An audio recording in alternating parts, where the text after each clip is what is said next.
And now these MAGA voices who know the truth about Trump on January 6th have abandoned the truth and abandoned the democracy. Federal judge has sentenced former Trump economic advisor Peter Navarro to 4 months behind bars for defying a congressional subpoena from the House January 6th Select Committee. They made their choice. We are continuing to follow the unprecedented FBI raid of Trump's Mar-a-Lago home. The search of a former president's home marks a very significant escalation. 4 months in prison. That's the sentence a judge gave to former President Trump's ally, Steve Bannon, today. Joining me now is Mark Houck, who is a pro-life activist whose home was raided by the FBI last September. And there's a bang on my door, and the doorbell's rung like 30 times or something. Well, I said, well, who is it? And they said, it's the FBI. This week, 2 IRS whistleblowers in the Hunter Biden investigation testified behind closed doors on Capitol Hill. The FBI initiated a campaign of humiliation and intimidation to punish and pressure me to resign. I'm sharing the story now of a mother who's been separated from her child, stripped of her custody rights by an Illinois court when the 12-year-old girl came back from her father's house and suddenly claimed to be transgender. The California State Bar recommending John Eastman be disbarred. Eastman was an attorney for then-President Donald Trump, who allegedly worked to help Trump overturn the 2020 election. I make this sacred pledge to you. The defense, protection, and preservation of American democracy will remain, as it has been, the central cause of my presidency.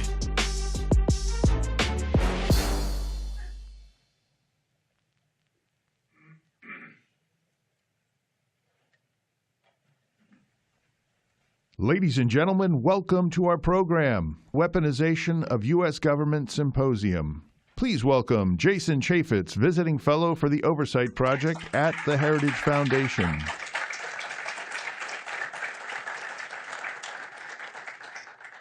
Well, thank you. Thank you very much. Welcome.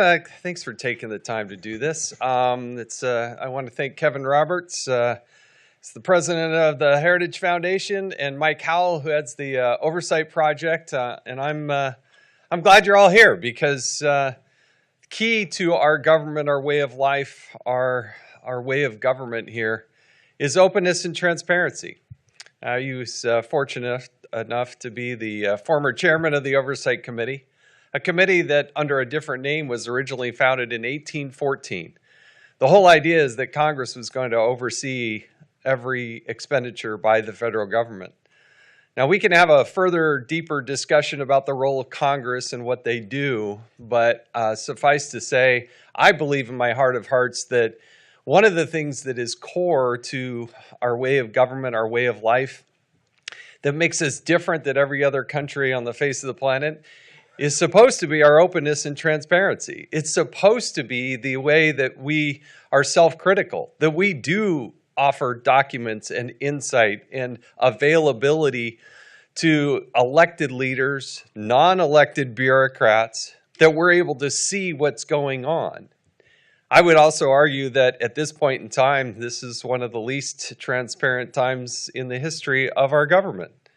And consequently, without that sort of oversight, the 2+ million federal employees go unimpeded in their quest to grab more power, more control, and consequently, we don't get to see what's going on.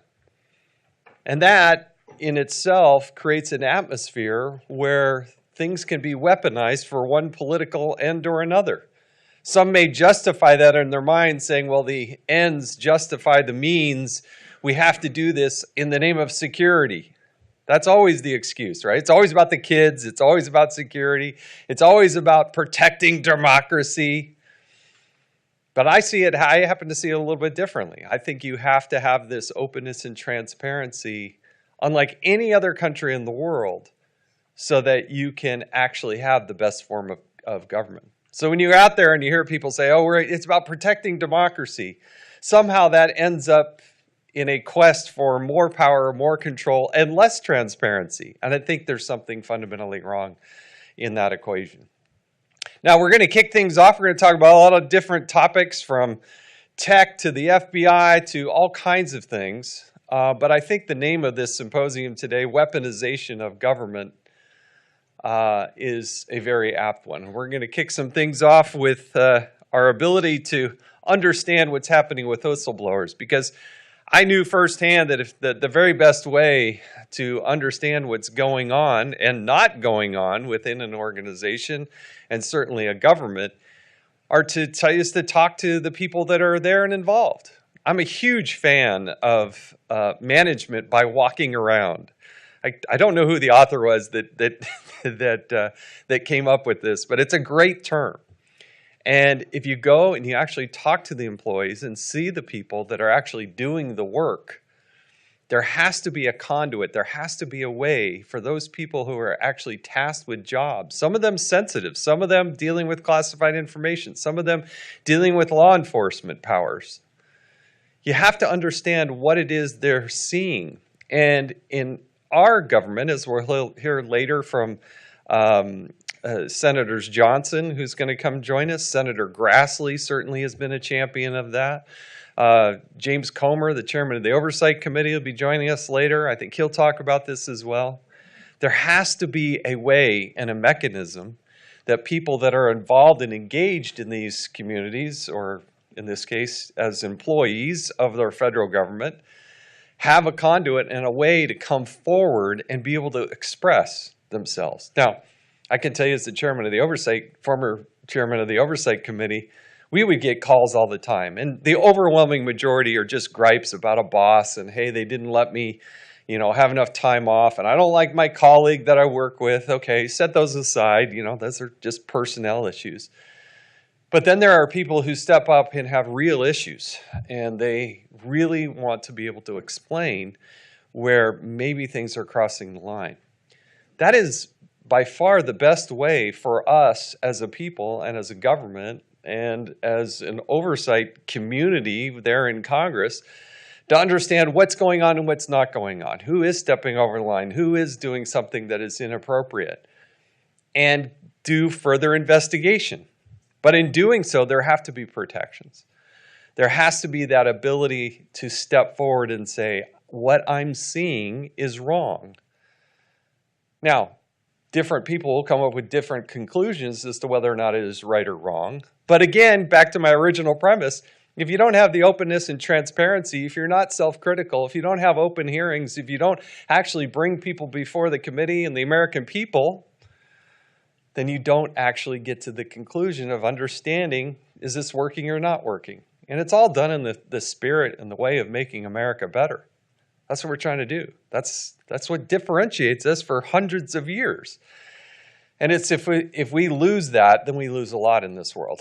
So to help further understand this and dive deeper into it, we have two gentlemen who I appreciate their service to their country, but I want to help have them come tell their story. Stephen Friend, a former FBI special agent and congressional whistleblower. He's got a book, True Blue is his book, that I'm sure he'll hold up and show to everybody. And Garrett O'Boyle, a former FBI special agent and also a congressional whistleblower. We want you to hear their story because it is truly amazing. Two people who signed up, went through the academy, became FBI special agents, and I think it's important to understand their story and their personal perspective on what's happening and what's not happening. So please help me welcome Stephen Friend and Garrett O'Boyle.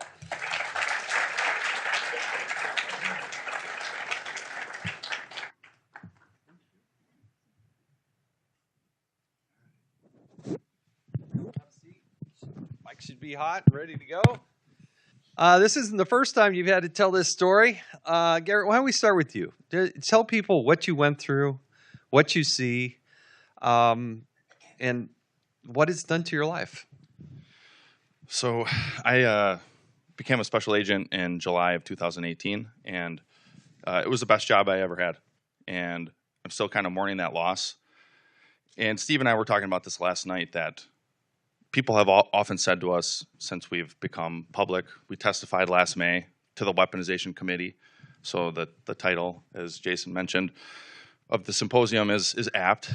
And it was a slow burn at first. Like, okay, is that just somebody who doesn't understand the Constitution? Is it nefarious?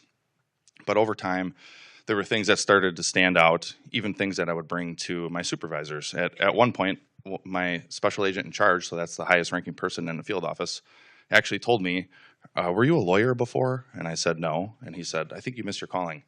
And I basically thought, no, I'm just trying to do the right thing. And it seems like nobody else here understands the constitutional implications of this job. And so some of the things I brought forward that I can talk about, because there are many others that I can't, include the school board threat tag, which initially was brought forward by a different whistleblower who I don't know. That was in October of 2021, and the FBI was stonewalling the Congress, when Congress would request information about that threat tag. I was assigned to domestic terrorism at the time, and so I was able to see some of what that threat tag was doing to Americans. And so I whistle blew about that. When we testified, Congressman Jim Jordan said that he thinks that that's the main reason they came after me so hard. And another thing I disclosed was a different threat tag called Threats to SCOTUS 2022. And this threat tag was about the Dobbs decision. And so if you're not aware, Dobbs is what overturned Roe versus Wade, or not really overturned, but gave it back to the states for each state to decide. And in Wichita, Kansas, where I worked, I had a confidential human source, that's what the FBI calls informants, who was in the pro-life movement. And FBI headquarters tasked me with asking this informant questions in light of the Dobbs decision being leaked. And they were all basically geared towards what the pro-life people are going to do, how they're going to react, how they're going to attack abortion clinics and things of this nature. And I thought, this is way out of bounds.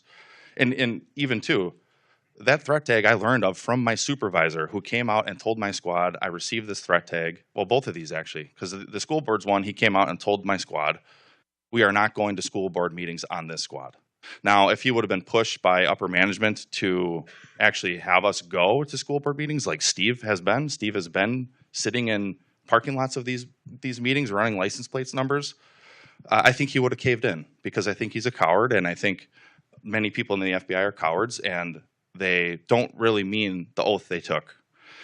And so after, and there's a bunch of other stuff. But in the meantime, most days I'm just going to work, doing my job, and trying to take care of my family, provide for them.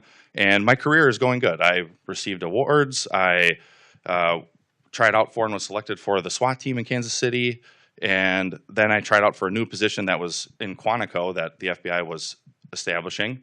And, I was selected for that as well. And my wife was pregnant at the time.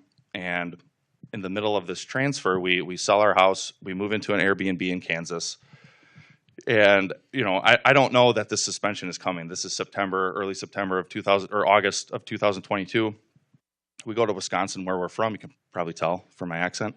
It's back in full force these days, because that's where we landed, because we had nowhere else to go.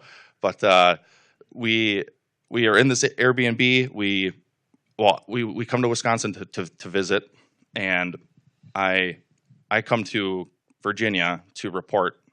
And on my first day, instead of getting my security in briefing, they suspended my security clearance. They took my gun, my creds, my badge, and they accused me of leaking information to the media. It's been false from the beginning, and we now know. Another whistleblower came out in November, and who has very close ties to my internal investigation, and said we knew long before he even reported to Virginia that he didn't do what they accused him of doing. But here I sit, still suspended, and so the FBI rendered us homeless with a 2-week-old baby, and it was a hard time. I probably won't go into too many details, because you'll just see me up here with tears in my eyes. But we are starting to see the Lord's purpose for us, and Isaiah 6:8. I mentioned it when we testified. Here am I, send me. And that has kind of become a moniker of us suspendables, as we've dubbed ourselves, because there's a handful of us besides me and Steve.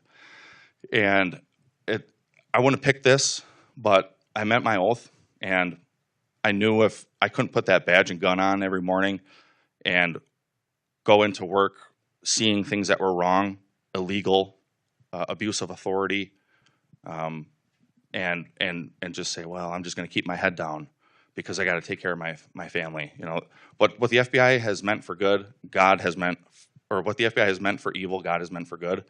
And I don't know where this path will lead or where it's going, but in a weird way, I'm grateful for it because it has refined my faith, and it has shown me that in mysterious ways the Lord will work. And so that's kind of a summation of my story. Well, sorry you've had to go through that, but thank you for sharing that. I've got some follow-up questions. Let's hear from Steve and his story. So, Steve Friend, I joined the FBI in 2014. And what Garrett and I both had a similar experience. We actually talked about it with Mr. Chaffetz earlier. He was reflecting on taking a tour of the FBI headquarters. What people need to understand is our journey begins in the academy with a trip to FBI headquarters where you have a discussion about Emmett Till. Then you go to the Holocaust Memorial and Museum. And then you go to the MLK Memorial. Every employee, not just agents, goes on the trip. And the purpose of the trip is to hammer home to you that if you believe the agency is off the rails because genocide and civil rights abuses only happen when police follow orders, the banality of evil is a real thing. That's drilled home to you. And when I spent my first 7 years working on Indian reservations, everything was hunky-dory, then transferred to Florida to work on child pornography, and was told very shortly after arriving that that was not a priority. It was going to be handed off to local law enforcement. We weren't going to work those anymore. And then was put onto a joint terrorism task force and told that January 6th was going to be our main focus. And looked at those cases, and having had experiences of opening up over 200 cases and arresting 150 violent criminals in my career, which is pretty unusual for most FBI agents, it was immediately apparent that we were manipulating the statistics on those cases, which was a concern to me. And then secondly, and probably more importantly, we were going to send a SWAT team to arrest a subject for a case who we interviewed a year and a half prior. And I was a former SWAT operator. It's definitely a legitimate law enforcement tool. But we talked to him. He said, I'll cooperate with you. Just let me know what you need. And then we waited for 18 months. And we were going to send a tactical team with a Bearcat to arrest him. And that, to me, presented an unnecessary risk to his safety, to our safety. It was sort of like Ruby Ridge, but we can all Monday morning quarterback that. I'm here on Saturday, guys. I came to my frontline supervisor, expressed my concerns, and he immediately activated this process. Had multiple meetings with people up the chain of command, assistant special agents in charge, special agents in charge, and ultimately they facilitated my suspension within about a month of me coming forward initially. And this is what people don't understand about the FBI. Whistleblower protection exists, but the FBI has a hack around it that they used against Garrett and me. And that is they suspend your security clearance. So he was placed and I was placed in an unpaid indefinite suspension forever until they assessed whether or not we were a threat to national security. And the reason for that has nothing to do with our whistleblowing. They just find a reason. For Garrett, it was, we think you went to the media. Parenthetically, we know you didn't. But we need to investigate you forever. For me, they said that I opened up the employee handbook improperly. And that was necessitated my removal from office. Any transient reason that they can, and as we've come to find out recently, the day that I came forward with my concerns, the FBI security office actually opened up an investigation on me and started looking through my credit immediately. The process is the punishment for so many of us. Personally, my wife lost her job under, we'll say, very dubious circumstances within a few weeks of me being unpaid and definitely suspended forever. Her Facebook account was permanently deleted when she sent a private message to someone from Moms for Liberty.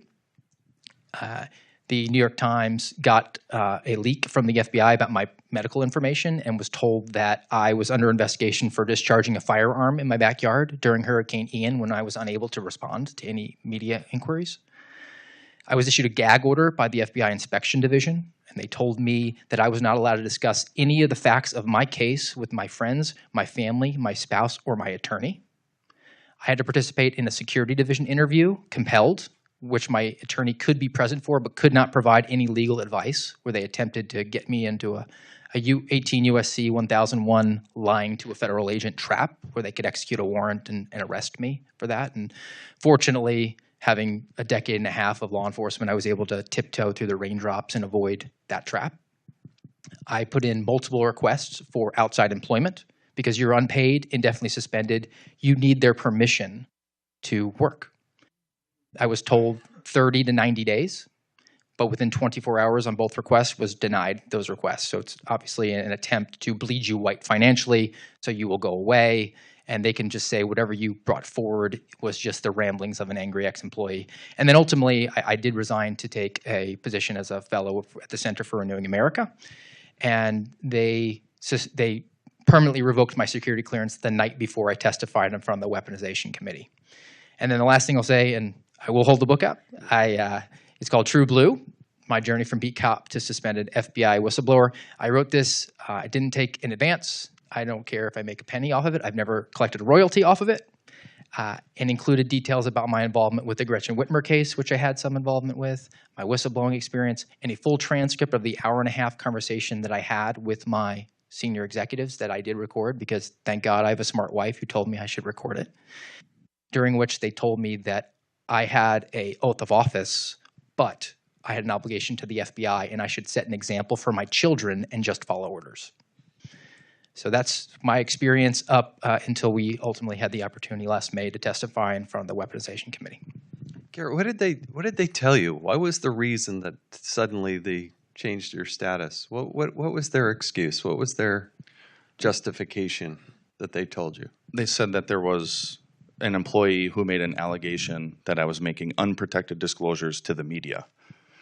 And they mentioned a couple examples, and I said, well, I didn't take those to the media, but I made protected disclosures about all of those topics to Congress. And so I think what happened is they found out I was making protected disclosures, and they said, okay, let's see if any of these are in the media. And as you know, Congress sometimes publishes letters and includes information from whistleblowers, and then it gets into news articles. And so, and to this day, they still won't let me know who my accuser was. And so I could be just a phantom person, and let's just write this on the paper and throw it at them. Because like Steve said about the security clearance, there's what's called adjudicative guidelines. There's 13 of them. And all they got to do is satisfy one of those and say, hey, for this adjudicative guideline, we can take the clearance. And so I think that's what they did. They found out, oh, this guy's whistleblowing. He's tarnishing the FBI, as Steve also mentioned. Like that's the thing, is in the FBI, you don't badmouth the FBI, even if they're doing something wrong. And this goes back decades and decades and decades to Hoover's reign of terror. And that still exists today. And it's probably just as bad, maybe worse, because now the FBI is part of the intelligence community. And to this day, I'm still technically an FBI employee. They don't pay me. They stripped our insurance. They actually have billed us by now, man, probably around $6,000 between insurance premiums, and then they just a couple weeks ago they hit me with a $3,400 tax bill for the transfer, because they said, you owe us this money because we moved all your stuff from Kansas to Virginia, and then they held our stuff too for about 2 months. They wouldn't let us get it. And when we left Kansas in the summer, it's hot. My kids had summer clothes. And in Wisconsin, by November, when we were finally allowed to get our own belongings, it's pretty cold there. And so we didn't have coats. We had to borrow and beg from family. It was a difficult time. But that's what they said their reasoning was. And according to the paperwork they gave me on the day I was suspended, their investigation started in August of 2022.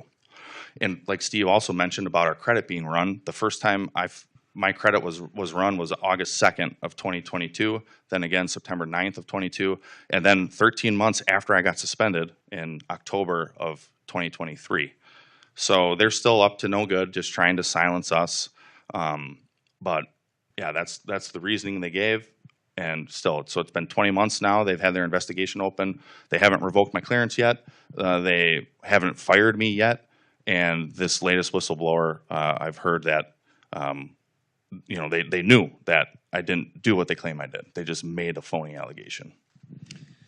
It seems to me, if you go back and look at what Michael Horowitz, the Inspector General, wrote, he actually documented where there were senior people within the FBI who actually did make disclosures to people in the media. In fact, one was accused by the Inspector General, if you go back and read his long report, of accepting gifts from the media.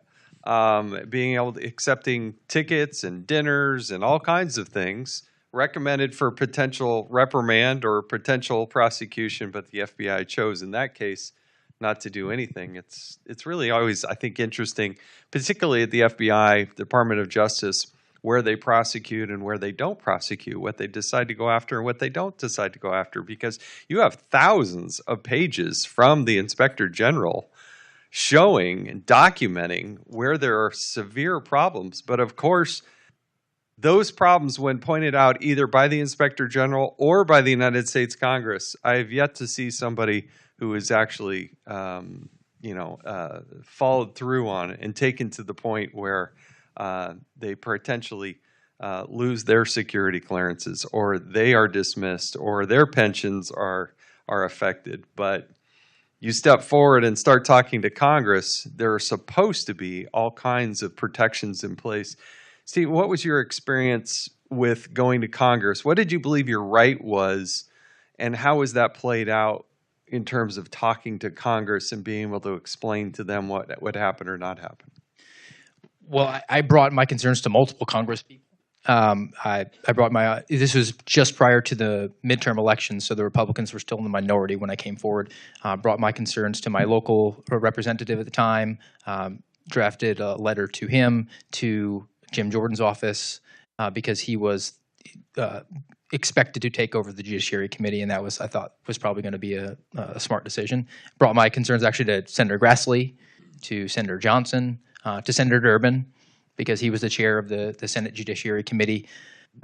Worked with their staff a little bit to make sure that they had a full understanding of what my concerns were, and that always was my charge. I've been described as in my life, in my earlier life, I'm kind of the Boy Scout, but I've come around to sort of accept this term now of system idealist.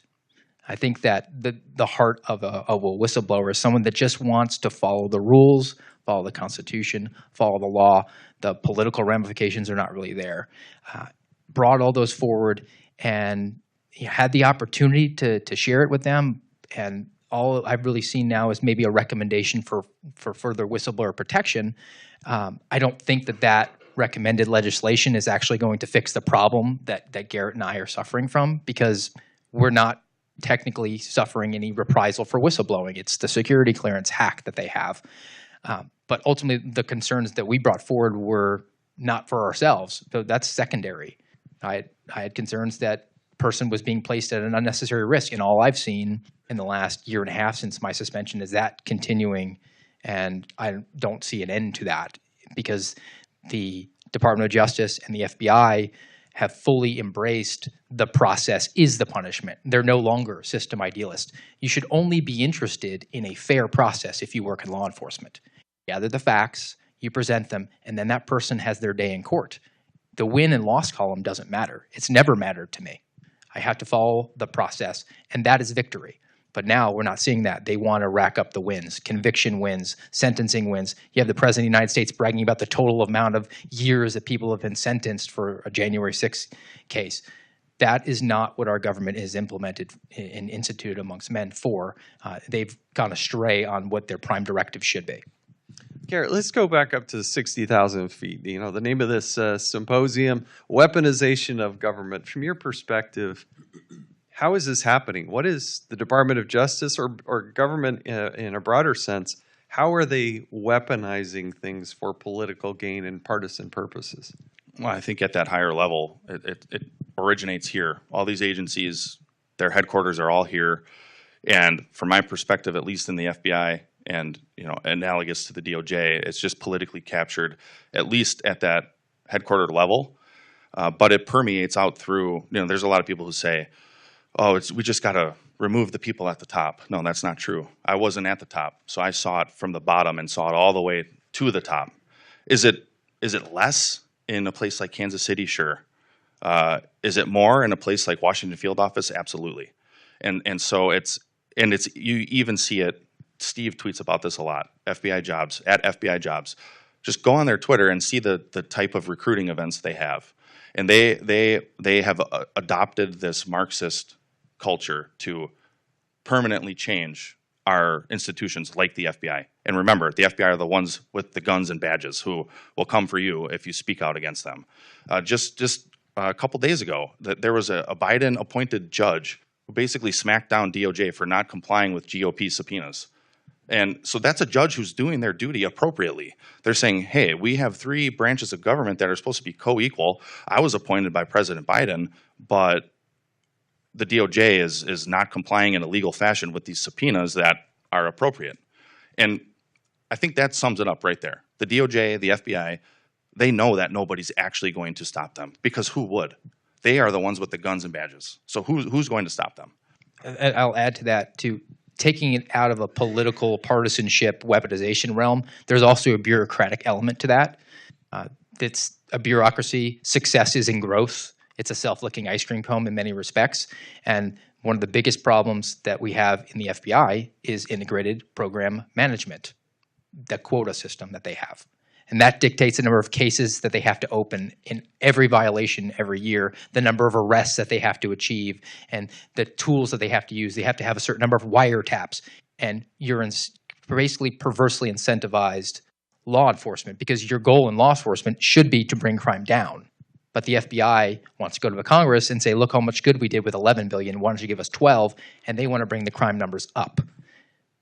And also with that IPM program, they generate in the beginning of the fiscal year what they're going to do the following year. So it's literally a Minority Report, if you're familiar with that short story or movie too. But it's pre-crime, because they decide in August, September timeframe, okay, this year we had 3 Title III wiretaps. So let's do 4. Let's do 4 next year. So then by the end of the following year, if they only have 1, it's going to come from above and say, we need to get 3 more wiretaps, because guess what? You might be shocked by this. The SAC in any given field office receives a monetary bonus through this IPM system if they meet all the metrics that they established in the previous year. So if that's not pre-crime Minority Report, I don't know what it really is. And then the rank and file, most of them, they're concerned about their pay, their pension, their promotion, their position, and so they sacrifice their principles for those things. Wow. Now, Congress is about to reauthorize FISA. Do you have any comments on that? It's the ring of power. It needs to be cast into the fire. There's a fundamental misunderstanding in Congress of what FISA 702 actually is intended for and what it does. It is a tool for counterintelligence purposes. It is to monitor a foreign actor when they are outside the United States borders, actually a state-sponsored actor. It's not for drug trafficking at the border. And actually, when the Attorney General or the Director of the FBI goes and testifies and says, we need this tool, it's vital for us to combat the cartels, they're actually admitting that they're misusing this tool. 702 is only useful if it is misused. It's a little bit like the TSA scanning machine, and you tell the TSA worker, you can use this machine, but if you see weapons, you can't use that. Well, law enforcement is about preventing that crime and getting that. So they use it to spy on Americans, and they use it quite often to spy on Americans, despite what the FBI director has said about 98, 99% compliance. That's him admitting that they have abused it annually thousands of times to violate citizens' Fourth Amendment rights. Comments on that? No. I mean, that'll take up the rest of the time. So what should happen? You're an agent of change. Do you want to come out and say, hey, this is what we should do in order to make this and make this right? You're given that magic wand, that ability to be Jim Jordan. What would you do? I think you have to abolish the FBI. That's where I'm at this point. What? Now, some people are going to look and say, oh, okay, yeah, you're going to have to. Do you just abolish it? What would you? Is there a replacement? I mean, you can't just not have federal law enforcement, right? I think in large part you could just not have federal law enforcement because when the FBI started, right? They'll say 1908, but that's another topic. But it wasn't like it is today. Like, I was a police officer before I was an FBI agent in a suburb of Milwaukee, and I remember there was some car thefts or part thefts off of cars in car sales lots, and the detective who was working on it figured out, like, oh, this goes back to Chicago. Well, he calls up Chicago PD and says, "Hey, I'm coming down. Can I meet with one of your detectives? I figured out that where this crew is at." And they go down and they work with the local police there. And they, if the subject from Waukesha, Wisconsin is in Chicago, well, the Chicago detective works with that Waukesha detective, and they make their case and they arrest and extradite up to Wisconsin to do charging and all that stuff. And then also with federal funding, this is where the states get tripped up. And Steve knows more about it than I do because he just worked on legislation for it in a state. But a lot of states, you can have task force officers who are deputized or U.S. Marshals, and yeah, to some degree, do we need some federal law enforcement? Yeah, we need the Border Patrol way enhanced, obviously, of what's going on down there. But U.S. Marshals, there are other agencies that can co-opt or adopt some of the FBI's roles and programs, because it's just beyond a shadow of a doubt at this point that the FBI is way out of control, way off the rails. We already do that to an extent with task force officers. A task force officer is a cop, a deputy who gets cross-deputized by the U.S. Marshal Service and then augments the FBI's workforce. They're the most powerful people because they have state and federal arrest authority. There's no reason why the U.S. Marshal Service couldn't do that to a greater extent and empower the local law enforcement. And then if we're going to keep the FBI, and I share Garrett's sentiment, but I think it needs to be shattered and scattered. But I think that one pragmatic thing that we could do, and Congress could do, is disarm the FBI. Eliminate the Series 1811 criminal investigator position, the special agent.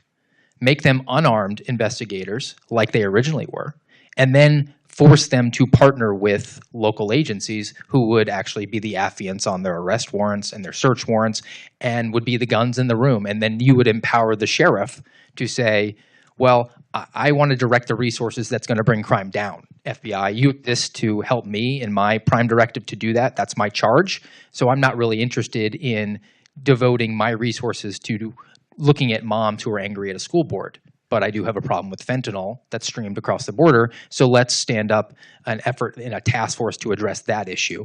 And my people will assist you. They're the armed component to it. So it creates a bulwark at the local level to protect the citizens against a weaponized, if it were to become weaponized and unarmed. There's no teeth on the attack dog at that point. Yeah, the duplicative nature of federal law enforcement is absolutely stunning. Between Homeland Security and all the components, 110,000 or so employees at the Department of Justice. Then you go to and you look at Social Security has guns and badges. And then you look at, you just keep going right. The Bureau of Land Management has its own law enforcement component. And then you keep going down the list. And it is absolutely stunning. One of the very first things I actually did when I was in Congress was we tried to look at the amount of ammunition that the federal government was purchasing along the way. And it was more than the United States military. And it was just like, wait a second, what are you doing with this? Where are you housing this? What are you doing with it? It is really absolutely amazing. We've only got about 4 minutes left. From what we've talked about today, what do you want people to know? What can they walk away with? What did they do? I get this question all the time as a former member of Congress when I was in Congress. What can I do? In about 2 minutes each is all I've got for you. What would you have people do, Garrett? For me, we need to turn back to God. I think of the story of Jonah and Nineveh and how that nation ended up repenting, and they were blessed. God blessed them for that. And so we need to recognize our cowardice. We need to recognize our wickedness, how much we've turned away from God, who has granted this nation so much. And we need to repent. And we need to be bold. And we need to stand firm. And Steve and I were talking about this last night. We don't get to pick the hill that we die on. God is the commander. He picks the hill, and we just need to obey. And there's too many people who just aren't obeying. Action items specifically, I'm a believer in sort of a bullseye theory. You go for the 10 ring with all the ammo you got, and when you've knocked that out, then you expand out. So sort of the doctrine of the lesser magistrate. We have to control what we do at our homes. We have to make sure we indoctrinate our kids into learning real history, learning to read and write in cursive, so when the internet goes down, they can actually know what the Declaration of Independence says. Financial responsibility. Guy needs to know what the Declaration of Independence says. Financial responsibility. They came at me and said, "You sure, Steve, you have a really good job here. You sure you want to take this step?" And I said, "I follow Dave Ramsey. 3, 2, 1. I'm debt free. This is recreational law enforcement for me. I'm able to uphold my oath. That makes it easier." Expanding outside of that, I've been working on legislation at a state level. There are speed bumps that we can put up at a state level that will empower local law enforcement greatly. And we have some subject matter expertise in that regard, and I'm willing to work with any state legislature that wants to take that up. And then federally, I think we need to come around to pressing our federal representatives that it is no longer acceptable for them to say that it is worse for us to have a temporary partial government shutdown than an armed federal law enforcement agency that is targeting and weaponized against significant portions of the American people. Stephen Friend, Garrett O'Boyle, thank you so much for your service, and thanks for joining us today. Really do appreciate it.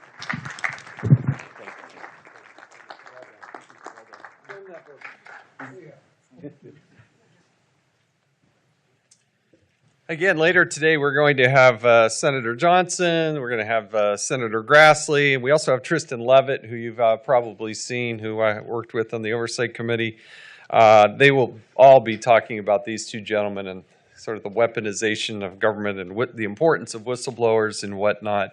Obviously, if you look at law enforcement, what goes hand in glove with that are the prosecutors, right? You got prosecutorial discretion, and you have all sorts of sort of nefarious things that are going on there. And so the next person that's going to join us, Coley Stimson, Deputy Director of the Meese Center and Senior Legal Fellow at the Heritage Foundation, also has a book out called Rogue Prosecutor. And so please help me welcome Coley Stimson.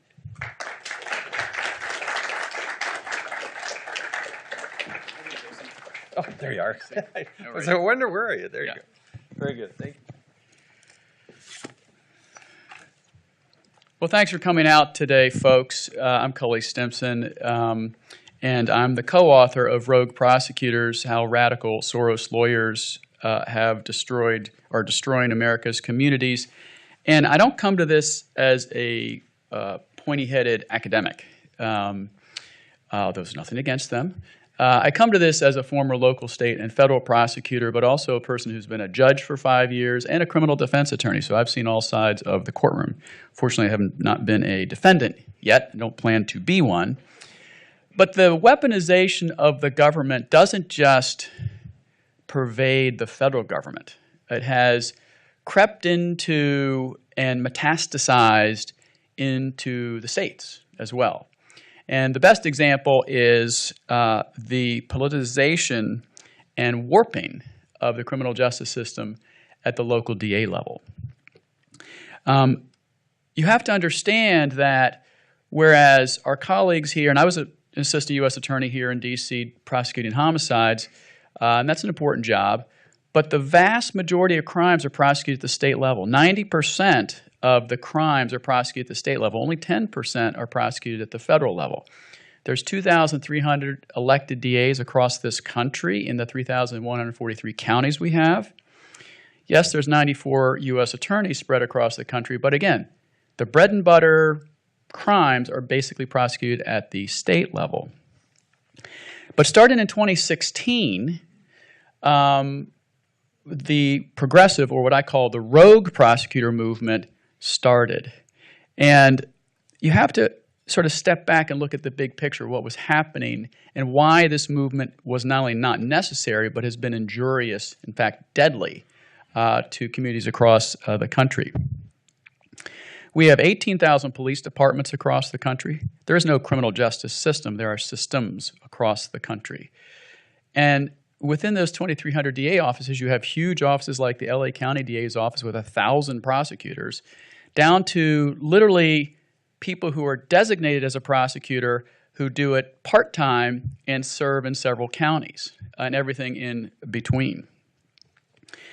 But the rogue prosecutor movement is animated, believe it or not, by the prison abolitionist movement. The best known person in the prison abolitionist movement is Angela Davis, although there are others, Patrisse Cullors, etc. She wrote this book, Are Prisons Obsolete? She says yes. And the prison abolitionists want to eliminate all prisons.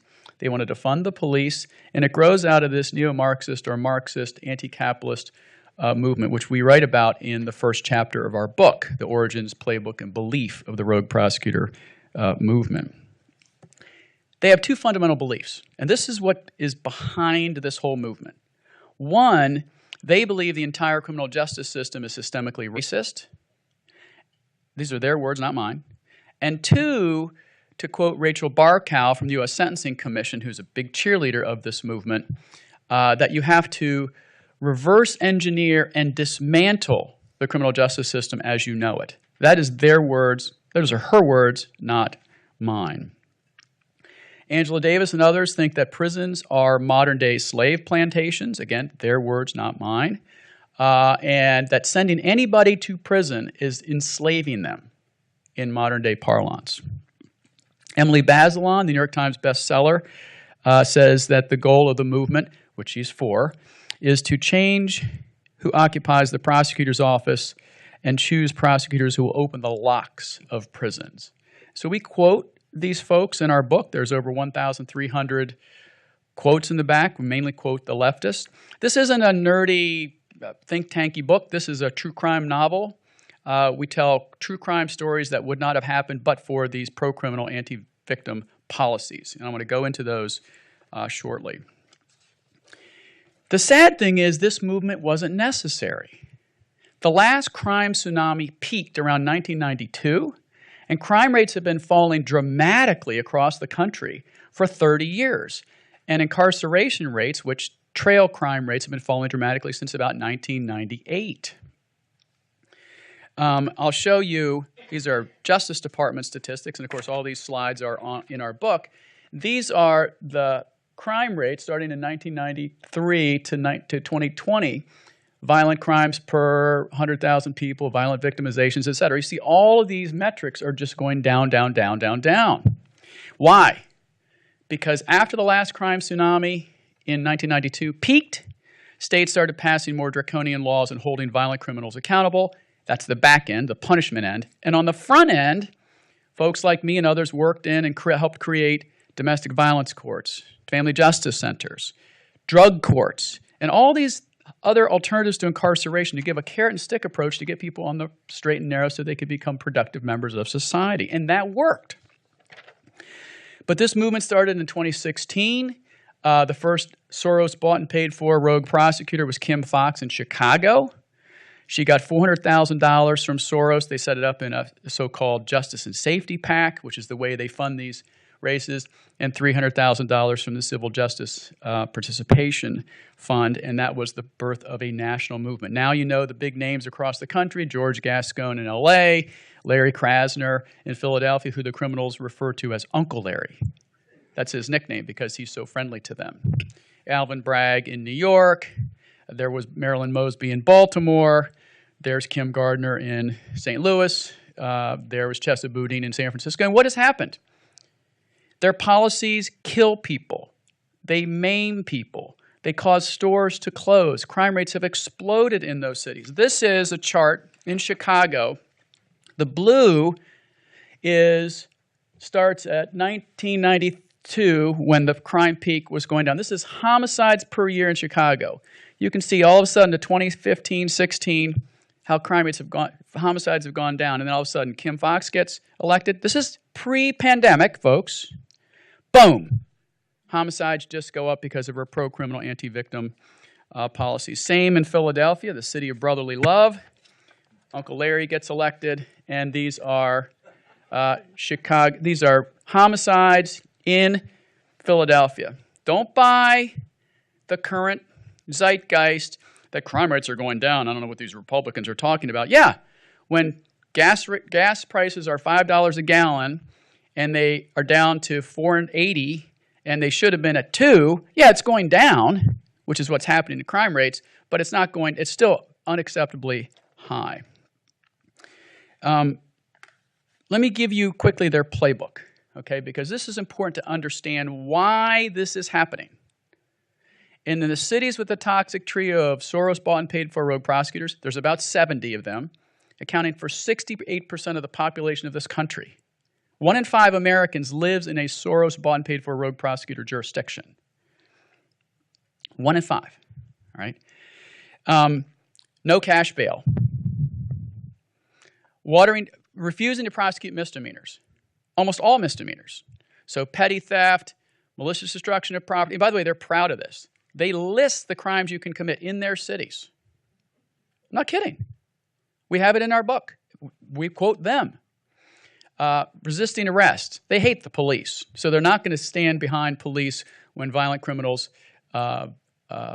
push back or resist arrest and break the law. Possession of drugs, any drug, even though we're having a fentanyl crisis across this country. In Boston, Rachel Rollins, who was the DA, who has resigned in disgrace, by the way, because she's an ethical nightmare, she listed 15 crimes you can commit in Boston, including breaking and entering, possession with intent to distribute, any drug, almost all traffic offenses. Crazy. So, does that give a green light or a red light to the criminal element? Green light, right? If you're a parent, and I'm a parent of 4, they're not perfect angels, just saying it. Try this thought experiment. If you said to your kids, hey guys, this week, no rules. Just for the record, everyone in the audience is laughing or smirking, okay? You know what's going to happen. No homework's going to get done. Bad food eating, binge watching, it's just disaster, right? And imagine if it was during the school week, right? And this is what's happening in these cities when you send this green light. They water down felonies to misdemeanors. George Gascon, the worst of the worst, in my opinion, and that's why he's underwater in the polls right now, and hopefully he's going to lose at the general election in the fall. No enhancements, no allegations on charges, which means he doesn't take gun crimes seriously, right? Enhancements and allegations are things like if you have a prior petty theft and you get arrested for petty theft the next time, the prosecutor can add the petty theft with a prior allegation, which enhances the penalty, right? It's Pavlovian. You do bad things, you get this penalty. You do more bad things, you get more bad penalties, right? That's the way the criminal justice system is supposed to work. No sentences of life without parole. Never send a case to death penalty. Don't send violent juvenile teenagers to adult court. Don't hold them accountable. So this ends up, as we talk about in our book, as the gang recruitment bonanza, right? You tell a 17-year-old, hey, kid, you want to join our gang? You go whack these 2 people over there. If you get caught, you'll get a slap on the wrist, you'll be in the juvenile system, and then you can come back with your teardrop tat, and you can be a full member of the gang. This is what's happening, all right? Crime rates have exploded in those cities. And this, don't believe the Heritage guy. Believe the liberal voters in the cities like San Francisco who had said enough is enough and voted Chesa Boudin out of office. Believe the Democrat denizens of Baltimore City who voted Marilyn Mosby out of office because they said enough is enough, out. She lost her primary, right? And by the way, these people weren't qualified, in my personal opinion, or experienced to be prosecutors in the first place. Look at Kim Gardner in St. Louis. Kim Gardner was the worst manager you could ever expect. She couldn't have managed a popsicle stand in the summertime and sold 1 popsicle. Read the chapter. There's chapters on the 8 rogue prosecutors we talked about. And here's the thing. You'll hear from the left that we have a mass incarceration problem. We don't. Here's why I can say that. We have a whole last chapter talking about that. According to the National Crime Victims Survey, which is a survey that DOJ does of crime victims across the country, these are 2019 numbers. Of all the murders that happened that year, 48.9% of people who committed them were admitted to prison. Half didn't go to prison. I think everyone who murders somebody should go to prison. Just call me biased. Rape, 2019, 4.9%. Robbery, 5.7%. Aggravated assault, 5.4% of people were admitted to prison. Call me nutty, but I think every single one of those people should be in prison, and some of them should be in prison for the rest of their life. All right? In my last minute, I want to leave you with an optimistic note. They're losing their steam. This movement is running out of gas because people are waking up. This is not a left or right thing. This is not a Democrat or Republican thing. This is not a blue state or a red state thing. Although the blue cities have a murder problem, as we published in our Blue City Murder Problem paper. This is a law and order versus chaos issue. There are really good Democrats who are serving in the role of DAs in this country, like Jackie Lacey was in L.A., like Anita Alvarez, who was primaried by Kim Foxx in Chicago. But you either stand up for law and order and you hold people accountable and you protect businesses and your citizens, or you don't. And so I hope you get our book. I hope you go on the Heritage YouTube channel and look at our Rogue Prosecutor Symposium that we held in San Francisco at UC Berkeley in the belly of the beast with Chesa Boudin 2 weeks ago. And I appreciate you being here, and thanks for having me.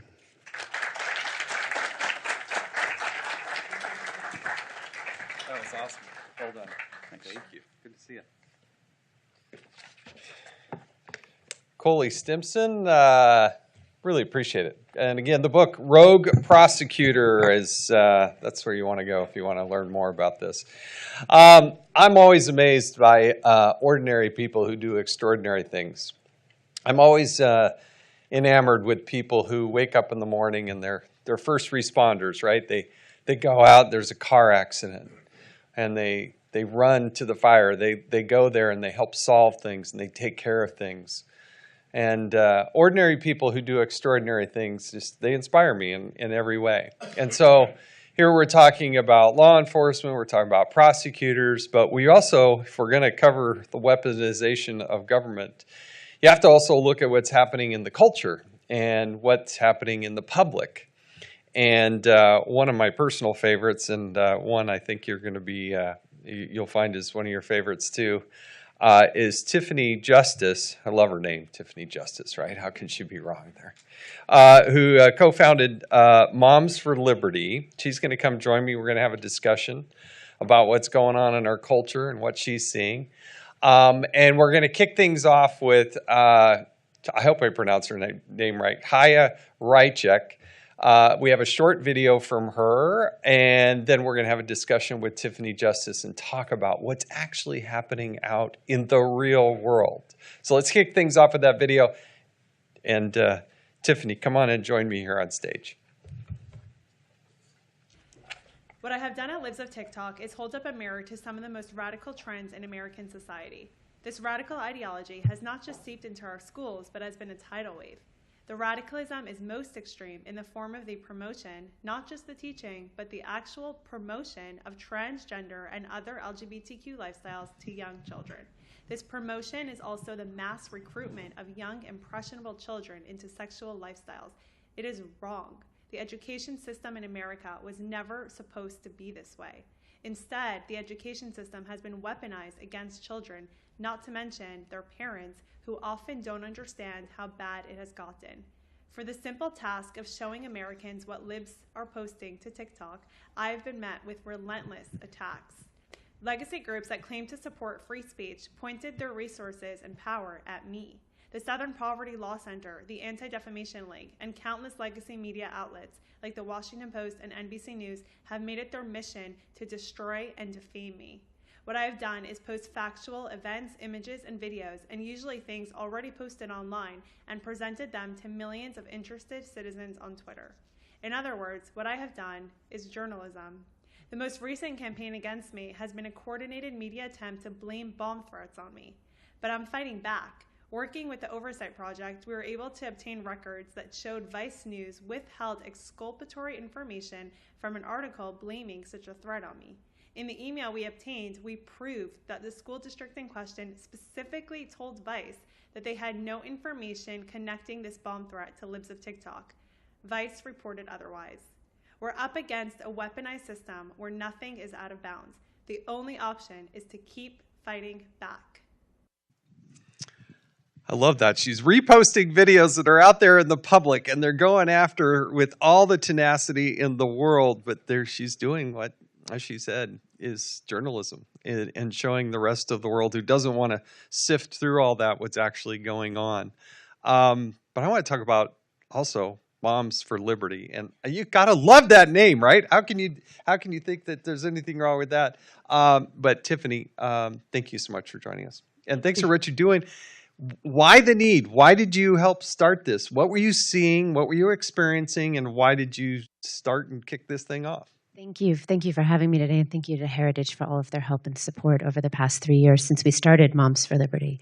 So founded in January 1st, 2021, after I spent 4 years on school board. Tina Deskovich, the co-founder of Moms for Liberty, also served on school board. And what we saw was indoctrination happening in our schools, and really a system that was working in service of adults and not children. Academic achievement really across the board, just abysmal. And then COVID happened. And you had parents, some of whom are in this room right now, who were asking a lot of questions. What's going on? Why is my child being taught this information? Or why is my school closed? I had no idea that only 14% of kids in my, in this school district are reading on grade level. What's happening? And their mics were getting cut off, Jason. They're being shut down and silenced. And Tina and I, as board members, I just couldn't believe that a system that was really supposed to be about meeting the needs of kids, right, and inviting parents in, and welcoming them as the #1 driver of student success, parents, was shutting them out.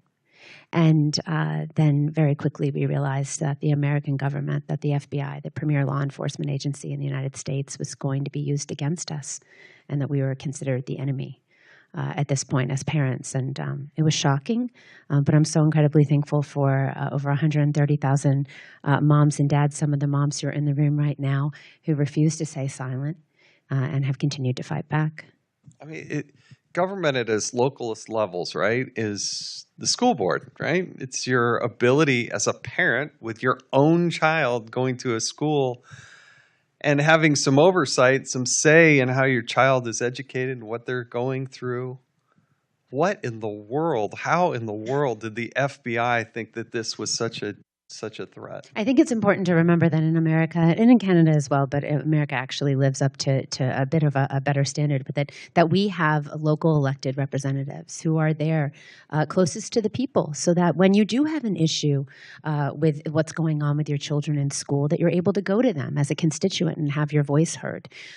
So the question that I think we all really had to ask was, why are parents such a threat? Why is it that parents stepping up and speaking out and criticizing an education system that they want to partner with? The intention truly was, there's a breakdown here, there's a problem, these are our children, we want to partner with you. Why was the reaction of the school boards of the National School Board Association going to Merrick Garland, and then the Department of Justice issuing this threat tag, as I know Steve and Garrett shared?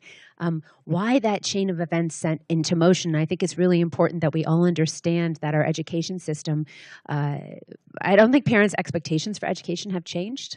I think parents want their kids to learn to read, write, and do math in school. But the education system in America, the public education system, serves a very different purpose for the Biden administration, the teachers' unions, and the people that would like to stay in control in America.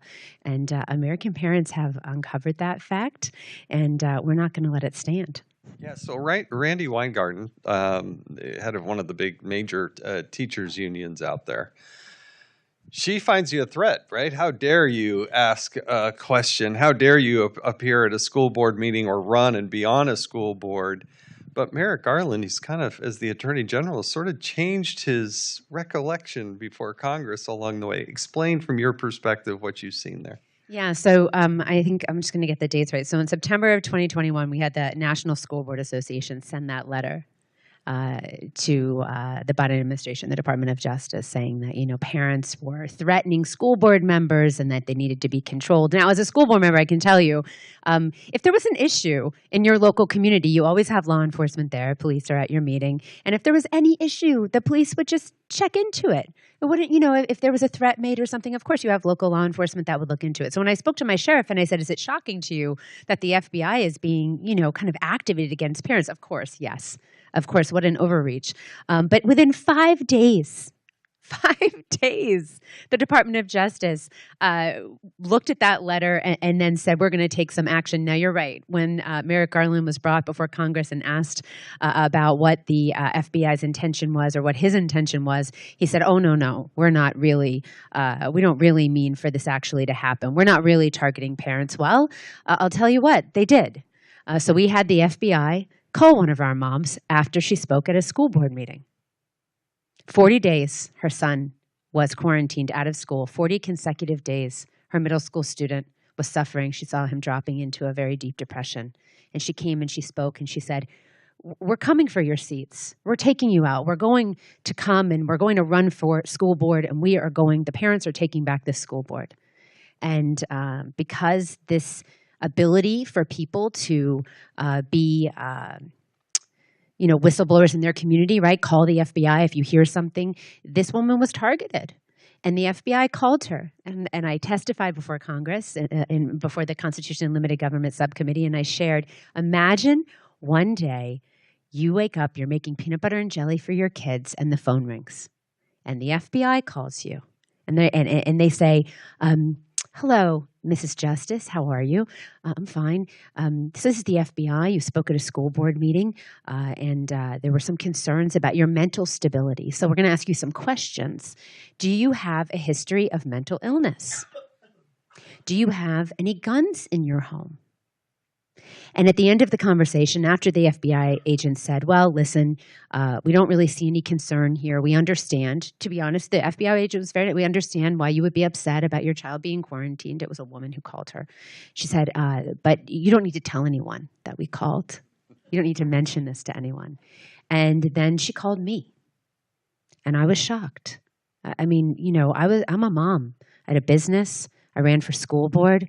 Never imagined to be running an organization like this. And what do you say to a mom who says the FBI just called me? Do I have to answer these questions? Am I really not allowed to tell anyone that I was called? Shocking.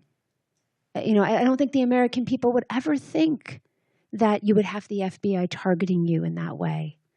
And I checked with some lawyers and they said, tell your moms not to answer any questions. They don't need to answer any questions. And so then all of a sudden, here we are leading an organization where I'm telling the American people that you can't trust the federal government. And if they call you and they want to ask you questions, you tell them that you need to talk to your lawyer first. Yours, the case and your personal experience isn't the only one. You have a massive amount of people following you and engaged with you. Why do you think that is? I have my own theory, but I want to hear from you why you think that is. I think we have an expert class in America that completely failed us during COVID, and the American people woke up and said, wait a second, I've really been very busy in my life. I've been trusting the people that were serving in office, or I was trusting the government. I had no idea that they were actively working against us, and now I don't know who to trust. So moms are going to trust each other. We're going to have each other's backs. And so I think you just see the American people waking up and loving our country and loving our children. We're big stakeholders in the future of America, right? And nobody's going to fight like a mom is going to fight to protect her kids. But our children are currently being indoctrinated in our school system. As I said, children aren't learning to read, write, or do math, but they are being taught to hate our country, that our country is broken, and they are being taught to hate each other. And we see evidence of that every day in our lives. And American moms and dads don't want that. We don't want to not be able to trust the government. We don't want our children to not trust each other. There's just no future in that. And kids, first and foremost, they deserve to learn to read in school.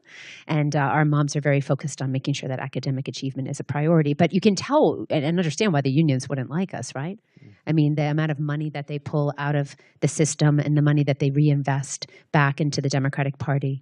And the fact that they've been in control for a very, very long time.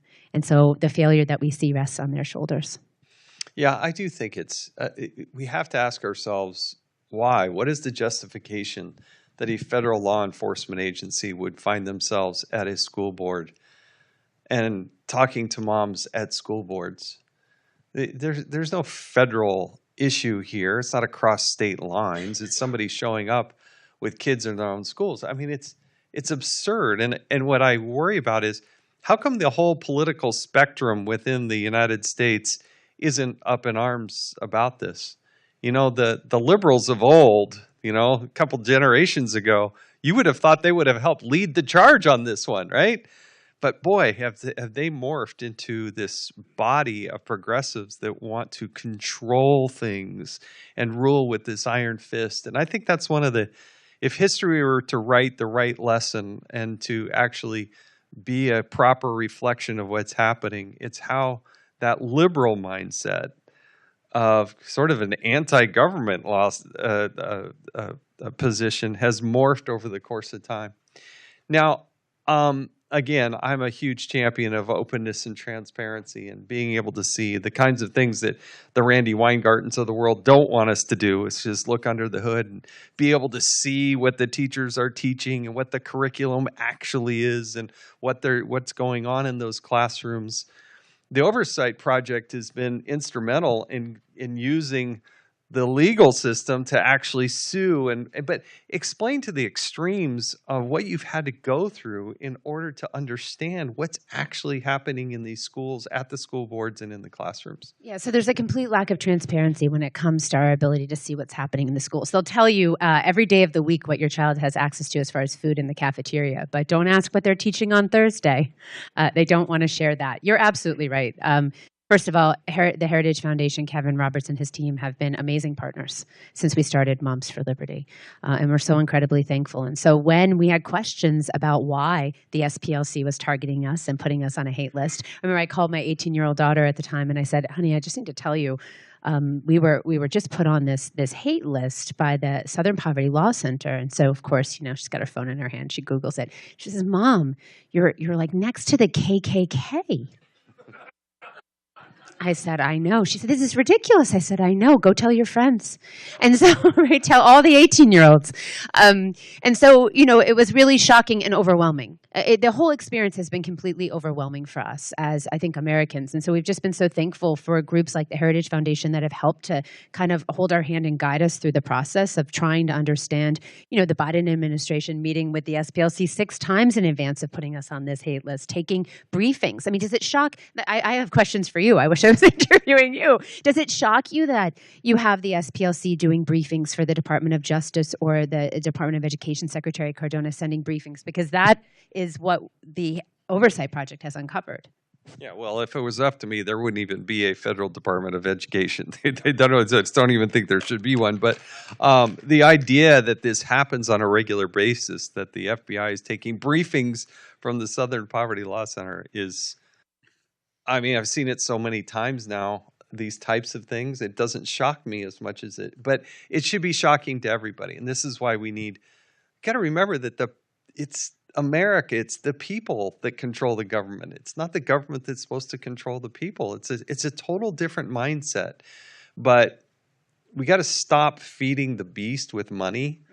And this is what I get concerned at, is we continue to fund these things with massive amounts of money. If you don't feed the beast, guess what? They can't do what they want to do. But I get to ask you questions, so I don't want to get into be the interviewer here. I'd love to tell you what they want to do, though, because I think it's really important in this time right now that we understand the education system is very important to the left. They need it for a lot of different reasons. They need it to indoctrinate the children. They don't care about you, right? They're not trying to change your mind or my mind. They just want your kids.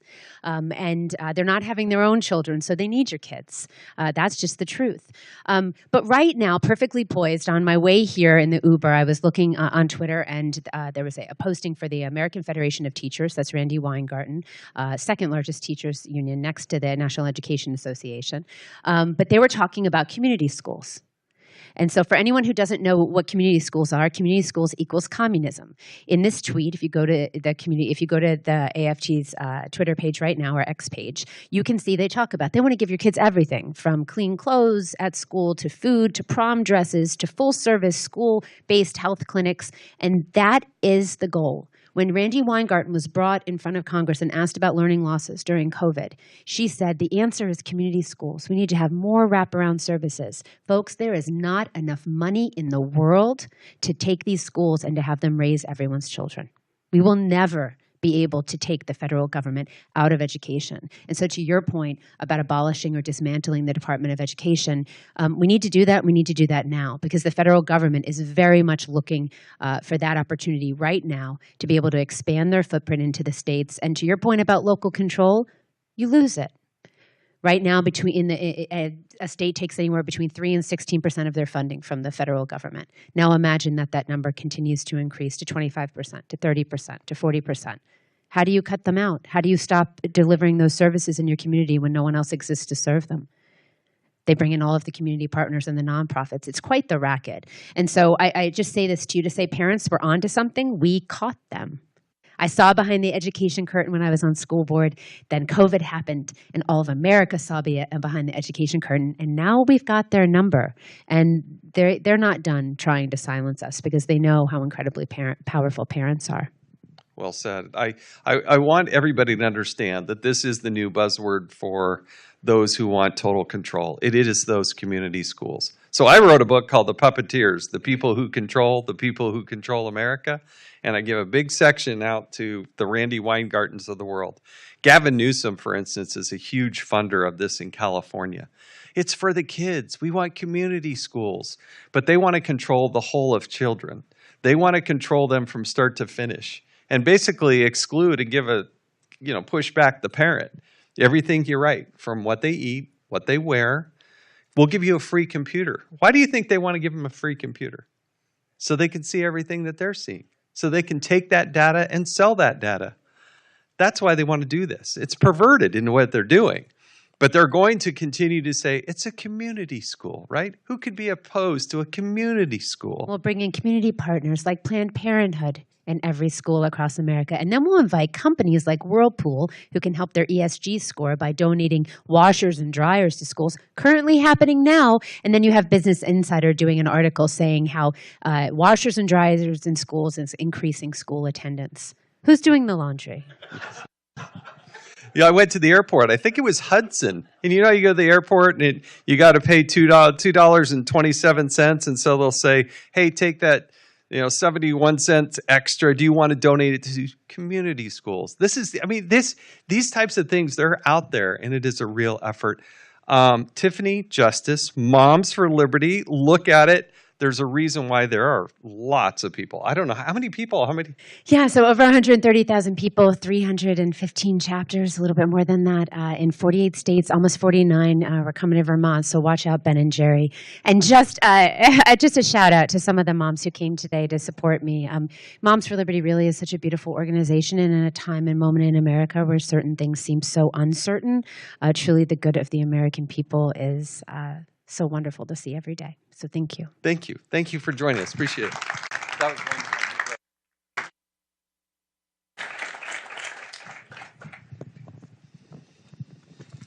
Oh, I love that discussion. Thanks so much for joining us on that one. All right. Now, you can't get through this discussion. Can't get through a discussion about the weaponization of government, what's going awry in our government, without talking about technology, right? Technology has become omnipresent, right? It's everywhere.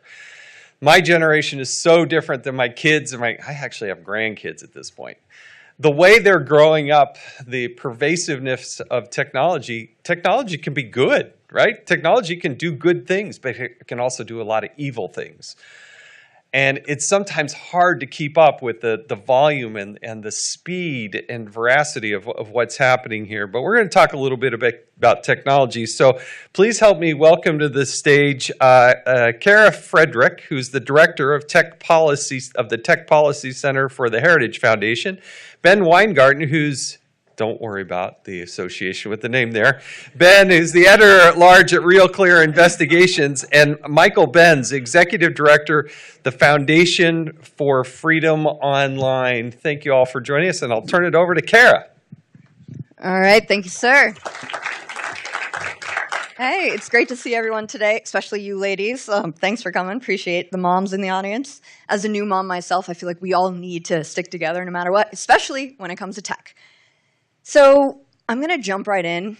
No long preludes or anything like that. But I'm looking at you, but Mike, I want to direct my first question to you because it's not an elephant in the room or anything, but when you came to, I would say, fame, it was after Tucker. You talked with Tucker, and you just exploded on X. Elon Musk picked you up. Everyone knew about you. Everyone saw your handsome face.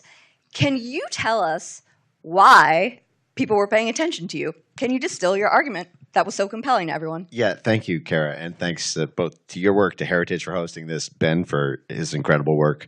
I think the fundamental thesis of what I was laying out on the Tucker Carlson interview was that what we're up against here are not, pink-haired, ambigendered, LGBT, BLM, maximizing, identitarian politics when we're talking about censorship on the internet or climate, control. There's something a much larger force than the simple partisan politics that censorship manifests itself as, and that is the blob. It's the foreign policy establishment.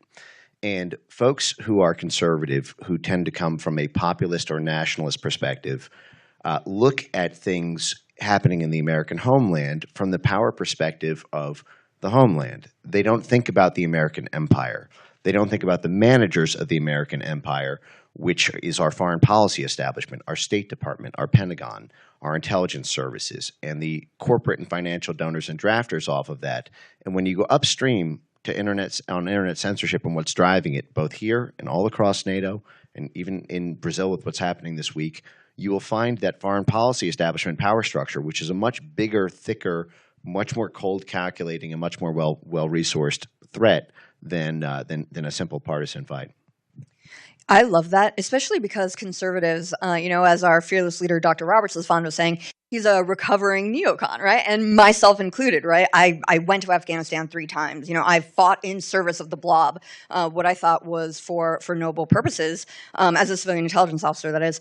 But Ben, I think this comes to your work because we were counterterrorism analysts, again, working in the service of those guys. And you identified something very, very early along the lines of what Mike did. And you found that these national security excuses, these, the apparatus of counterterrorism tools, they were being repurposed toward policing speech, and especially used hand in glove with the government and big tech to do so against heterodox conservative thinkers, what we would call dissidents today. Why were you so early to that, to the argument that Michael is making? What did you see that nobody else saw? Well, that's kind, and maybe a little bit too kind. But what I would say is this: it's worth noting that the tip of the spear, the leading edge of all of the attacks on Donald Trump as an avatar for tens of millions of dissenting Americans, came from the national security, intelligence, foreign policy apparatus. Why was he so universally hated? Obviously by the administrative state, because he threatened to upset the apple cart. But the deep state is the deepest part, obviously, of the administrative state, which felt most threatened by the idea that he would upend the foreign policy blob, uniparty foreign policy blob. At the same time, you had the national security, intelligence, law enforcement apparatus pursuing Trump from Russiagate onward. You also had the tech companies identify that what happened in 2016 could never happen again. And that's Brexit, which Mike has talked about at length, as well as obviously Trump winning. That's the catastrophe. That they didn't articulate it that way, but that was the catastrophe from their perspective. And so they kind of used the pretext of Russian dis, and malinformation, grafting a Cold War sort of paradigm on Americans, essentially, as we are now the enemy that's engaging in wrongthink, which threatens to upend our regime. And by our regime, I mean the orthodoxy of our sort of uniparty establishment. And so the big tech platforms themselves were viewed as a key weakness in controlling the narrative to monopolize power. You can't have these dissenting ideas and a populist nationalist revolution that leads to someone who's going to upend our apple cart. And so consequently, these big tech platforms became perceived as, rather than vehicles for free and open discourse, which, as Mike has spoken to, were powerful tools for American soft power abroad in a positive sense. Now they needed to be weaponized as assets of the security state, essentially. And so this is sort of how you get from a Russian misdis and malinformation leads to, oh my God, dissenters in this country actually have representatives, to we're going to use that misdis and malinformation as justification to say this is a danger to our institutions, so-called, and our democracy, which is to say the power of the establishment. And we're going to recharacterize that dissent as a danger. And then, of course, when you have a January 6th that you can use as a catalyzing event to say, you see, these are domestic terrorists or would-be domestic terrorists, or they're inciters, aiders, abettors, and enablers, that's how you get to a national strategy for countering domestic terrorism, which might be the most disturbing document the Biden administration has put out that no one speaks about, which talks about confronting the long-term contributors to domestic terror. And I have the quote, and I can read it later, but essentially it's, you can't have an information environment that enables what we saw essentially on January 6th, and it codifies a war on wrongthink in this country. And that is what I want the audience to take away from this session. We surfaced it when, I think it was back in February 2022, when DHS had a terrorism bulletin. And they basically said that misinformation, disinformation, malinformation, as you say, about COVID-19 or the vaccine was tantamount to terrorist activity. A DHS terrorism bulletin. And who were the ones, talking about COVID-19? They were heterodox thinkers. They were conservatives. They were people largely on the right. So that, I think, should trigger everybody's alarm bells, because the government, when they talk about specific authorities like CT authorities, that means something. It means something very different from just, live and let live. They can talk, but they're wackos or conspiracy theorists. Well, just really quick, and Mike can jump in at any time, it's worth noting that your fellow CT officers migrated into the trust and safety content moderation teams within the social media platform. So there is a revolving door between those. And of course, the justification was, well, look, terrorists are using these platforms, obviously, to do us ill. But obviously, that's used as a pretext. Just like if you look at DHS, what was DHS's original charge to go after jihadists essentially overseas? Ultimately, there's mission creep, and it goes to domestic dissenters who threaten our political power.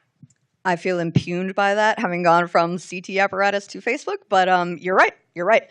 And Mike, can you talk more specifically about what that looks like in practice?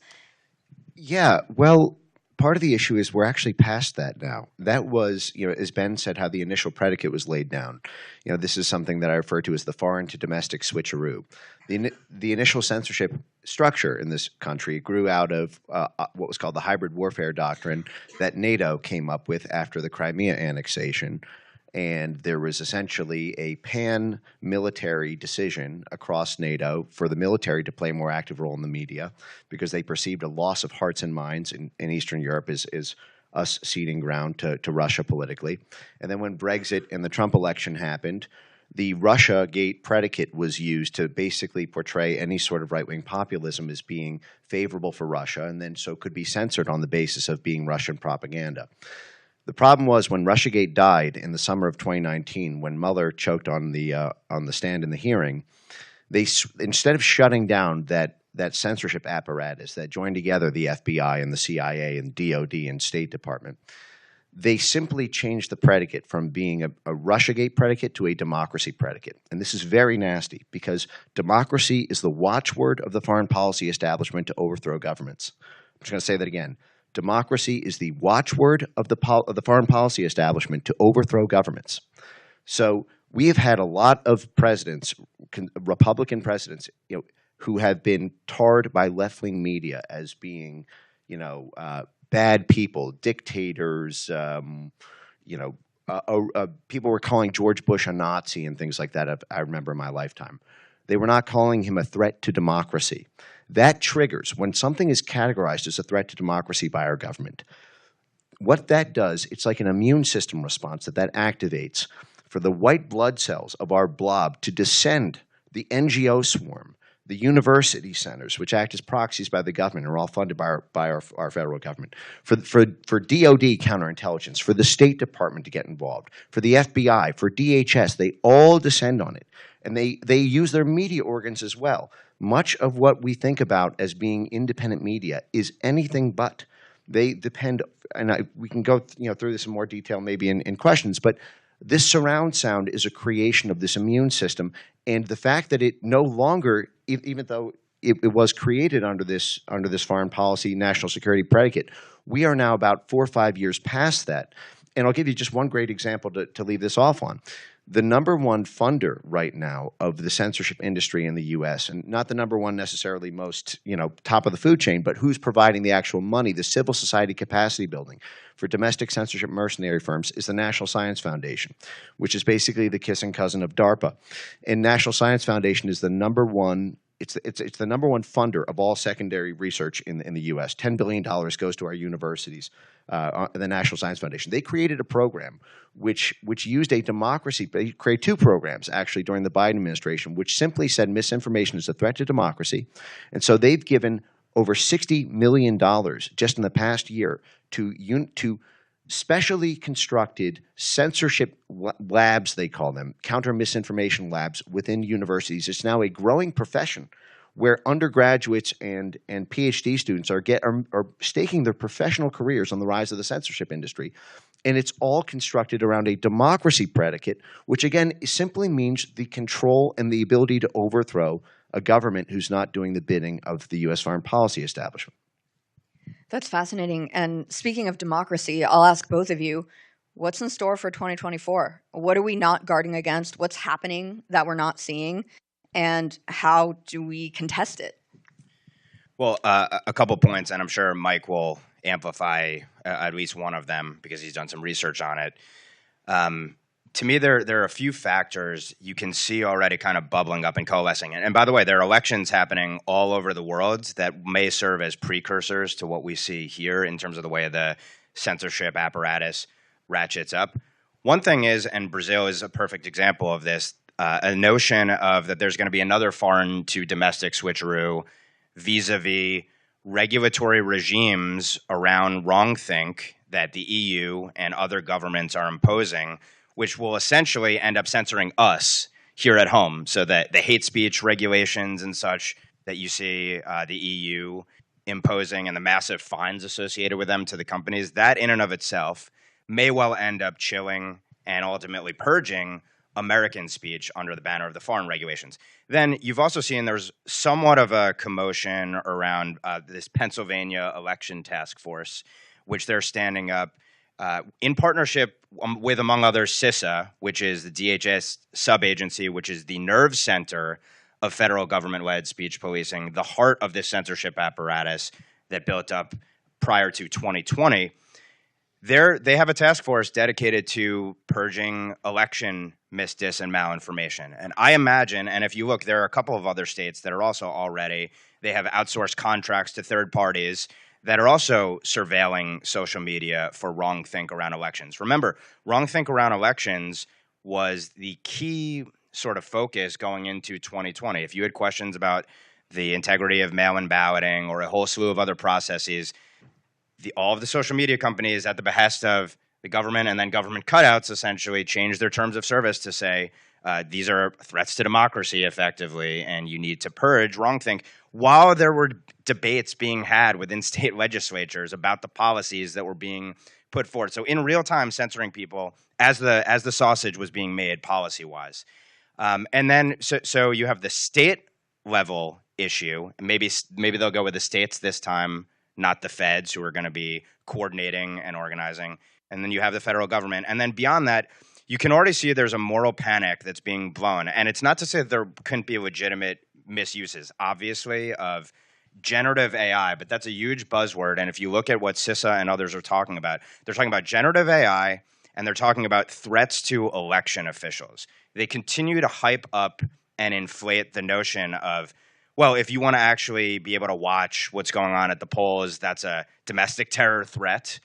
And then you also have this notion of generative AI. If you're looking at what they're going to use as a pretext, will there be one catalyzing event or a cascade of events that will be used to engage the censorship apparatus in 2024? I guess stay tuned on that. But last but not least, I think nuking X would be the ultimate goal for them. And if they don't get to nuking X, at the very least, they're going to raise the cost to the maximum extent for Elon Musk going in. Although, as Mike will tell you, he has unique leverage over the government because the government is so reliant on his companies. That makes it a little bit more difficult for them. But I do think in their dream world, we'd be in a world where Rumble wouldn't exist, X wouldn't exist. At minimum, they are jettisoned from app stores, and that means silencing tens of millions of people. Mike, what does the censorship industrial complex have planned for the presidential election in 2024? Yeah, I think Ben's summary is actually very good, and it's actually what censorship industry insiders say in their own words. So, a couple months ago, some of the most important thought leaders in the censorship industry held a symposium, not unlike this actually, and then published a 150-page white paper at the end of it. And the top-level theme was panic responsibly, because there's 85 elections around the world, and we've lost Twitter. And the House, Judiciary Committee and Weaponization Committee is issuing all these subpoenas against us and bringing us in for transcribed interviews. And there are now these lawsuits between the Supreme Court case, Missouri v. Biden, and the America First legal case. And basically, they said we took our first L in the past 7 years. They'd win after win from 2016 through 2023, and then last year, because of the House turning over and because the censorship issue being taken seriously, and because of the national awareness around this, and because of the turnover, the corporate regime change at X, so to speak, there has been actually a blossoming of free speech on the internet, and they are panicked. And literally, their quote was "panic responsibly," because we have two tricks up our sleeve still. And they said we would be in full panic, but for two things. And the first thing that they said, and Ben touched on this, was something called the EU Digital Services Act. And I would caution you not to think in your mind that of the bland, blasé name EU Digital Services Act. This is the NATO censorship law. Okay, this is what it is. It's the NATO censorship law. The EU is basically the commercial arm of NATO. NATO wants to stop the rise of populist parties in the U.S. and all across NATO, in the U.K., in France, in Italy, in Spain, in Greece, in everywhere that there's an election this year and there's a populist party on the ballot, whether that's from the right or the left. They went after Jeremy Corbyn for being left-wing anti-NATO. It's just that left-wing populists have not had as much electoral success and don't pose as much of a threat there. But this NATO censorship law is very nasty because what it does is it goes beyond the simple hate speech laws that Europe have, and it imposes a new standard about disinformation. So it's creating a new industry for disinformation compliance. Now, the EU is a larger market than the United States. There's 550 million people in the EU. You cannot be a multinational tech platform without having access to the EU market. U.S. companies operating in Europe are going to have to cooperate with this disinformation law. Now, we know the people behind this are the same people who constructed the election censorship apparatus in 2020. So, for example, NewsGuard has partnered with the EU for doing the rules making on this. NewsGuard has also partnered with the American Federation of Teachers, and they are bringing in a new program called Media Literacy, which is all across schools now. It's actually state mandated in California, New York, Illinois, Rhode Island, and several other states. They have a plan to put this mandatory sense. And media literacy just means if you read the wrong media sources, you are illiterate. It doesn't mean teaching you how to read. It literally says if you watch, for example, this symposium on social media, you've committed effectively a mental thought crime. You are illiterate in the news sources you read, and you need to get your mind right. You need to be re-educated, and you will get docked in schools if you cite the wrong sources. For example, structuring is sort of like Wikipedia does. Wikipedia does not allow basically any sort of conservative or populist citation because it's blacklisted. So they basically cited two things. They said, thankfully, this new NATO censorship law is going to force, no matter what Elon wants to do, he's going to have to play ball. He's going to have to play ball with this new law, and he's going to have to put in place the censorship measures that NATO rolls out around election disinformation. So no matter what, he's going to have to play ball with us. But we're still waiting for the final rules on that. The law has been passed. It will come into effect before 2024. It's hard to pierce, in advance of that. And then the second thing that they cited was the role of states, and that's both, on state election disinformation censorship through the state Secretary of State's offices, which are a major Soros project, I should add, and then also through these new state mandated laws around media literacy. So here's the thing, though. We know this. We know this is happening. We know it's happened with CISA. We know it's happened with a cybersecurity organization by the state in California when Twitter used to be the old Twitter. So how, our lawmakers, our policymakers, they have had 3 years to figure out how to contend with this issue. You have your subpoenas, you have your blustering, you have your theater. How come nothing's been done yet? Is it you go to the government, or you go to the big tech companies themselves and look at what they're doing and start to target them? What do you do? How come nothing's been done? And how do we fix this? Okay. So the first thing is it is worth noting that it's not, I wouldn't necessarily characterize it as nothing's been done, because what has been done already at the legislative level has been phenomenal in creating a freezing effect. In fact, the New York Times did a basically apoplectic screeching as their A1 lead article of the Sunday edition about 2 weeks ago, where they said that basically Trump allies are winning the war on disinformation. Actually cited me by name 24 times in the article. How did we lose?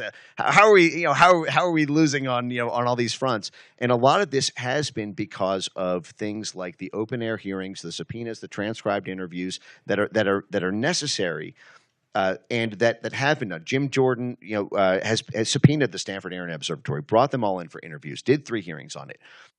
Dan Bishop in the House Homeland Security Committee, which is the oversight of DHS and the CISA censorship agency, did the same thing. 2 hearings on it. Played their clips on the congressional jumbotron. Wave of news cycles, waves of subpoenas, having to turn over all these documents, turning over all this very scandalizing activity.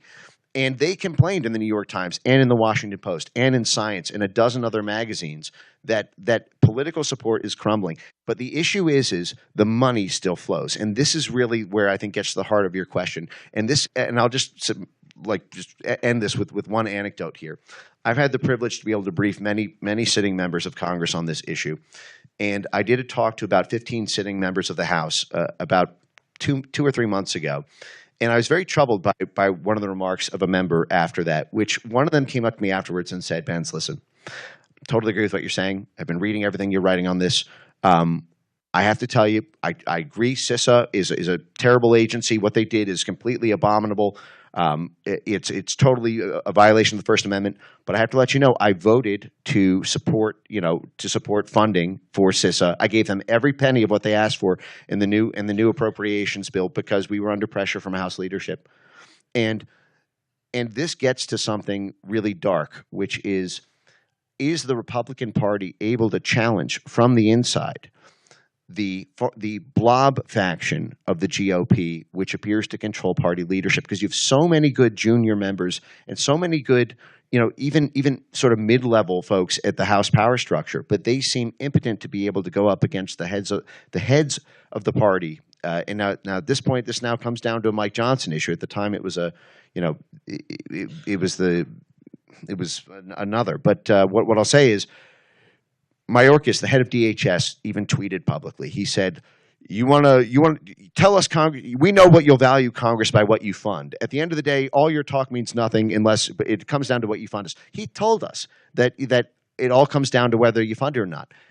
And the censorship industry, the reason I use that phrase, censorship industry, is because at the end of the day, it is an industry. It is a profession with hundreds of thousands of people. And by the way, mark my words, it will be millions of people employed in this industry with these new media literacy laws, which creates mandatory censorship laws in this jobs in this country. If there's no money, there's no jobs, and there's no capacity. So you cut the money off. So we need to get the House together and say, cut the funding to every single one of these institutions within our government that's behind this. Yeah. So what I would say is the baseline, and we're still going to have a lot of problems even if we get to the baseline, but the baseline should be not a single penny of taxpayer dollars should go towards silencing ourselves. That's at the federal level, and that's also at the state level. You're still going to have this outside apparatus that Mike is speaking to, but to the extent you don't have government funding fueling the creation of this industry and then compliance officers that every company under the sun is going to have to hire to be able to comport their practices with the draconian regime that's imposed upon them. But nevertheless, cutting off the federal funding and the direction from the feds and state governments as well is absolutely imperative. Now, that's not to say that there has not been success, because to Mike's point, you can look at the words of the former head of the Stanford Internet Observatory saying essentially, well, you guys in Congress, you've run up the legal bills for Stanford, and I don't know if we're going to impose this censorship regime on you in 2024 now. That's sort of their public line anyway. But there's still a ton of other actors out there, even if that particular apparatus isn't functioning this time around. When I testified before Dan Bishop's subcommittee, what I said was there needs to be a mapping effort to look at every single office in the federal government and all of the personnel associated with those offices. And those offices need to be restructured, and no funding needs to go to them so long as they are engaging in the censorship activities, and especially against American citizens, which is the most disturbing thing about all of this, is the directing of these forces that are supposed to keep us safe from foreign actors, turning them on American citizens. And then in addition to the defunding, I would also advocate for criminal penalties for those who engage in these violations on our rights.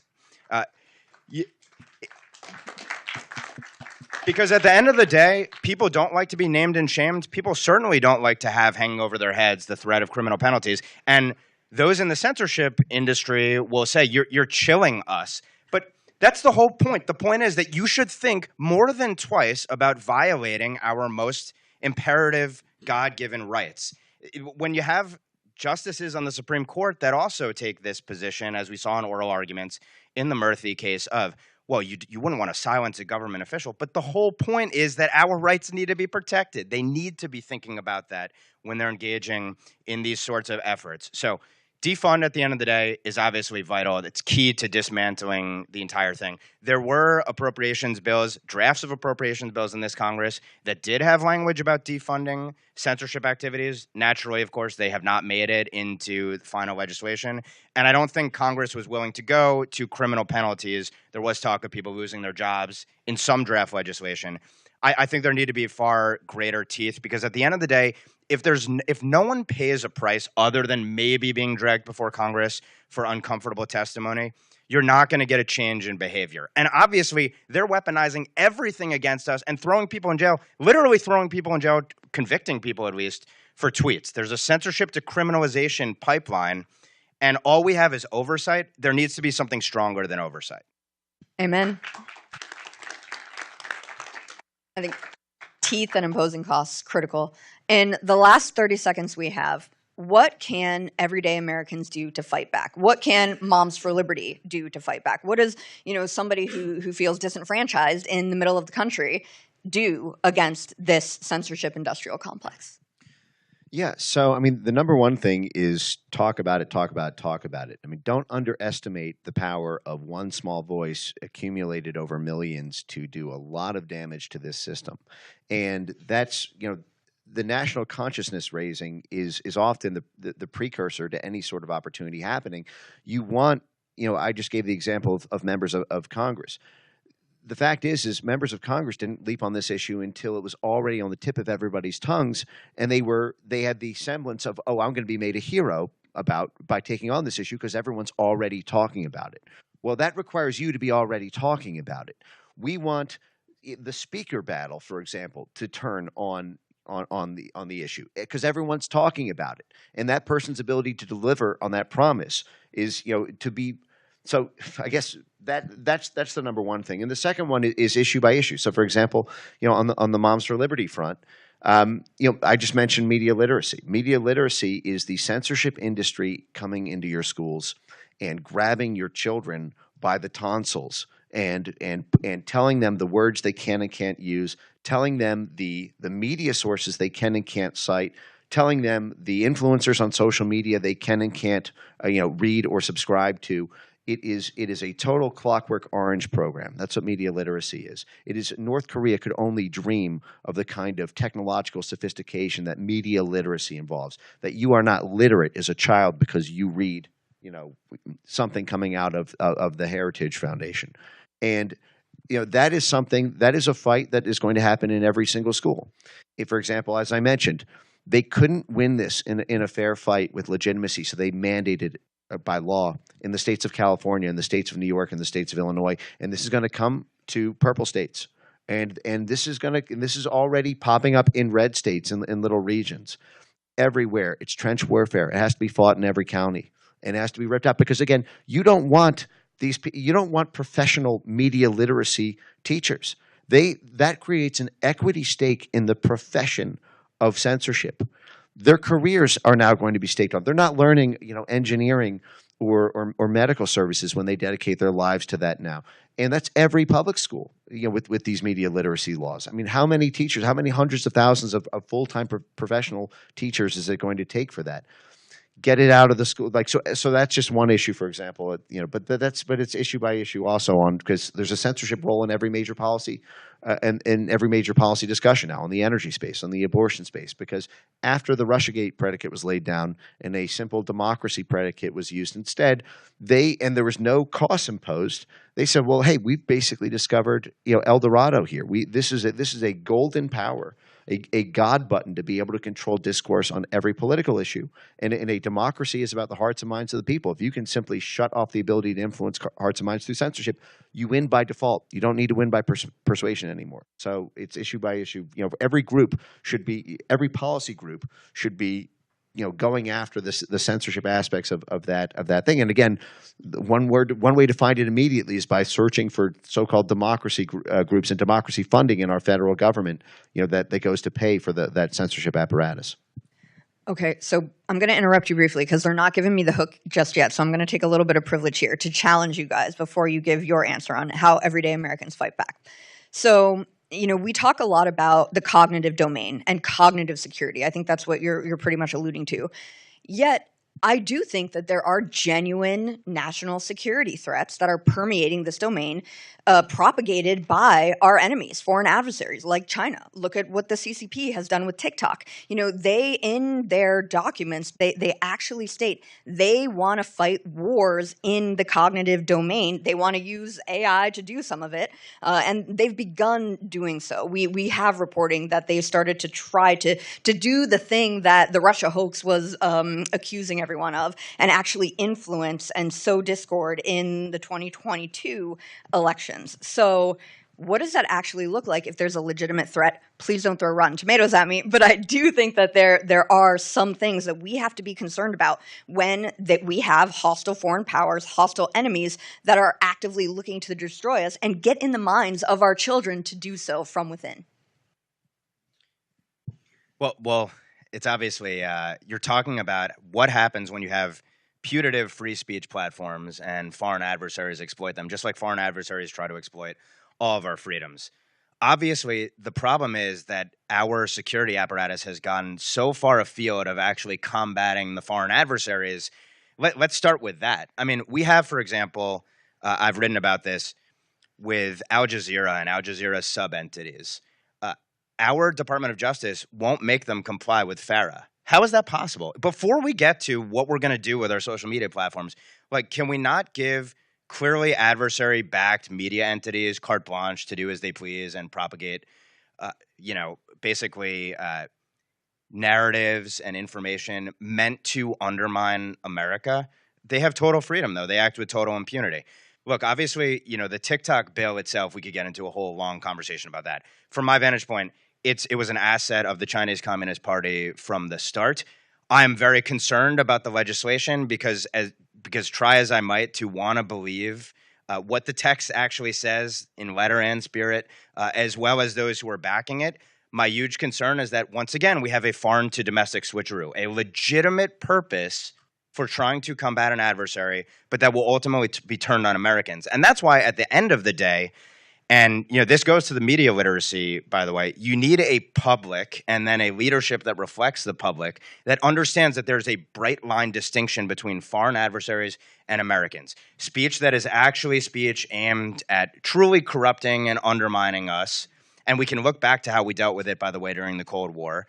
And then speech that is actually domestic speech from domestic speakers that we may disagree with and hate and find odious and toxic, but that we have to tolerate because that's the price of living in an actual free society. But I think we're so far from that at this point. And our leadership is so in this worldview of your dissent is a danger to my power, and I'm going to recharacterize it as a threat to national security or public health or the environment or polluting the minds of young children, and consequently use that as a pretext to go after people who I disagree with. We're so far from that I think the threats you're talking about, yes, there are real threats, but ultimately, if you don't have a change in leadership, which requires a change in the public, which is precisely why the American Federation for Teachers works with NewsGuard to control media literacy education, ultimately that's where it starts, obviously in families and in our schools. And that's going to require a generational sea change that we're obviously far from today. Agree on the sea change. I mean, I do think, especially when it comes to the TikTok policies, we've been working on that for almost 5 years now. And when things actually were legitimate and we were fighting foreign adversaries, and I think it's just the bare minimum we can do to contest a hostile enemy that is very, very insidious. Last thing, I'm sorry for dominating the stage right now, but last thing, what can everyday Americans do to contest this industrial complex? Yeah, I mean, I would say again, talking about it, as I mentioned before, is the number one thing you can do in creating that enticement for folks to take action. But I would also just piggyback on what Ben said here, which is no proxies. The reason that this censorship infrastructure was able to be established and laundered in by the national security state in the first place was because the blob is in the middle of an in-process operation to seize Eurasia from Russia. This is something that's been going on for decades, and Trumpism was deemed to be a proxy. Therefore, by using this foreign predicate, you could say, well, hey, if Trump wants a détente with Russia, after all these sanctions that we put on them after the Crimea annexation in 2014, if Trump wants neutrality with Russia, or if Marine Le Pen in France wants neutrality with Russia, or if the AfD party in Germany wants a gas pipeline with Russia in Germany, or if the Spanish Vox party wants neutrality with Russia, every single one of those groups, just because of what their own citizens want to do foreign policy-wise vis-a-vis another country, will be categorized as a proxy force for Russia, and that apparatus will be used. So I understand, I totally agree the point about, and if you actually have a hard forensic receipt, they didn't have that with Russiagate, but it's a proxy war, and if you can simply just draw the line at no proxies, then that would be the protection as I see. I like it. No proxies. Heard it here first. All right, and we'll introduce Derek again, or Jason. Thank you. That was wonderful. Thanks, Dixon.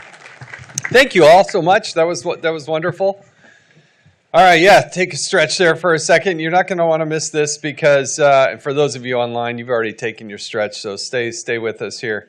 But we are thrilled to have joining us Senator Johnson from the great state of Wisconsin. He is one of the hardest working and most principled people that I have seen serve in the United States Congress. He is not bashful in taking on and calling balls and strikes as he sees them, and just thrilled that he would come and talk to us about the weaponization of COVID. And that discussion will be led and had with Mary Holland, who's the president and general counsel of the Children's Health Defense. Please help me welcome Mary Holland and Senator Ron Johnson.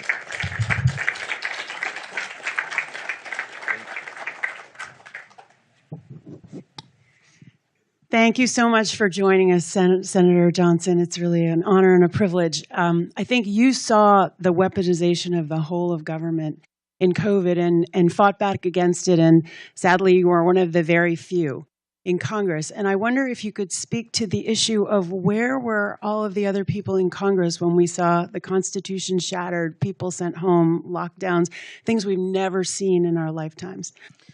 So first of all, thank you for inviting me. Thank the Heritage Foundation for putting this on. I thought that last panel was excellent.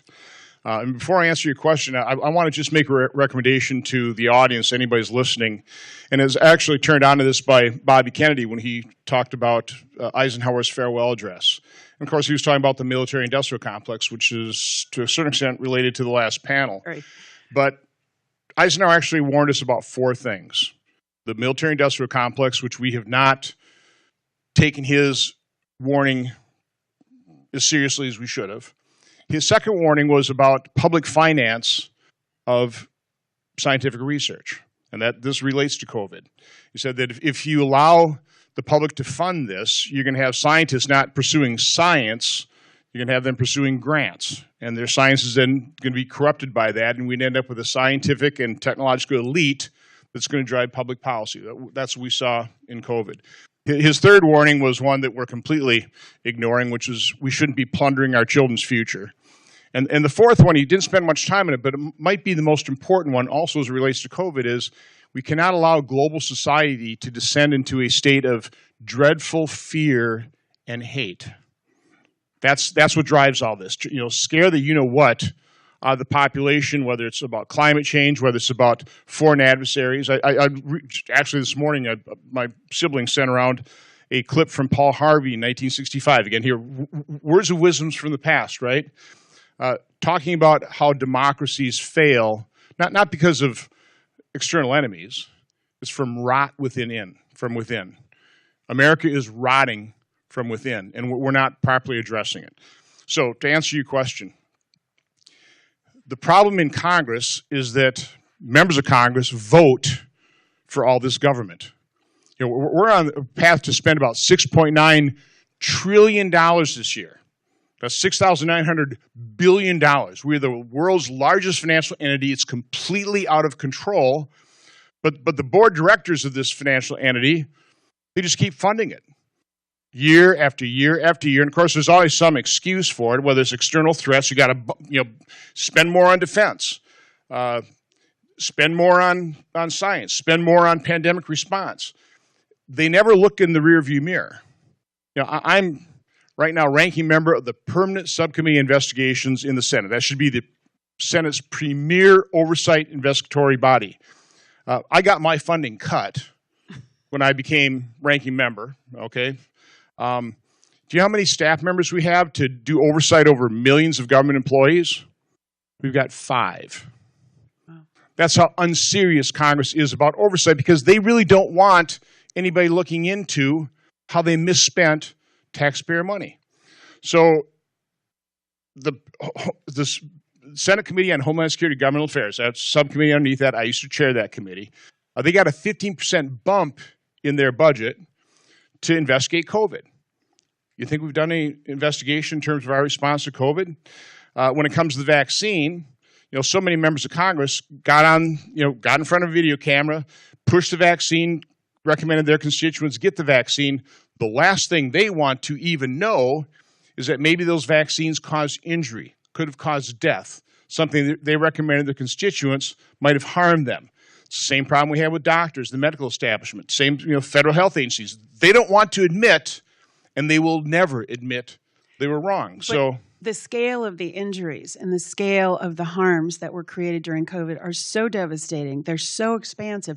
How can they ignore the reality? Because you have the Nobel Peace Prize Committee awarding a Nobel Prize to the people who developed the mRNA technology, and in that award said that mRNA technology saved 14 million lives. There's no science to back that up. There's no study. They just pull that number out of the air, and then they denigrate the actual numbers. For example, on VAERS, we're over 37,000 deaths worldwide. And, of course, one of the problems with VAERS is it dramatically understates the number of adverse events, over 1.6 million adverse events. By the way, 24% of those 37,000 deaths are occurring on the day of vaccination or within 2 days. Within a couple months. I started tracking this in about April of 2021. We are up to thousands of deaths. 46% were occurring on the day of vaccination or within 2 days because we were administering to the elderly. They couldn't handle the adverse events. But that's all been ignored. I presented that information to Francis Collins at the end of April. his response to me is, well, we've associated 6 deaths with the J&J vaccine.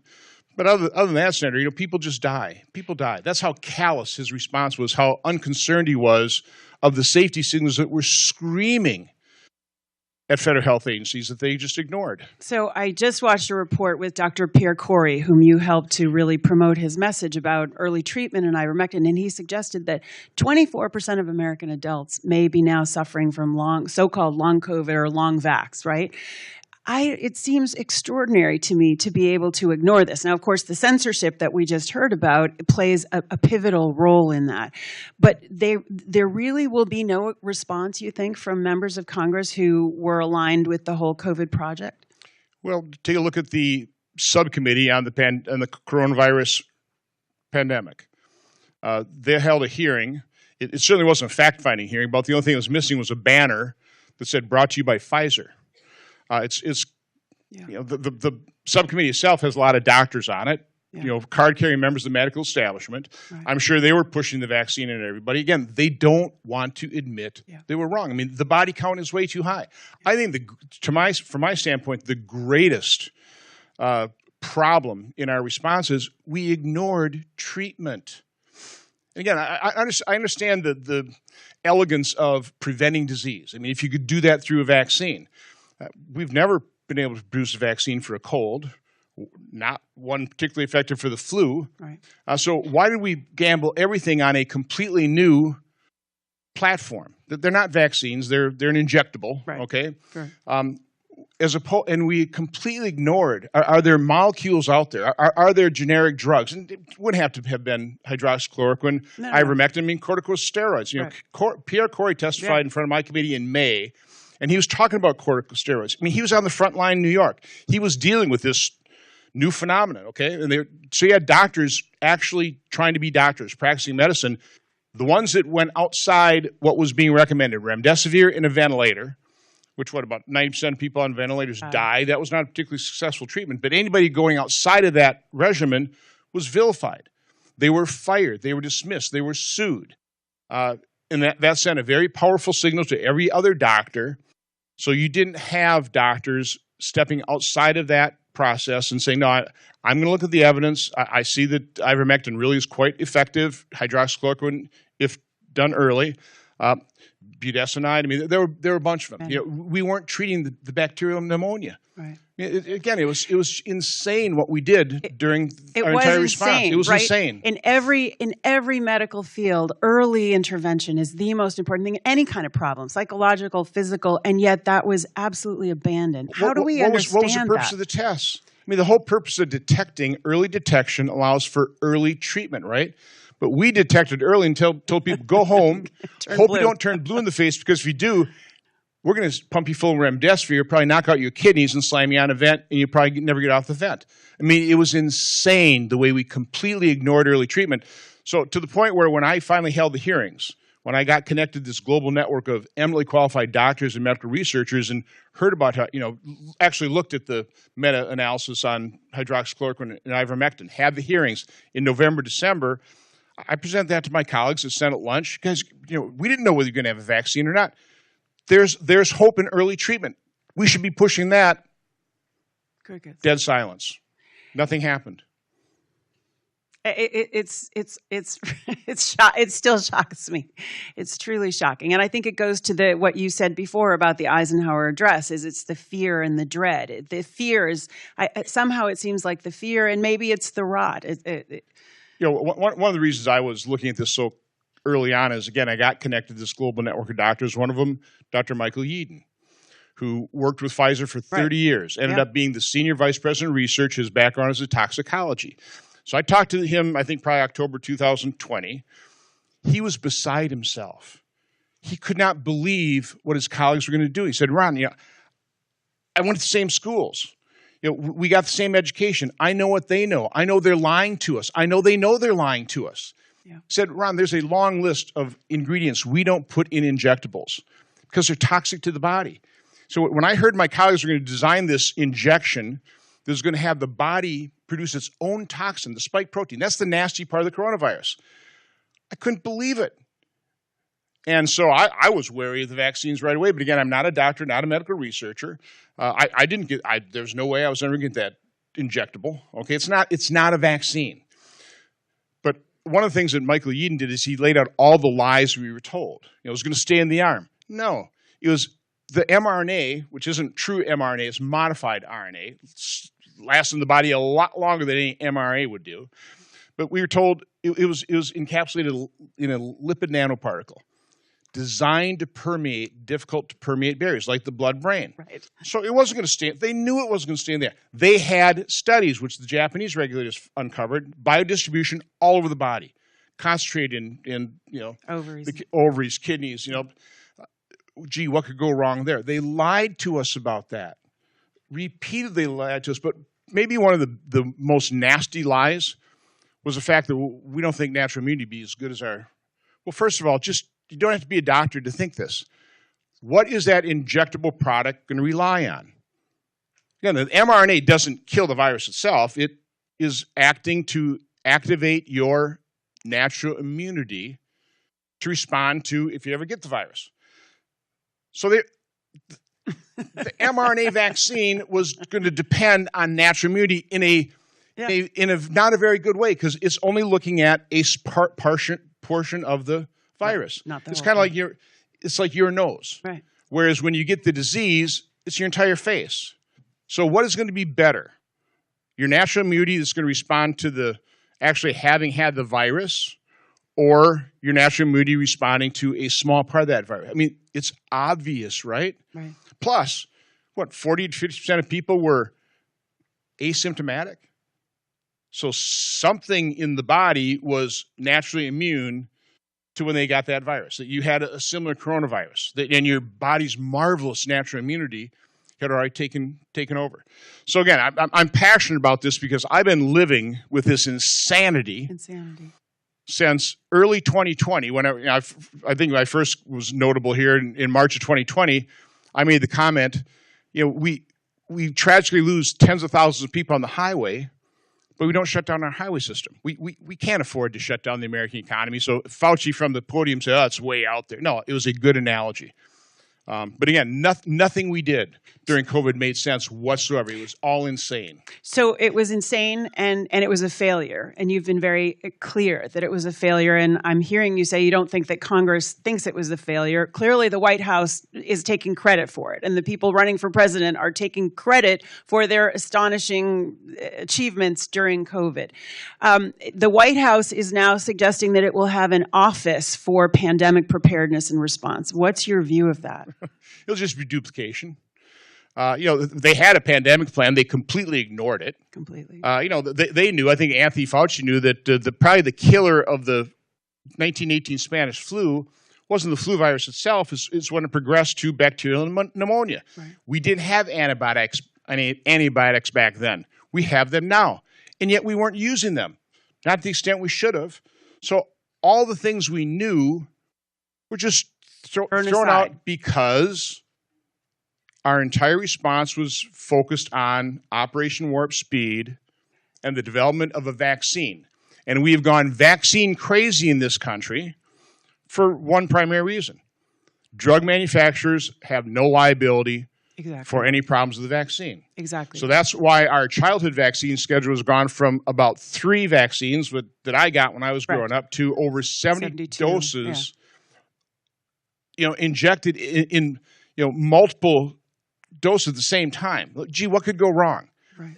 Every time you inject a vaccine into the body, your body reacts, right? So with little children, we're injecting multiple antigens. Adjuvants, different vaccines at the same time. Right. Throwing an infant's immune system into overdrive, trying to respond to these things. Yeah. Gee, what could go wrong? and as Bobby Kennedy does a really good job pointing out, I really don't know what decades ago the percent of chronic illness was, and he claims about 6%. I have a hard time locating exactly where that is. But now we're up to 60%. And our federal health agencies, what are they doing to address that? They're not even asking the question. Right. I mean, you can't question the the efficacy and safety of vaccines, or anti-vax. Yeah, Oh my God. We got two of them up here. I never was, but I tell you what, the whole instance of COVID, and this is another point to make. COVID should have opened our eyes to all kinds of things: the censorship, the weaponization of government. Right.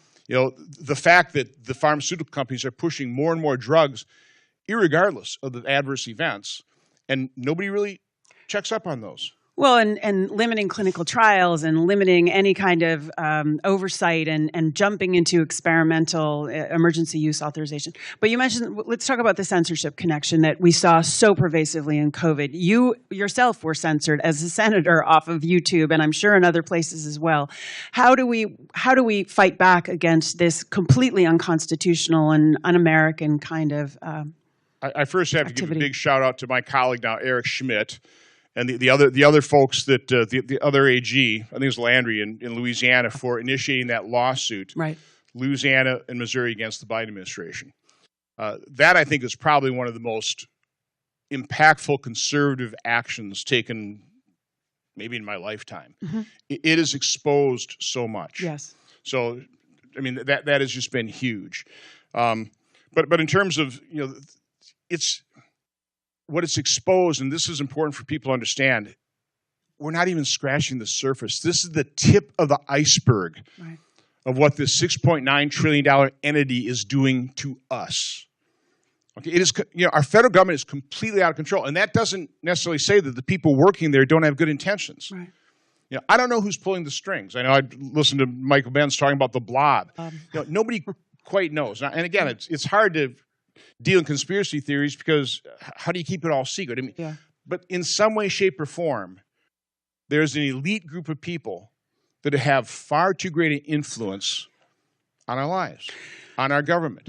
And that's what we need to get to the bottom of. But understand that they are good at this. They hide in the shadows. Right. And one thing, being chairman of the premier committee of government affairs, Homeland Security, government affairs, we are the Senate Oversight Committee. I mean, administrations, both Republican, Democrat, they just give us the middle finger. They don't respond. Yeah. So they are completely unaccountable to the American public through your elected representatives, and that's been going on for decades. So they are completely immune from oversight investigation. Just take a look at what's happened over the last 4, 5, 6 years. Yeah. So speaking of no liability, you have a bill, S444, about the World Health Organization, that any kind of international agreement should come to the Senate for advice and consent, as the Constitution says. What's happening with that really important bill and this WHO project that really is enabling the World Health Organization not only to engage in global censorship, but literally to put in place pandemic controls, including vaccines, medicines, lockdowns everywhere? Well, it's like border security or building a fence. It's completely partisan.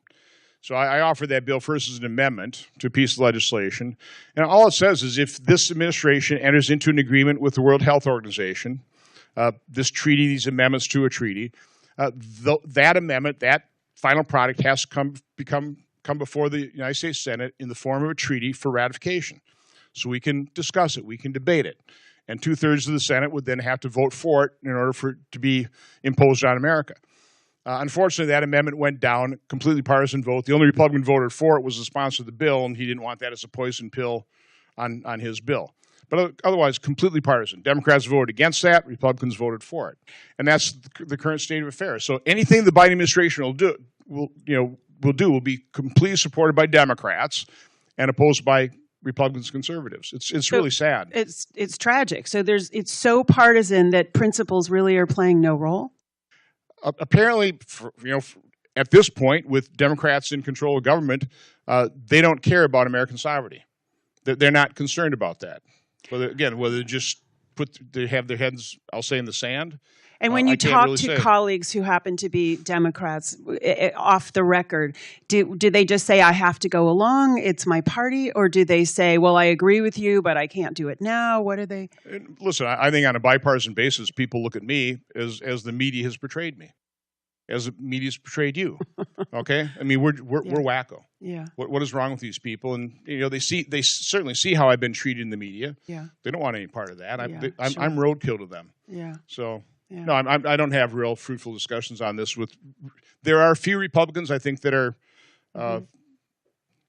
willing to listen to me. I think sympathetic with the views, but they don't want to get out there either. Yeah. So let's talk about the First Amendment. That's a core principle to U.S. law and government. And yet it seems like, based on the last panel, that many people in government and elsewhere in the society have really abandoned the goals of the First Amendment, that free speech is core to any kind of democracy. Do your colleagues still believe in the First Amendment? Oh, they'll say they do. But again, they're not really contemplating all this government they're voting for, all this spending, how antithetical it is toward free speech. They're not understanding the downside of big government. Again, to me, the problem is a massive federal government that has gone so far outside the constraints of the Constitution. I mean, government's doing things that our founding fathers never contemplated the federal government would ever do. They got to be spinning in their graves. And the problem is it doesn't do it well. So federal government's not doing what it needs to do, which is securing our border, maintaining a strong national defense to defend our homeland, as opposed to let's be adventuresome, let's go into get on these foreign entanglements. One thing we should do, and we don't, is we're not reflexive. We don't, in retrospect, take a look at, well, what did that foreign entanglement result in? I mean, what was the result of Vietnam? What's been the result of Afghanistan? What was the result of Iraq? What's the result of us doing everything we could to push the revolution of dignity in Ukraine? Listen, we have to have a sunset. So the thing that I can only point to that eventually got in the final bill was the 7-year sunset, which is happening now. And I'm so glad that did happen. So now we're going to talk a little bit about the weaponization of media. And we have a short video. I think it's about 8 minutes. It's from Molly Hemingway. She's the senior editor of The Federalist. You've seen her on Fox News and others. She is personally one of my favorites out there. So let's go to the video from Molly Hemingway. However much you loathe the corporate media, it is nowhere near enough. And a lot of you probably do loathe the corporate media. Gallup asks the question of Americans every year, and the results last October showed that Americans' trust in the media has hit record lows. Democrats' trust in the media has fallen 12 points over the past year, but it's still at a very high 58%.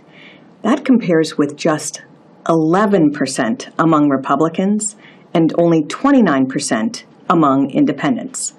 A record high number of Americans, 39%, say they don't trust the media at all, and that number has steadily increased since 2018. To some extent, it's amazing that anyone trusts corporate media at all in any fashion. Bias is an issue that Americans have talked about for a very long time, even in the 1960s and the 1970s.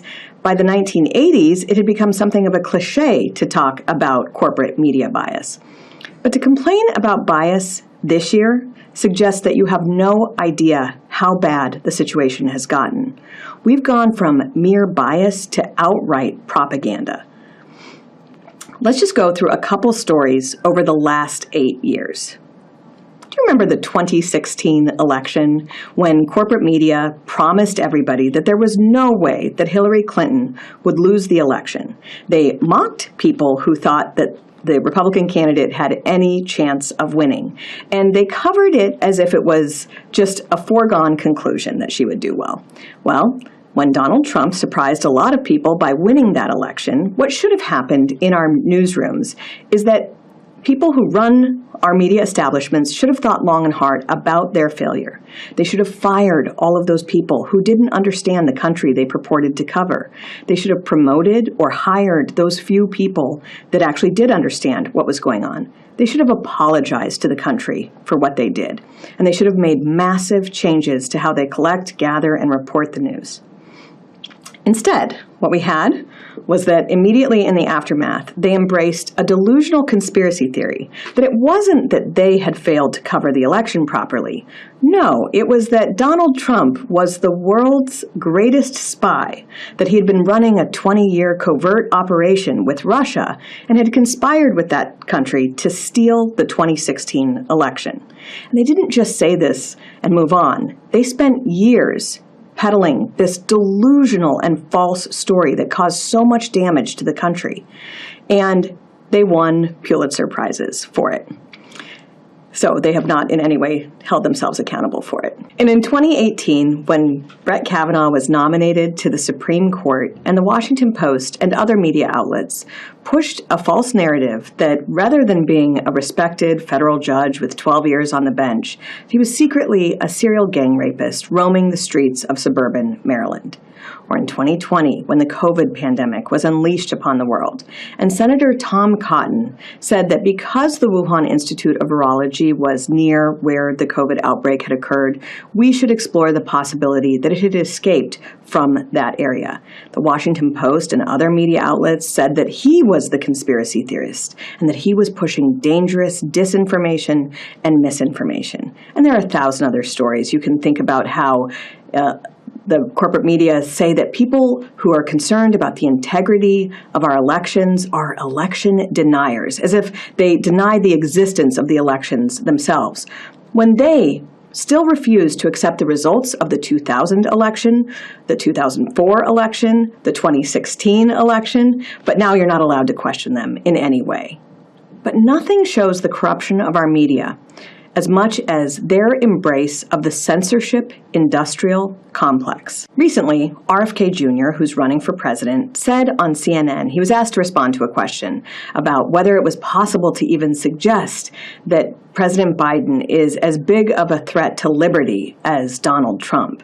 And RFK Jr. really surprised the host when he said that Biden was far worse, far more of a threat to liberty, because he is engaged in the widespread censorship of his political opponents. He is using federal agencies across our government to censor political speech and debate in our country's worst history of the violation of the First Amendment that we have ever experienced.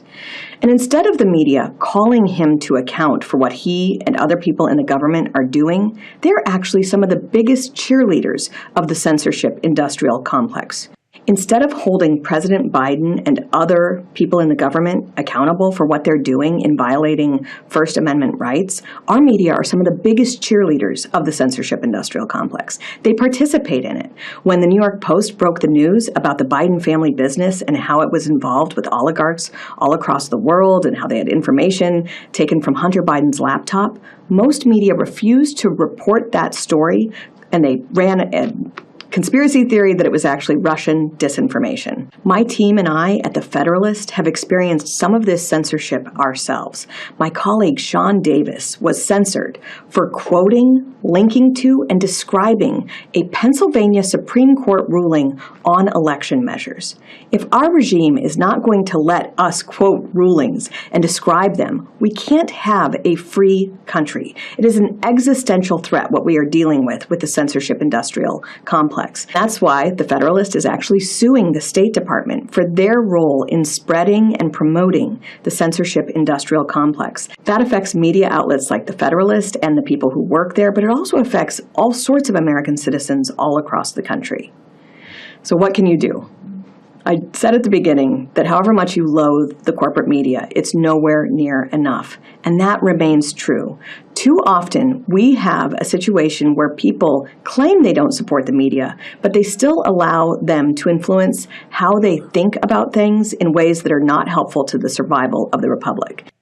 It is important for people who don't appreciate how the media are doing their best to destroy the country to not give them any credibility whatsoever until and unless they apologize for what they've done, turn away from their misdeeds, and credibly restore confidence. It is important that you hold these people accountable, that when they make horrible mistakes with stories or when they intentionally tell a story the wrong way, that you let them know that you don't support what they are doing. It is important that you support the Daily Signal, The Federalist, and other media organizations that challenge the false narratives peddled by corporate media every day. And it is also important to be a well-informed citizen of the Republic. We know from the founders that they believed that a healthy media environment was key to the success of the Republic itself. We do not have that now. We have mostly a propaganda press, but there are good media organizations. They need your support to fight fight the lies of corporate media, and to restore our founding principles to our government and to our people.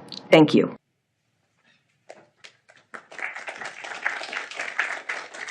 Molly Hemingway, one of the best out there. You know, I like to tell this quick story. When our son was young, now he's married, he's got kids, he's a practicing attorney, but when he was young, I remember he came running around the corner one day and he said, "Mom, Dad, look at this great big CD." It was a record. He had never seen it. He'd never grown up with it. Things had really changed along the way, and you know, it's just generations see things differently. Things change. There's a great meme out there. I love a good meme. You go out there and you can look for this one. It's Howard Cosell. Now, there's a lot of young people in here who probably don't know who Howard Cosell is, but those of you that are old enough, it was not a real sporting event unless Howard Cosell was there with his distinctive voice and his bad toupee calling, you know, telling us about this sporting event. But on this thing, he's got two people by his side. One is Bruce Jenner, and the other is O.J. Simpson. And the meme simply says, "Oh, how things are going to change." And it's so true how things are going to change. How our kids see and get the media and their news and their information is so different than how I grew up and how probably you grew up. It is absolutely stunning. Who is the single most popular person, the single most viewed person on all of the internet? Who is the number one person, not even close to Taylor Swift or anybody else? Who is the number one person seen on the internet? Mr. Beast. If you don't know who Mr. Beast is, what is he, 26 years old? He has 5 times the number of followers than Taylor Swift. And he's a good guy doing good things. And he actually has a good message. He goes out and does these crazy things. He created these channels when he was 15 years old. Now he's like 26 years old. He is by far the wealthiest person coming out of this. And he is changing the world and the way we see it and the information you got. You may like him. You may not like him. I happen to find him highly entertaining. Hundreds of millions of other people also find him entertaining. It's amazing how the world has changed. And he's not on some big network television. He's basically on YouTube. And it's unbelievable how things have changed. We just need to pay attention to that and make sure we're also calling out the so-called traditional media, who, as my former colleague Trey Gowdy liked to say, they've never, ever seen a Republican investigation that was warranted, and they've never, ever seen a Democratic investigation that should ever end. That's the way Trey Gowdy saw it, and I happen to concur.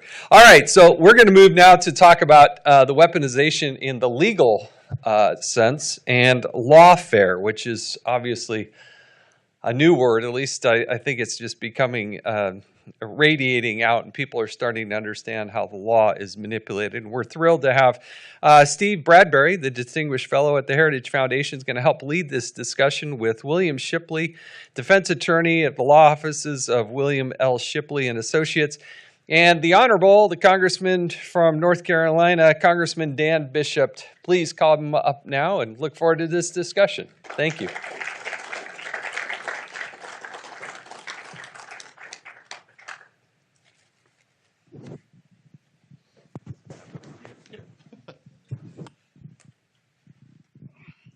Well, thank you, Mr. Chairman. So we've seen the FBI and the DOJ abuse their awesome law enforcement powers of investigation, prosecution, to target American citizens who have dissented against the preferred policy options of the government in power, who have exercised their constitutional rights, religious rights, or rights of expression online. And we've seen them target American citizens who are perceived to pose a threat to the political establishment. In 2016, they abused the FISA process, the Foreign Intelligence Surveillance Act, to target the presidential campaign of Donald Trump that was viewed as an insurgent campaign. They continued to attempt to hobble the new president's administration. In the run-up to the 2020 election, the FBI, the DOJ, elements of the Homeland Security Department pressured tech companies to suppress stories about the Hunter Biden laptop.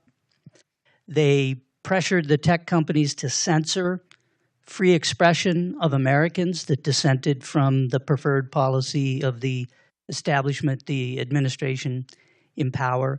We've seen the FBI, the DOJ target American parents who push back on extreme education policies and pandemic shutdowns before their local school boards, traditional Catholics exercising their religious rights, and American families in various ways, online and elsewhere. And we've seen the FBI dip into this very sensitive database of collection under Section 702 that's supposed to be targeted at foreigners overseas to collect information about American citizens for no valid foreign intelligence purpose. And it's been documented that they've done that more than 278,000 times. And as the congressman knows, FISA is up for reauthorization. That's Section 702. And there's a lot of talk about ways that the FBI needs to be reformed and the FISA process needs to be reformed. Here at the Heritage Foundation, we published a big paper last year called How to Fix the FBI. And it surveys this field of abuses that we've heard about today and that we've seen from the FBI particularly. And it goes into detail about a lot of suggested reforms, both targeted reforms of the FBI and some major structural reforms. So far, Congress has not taken up that charge and has not made any significant reforms of the FBI. FISA, they're looking at some big reforms. So I'd like to talk with the congressman a little bit about that. Let me turn first, though, to Bill. Bill Shipley, you've been a federal prosecutor for more than 22 years. You're a criminal defense lawyer. You're a civil trial litigator. And recently you've been defending a number of the January 6th defendants. And we know that the FBI has tapped into that 702 database on a number of occasions, looking at those January 6th defendants. Can you describe what you've learned from your experience defending the January 6 cases about how the FBI and DOJ have abused their law enforcement powers? Well, the number's up to 53. 53 different January 6 defendants over the course of about 32 months. Specifically as to 702 and the use of what is intelligence information in the criminal justice process, that is strictly forbidden. And as a result, we won't see it as criminal defense lawyers. It's not something that is going to land in my inbox as discovery as to one of my clients. But, having spent 21 plus years with the Department of Justice as a criminal prosecutor and knowing something about the intelligence side of the FBI's operation that just, you pick up over time, I'm 100% convinced that the FBI has used that information to further their investigations, not necessarily to generate evidence that's going to be used in a courtroom against a particular defendant, but to isolate, identify individuals or groups, focus on them, learn things about them that bring, additional context or specific factual information. And then they will go out and use more traditional methods of information and evidence gathering to sort of, in a backdoor fashion, arrive at the same kinds of information. They then produce that in discovery to the defense lawyers. And, if you don't know the process, you wouldn't know that they might have acquired some of this information in a manner that is not appropriate under the regulations and the statutes. But as you said, there's no escaping the fact that for many years, and we're not talking about just last year, even the year before, but we can go back many years to the government, the FBI, Department of Justice, National Security Division, acknowledging to the FISA court that it had collected information beyond the boundaries of what they were authorized to do. Some of that is a result of the FBI using contractors. They bring in contract employees. They have, again, this is not information that's generally known to the public, but they'll hire a contracting firm that has a bunch of ex-military intelligence analysts. And the contracting firm will actually pipe the request through the FBI to NSA to get the information out of the database. And then, so it's in some ways it's happened, it happens, outside the FBI's building and creates a little bit of plausible deniability for them. It's like, well, we didn't know the contractor was going to do that. And, we've taken steps to prevent it, but it happens every year. Wow. Can you talk a little bit about what you've observed in terms of the scale of the resources that the FBI, the DOJ have brought to bear in the January 6th investigations and prosecutions versus what you might see in a case that isn't so politicized? Well, I mean, that's a good point.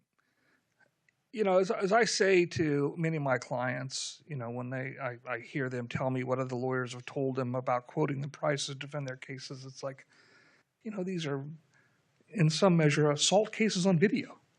They're not terribly complicated. But the government has gone to these extraordinary measures to vacuum up data across the internet, to use highly sophisticated and outsourced to some degrees, highly sophisticated facial recognition software to identify people that they've got the video, but they don't know who the person is. They have spent hundreds of millions of dollars, just my guess. But seeing the work that I see, the squads that are employed, we're not just talking about hundreds of FBI agents. We're talking literally thousands of law enforcement officers, both FBI agents, other federal law enforcement agents, and what are called task force agents on joint terrorism task forces, which exist in every FBI office. Every FBI field office, there's 54 of them, has a joint terrorism task force. Sometimes that task force will have more than one squad, might have 2, 3, 4, 5 squads, 20 agents each. Most of those people are state and local law enforcement who are working the task force collectively. So while I might only see 1 or 2 FBI agents in a particular case in the paperwork, I can probably find 25 or 30 names of law enforcement officials. And one of the FBI has these surveillance teams that are not agents. They are non-agent employees. And they are using these surveillance teams to follow people around for the most idiotic reasons. It's just a waste of time. These are resources that are obviously not being deployed to other kinds of crimes. Exactly. And in some respects, and I think the congressman he'll know exactly what I'm talking about, this is stat chasing. This is how the FBI justifies its budgetary requests year after year after year. Federal law enforcement agencies, for good or ill, and the Department of Justice, they are stat-driven agencies. Well, there also seems to be some political priority being placed here. No question. Bill, can you comment at all about the treatment of prisoners in the January 6th prosecution and the sort of confinement conditions? Well, I can just briefly. I'm probably not quite on board with sort of the doom and gloom prognosticators, because here's what happened. Department of Corrections here in the District of Columbia, which was a local facility where January 6 defendants who were detained were housed, was a pit. It's run by the District of Columbia. It's not run by the federal government.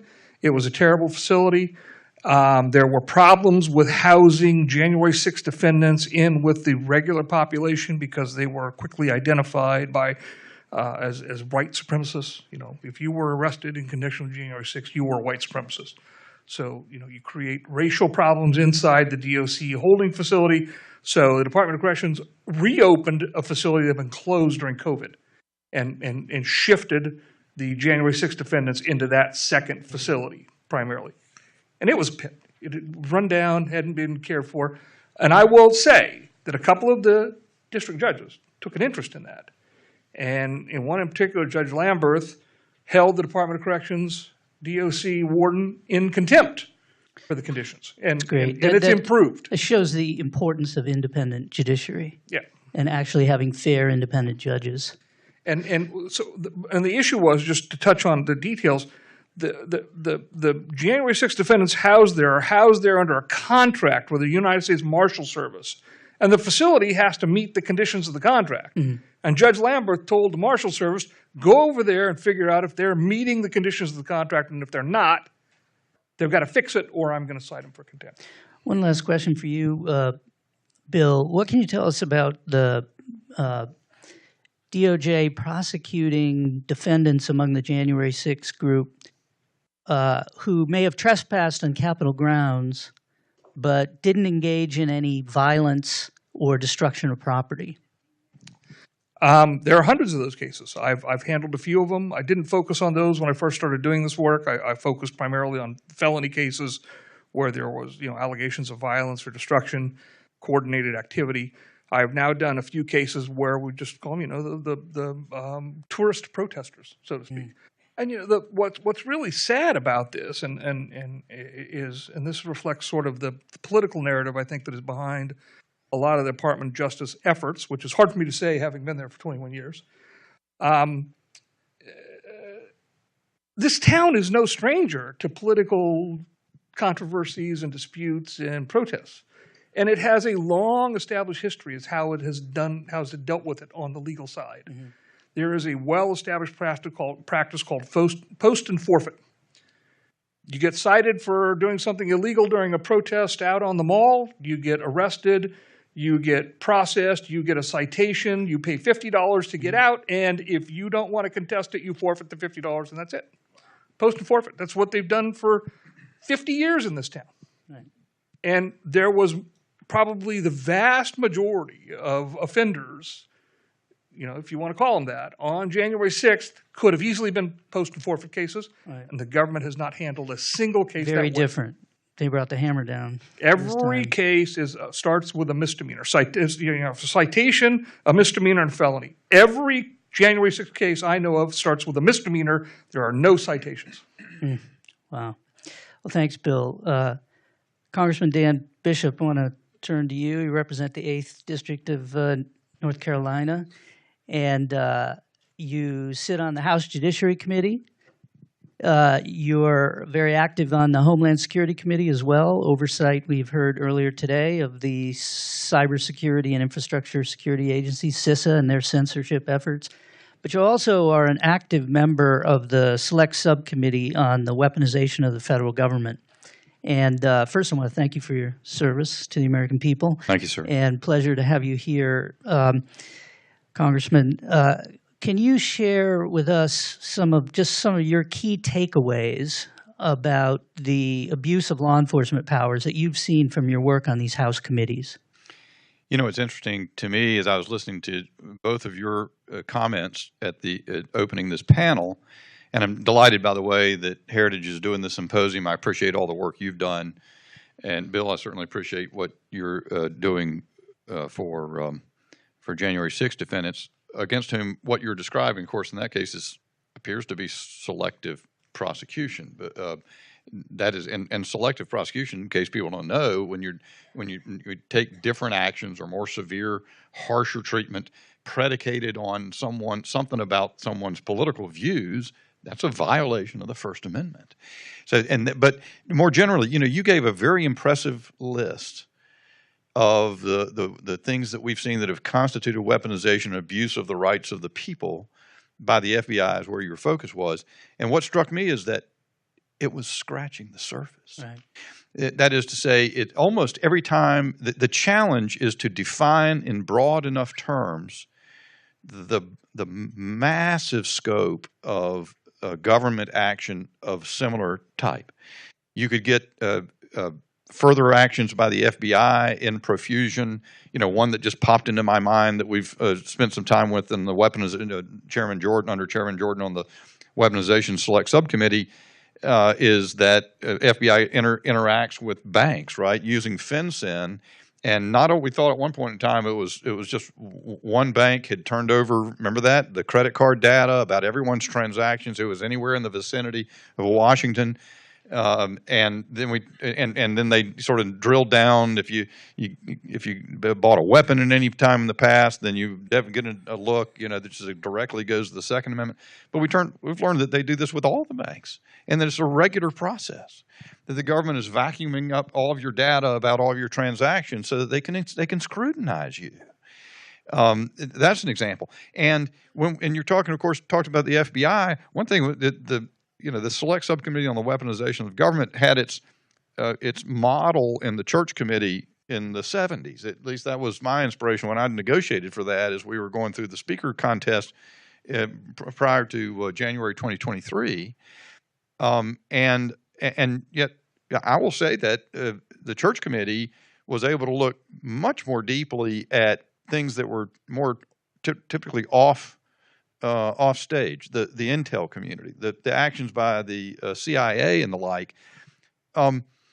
Mike Benz, who's become well known in this process, and I think that's one of the big contributors of the Weaponization Subcommittee has done, is give prominent public exposure to people who know what is going on. But when Mike describes the American foreign policy blob, the intel community, the Department of Defense, the State Department, the way they've engaged in, and so you've had these direct actions, many of which you describe, with the FBI embedding itself and other agencies with the social media platforms to curate and manipulate what Americans could say or read online. But then you immediately get beyond that to this that's been described by some as a censorship laundering complex. Mike helped define, and Ben Weingarten over there also, that people have been in the forefront of defining and exposing, and Michael Schellenberger and Matt Taibbi, how there's this cadre of NGOs, pseudo-academic, the Stanford Internet Observatory, the University of Washington, the Atlantic Council's DFR labs, and so forth, that where the federal government already is walking a line purposefully to see just how close they can get to trampling the First Amendment and get away with it. And that's what the Murphy versus Missouri case is about. It's pending in the United States Supreme Court. But then they recognize they've got these limitations, and the shrewd lawfare types in these NGOs recognize the limits. And so they step in to do things with the social media companies on behalf, effectively, of the federal government. And then we see a whole nother area. So we've just in this week, where we've seen the remarkable actions out of Brazil by a judicial official there, effectively, as I understand it, most recently, if I've got the story, it's developing, so I say this with some caution, but opening criminal process against Elon Musk because they want to, because X is not knuckling under in terms of what people are being able to say on that platform. So it gets outsourced, and it's not just Brazil; it's Ireland and Scotland and Canada and on. And these things don't occur in a vacuum either. What Mike has made a good explanation of, you always go look for a Mike Benz explainer if you got a few minutes, because you'll learn something. But it's the U.S. policy blob and its engagement, for example, with Brazil, that made Bolsonaro, enemy number one down there, saw to it that the January 8th defendants were treated as severely as January 6th grandmas who were trespassing on Capitol grounds. And all of this just, again, it's almost, that's the most troubling thing. I think we've begun something important with the Select Subcommittee on the Weaponization of the Federal Government, but we've had to concentrate on something, and it's been basically First Amendment and these agency efforts, but it's just like it is a burgeoning field that is so large, you almost don't know how we're going to get to it all. Seems like an effort to use the powers of government to try to change the culture, to try to change what America is. Not just America, the Western democracies. Michael Schellenberger had a great thing on X in the last day or so that really sort of gets at the scale of what we face. It is truly frightening. And it's saying all this is done in the name of security, At the same time, we've dispensed with any sovereign control of our borders, and you have millions of people coming over in the most obvious security risk in the history of the country, perhaps, mindful of the language out of the 9/11 Commission report that the system was blinking red. 2 million or more gotaways who've come in. They could be doing anything, and yet in the name of security, this week, we've just seen the announcement by the Speaker of the House that he does not support a warrant requirement being amended into FISA 702. An astonishing and disheartening development to me. But we're seeing that the Republican majority in the House is going to be, in this existential sort of fight about whether we can actually take a serious step toward one reform on one problem that has been demonstrated in astronomical numbers. We're not in a good place, but we got to amp up the fight, and we've got to solidify, I think, at least Republicans and hopefully everyone to recognize this isn't about partisanship or ideology. It is about the most fundamental ideas of freedom that have existed since the Enlightenment. And Winston Churchill talked about an iron curtain descending across Europe. We're seeing a darkening of the West. Yeah. Wow. I'd like to, if we could, turn our focus specifically to the FBI. We heard earlier today from two brave whistleblowers who've appeared before your subcommittee, Garrett O'Boyle and Steve Friend. Great Americans. Yeah. And I just wonder, what's your take on what is going on in the FBI? How have the priorities, the personnel standards, the focus of the FBI changed for the worse? Boy, that's hard, and in the sense that it's hard to find much to ferret out as the jewel of good federal law enforcement that needs to be preserved at this point. And the degree to which you take FBI leadership at the highest level, I'd like to be able to point out someone who's doing great things. But just the latest is we talked about the embedding with the social media companies, and that all getting exposed, and to at least people who are paying attention, being a source of grave concern, and yet. Even while Murphy versus Missouri is pending before the United States Supreme Court, the FBI has just announced the renewal of their project. Yeah, they're still doing it. Yeah, and I mean they may have taken a pause because they were at least brushed back a bit, but they're doubling down. And you remember that the FISA court, of course, said a number of years ago, as the fallout from the spying on the Trump campaign, that there was an institutional lack of candor in the FBI, and you would like to see an agency that sees that sort of criticism from that well-placed a source to say, this is never going to happen again. We'll root this out with everything we've got. And yet the FBI constantly stonewalls our subcommittee in learning what they've done. They put up every roadblock in the world. You just saw a judge chastise in fact, it's coming back to my mind, but it was based on subpoenas out of either Judiciary or Weaponization Subcommittee that they have blatantly defied. Wow. So it's a problem. I don't see and I see constantly in hearings, FBI high-ranking officials come before our committee. I remember when a question was asked in August Pfluger's subcommittee on Homeland Security to.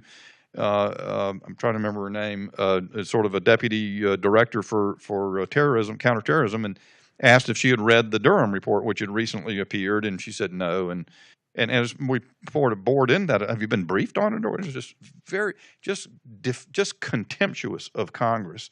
And if I ever were executive in charge of anything, and somebody in my organization appeared in front of the Congress and acted in that way, that person would be gone that afternoon. Yeah. And I see nothing like that from the leadership of the FBI. In our report, How to Fix the FBI, which is available to everyone on heritage.org, we had a lot of proposals for fundamental reforms of the FBI. I guess I'm not going to ask you about the prospect that Congress is going to take up the mantle and undertake those reforms, because I think the answer would probably be too depressing. But I know, Congressman, that you're also currently running for State Attorney General of North Carolina.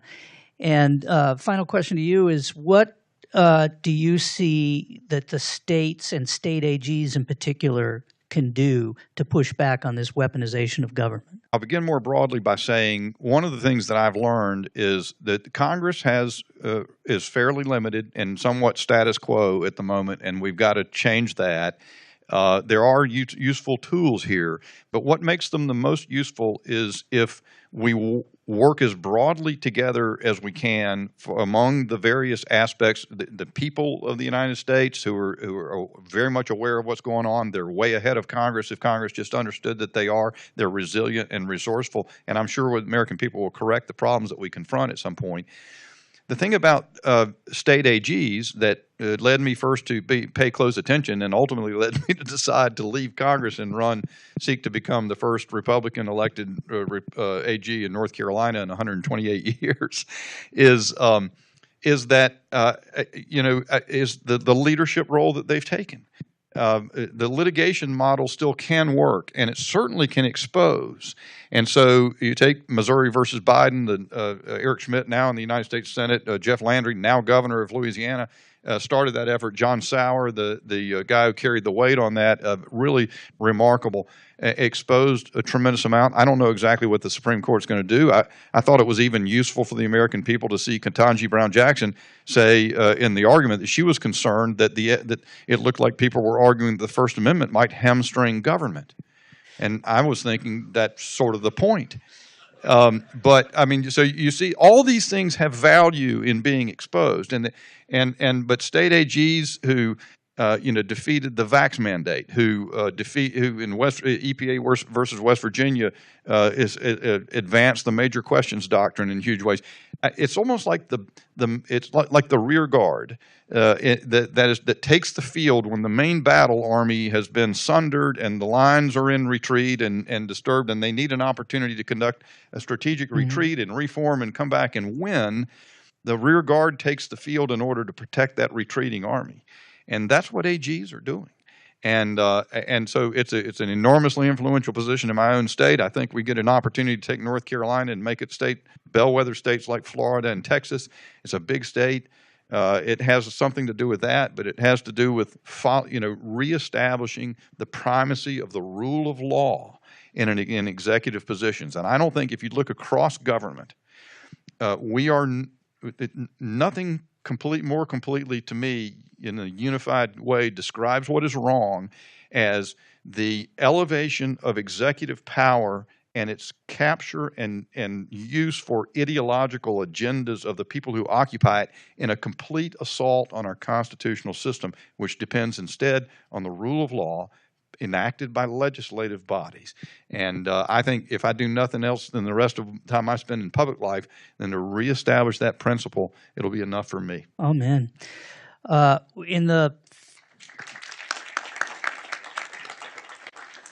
We have about 30, 45 seconds left, and I just want to ask Bill or Congressman Bishop any final thoughts on what's at stake here. Well, if I could address just for a moment the question you asked the Congressman is what's happened to the FBI? What's happened to the FBI and Department of Justice? And it goes back to about 2010. A lot of people don't realize, an FBI agent career has about a 25-year lifespan because you come in about 25, it's about the earliest they'll take you, you're eligible for retirement at 50. Within 3 years, there won't be a single FBI agent who was in the Bureau on 9/11. The entire generation of FBI agents that came to the Bureau after 9/11 or on or before 9/11 will have retired and been gone. Beginning in about 2010, the recruiting of both the Department of Justice and the FBI turned dramatically, and the inflow of social justice warriors out of college campuses flooded first the Department of Justice and then the FBI. That was 14 years ago. Those are the people who are now managers and supervisors and in charge of the decision making. That's right. That's and we see the result. Well, please join me in thanking Bill Shipley and Congressman Dan Bishop.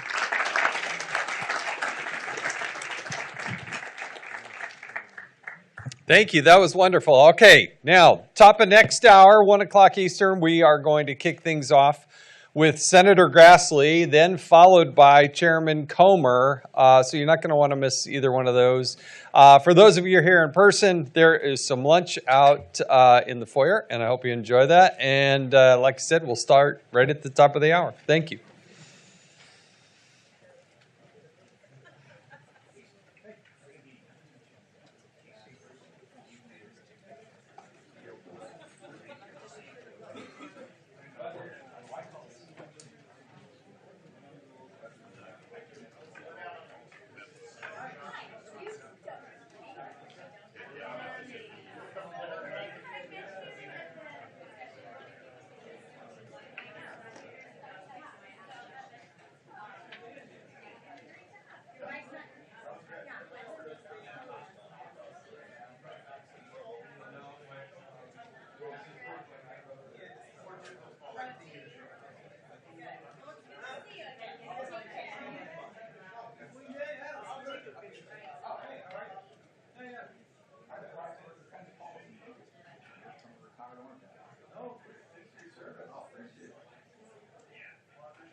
Hi, Goini. Hi, how are you?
Ladies and gentlemen, please make your way back to the auditorium. The program will resume momentarily.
Ladies and gentlemen, please silence your devices. Our program will begin momentarily.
Ladies and gentlemen, please welcome Jason Chaffetz back to the stage.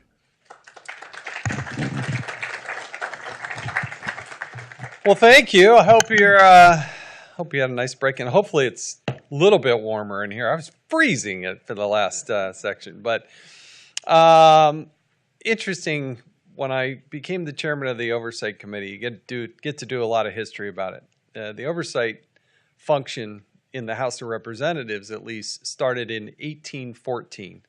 The idea is that every government expenditure would be overseen by members of Congress, and it's gyrated over the course of time. It's big, it's small. It was one time the biggest committee in the House, and the smallest. It was smaller, I shouldn't say the smallest. Now it's currently the second largest committee in the House of Representatives. But you also have a Senate function. And I can tell you, having served for a number of times and been the chairman in the House, that I can count on two hands the number of people who truly, I think, in their heart of hearts, their passion, their principles, their dedication, and their commitment to an open and transparent government was just, they led with it. It was so important to them. And I can tell you, for the nearly, over 8 years in the House, the single best champion that I could work with, the single best person who cared more, did more, had the right staff, had the right passion, and when push came to shove, would actually go to the mat and actually help to provide that openness, transparency, and the proper way of doing things in government. The single best champion and friend that I had in the United States Senate was Senator Grassley. He knew what he was doing. He had been around the block. He's one of the most pleasant people you can possibly be around. But he also, to his core, believed in the mission and this country, and his belief in this country was just second to none. A lot of people, good intentions, maybe they're focused on other things, but where my passion lied, and where it still lies, there has been nobody better during my time on the Hill than Senator Grassley. So I am thrilled to have the chairman joining us. Please help me welcome Chairman Chuck Grassley from the great state of Iowa. Come on over. You're going to take this podium for a minute. He's going to give some remarks, then we're going to chat, and then we're going to try to take some questions from the audience. Senator, good to see you. Thank you. Good to see you. He was very kind in that introduction, and I did appreciate the years working with him. And you still can't avoid him because he's on television all the time. But I'm glad to see him on television as well. So thank you for a very important program that you have here, not because you have me on it, but the importance of congressional oversight and stopping the weaponization of government. It's a very patriotic thing to do, and the Heritage Foundation is always patriotic, but I want to thank them for emphasis of this as well. I thank you once again, Congressman, for that introduction. I certainly remember our joint oversight work when we were both chairmen, and as many have guessed, congressional oversight is my top priority as a senator.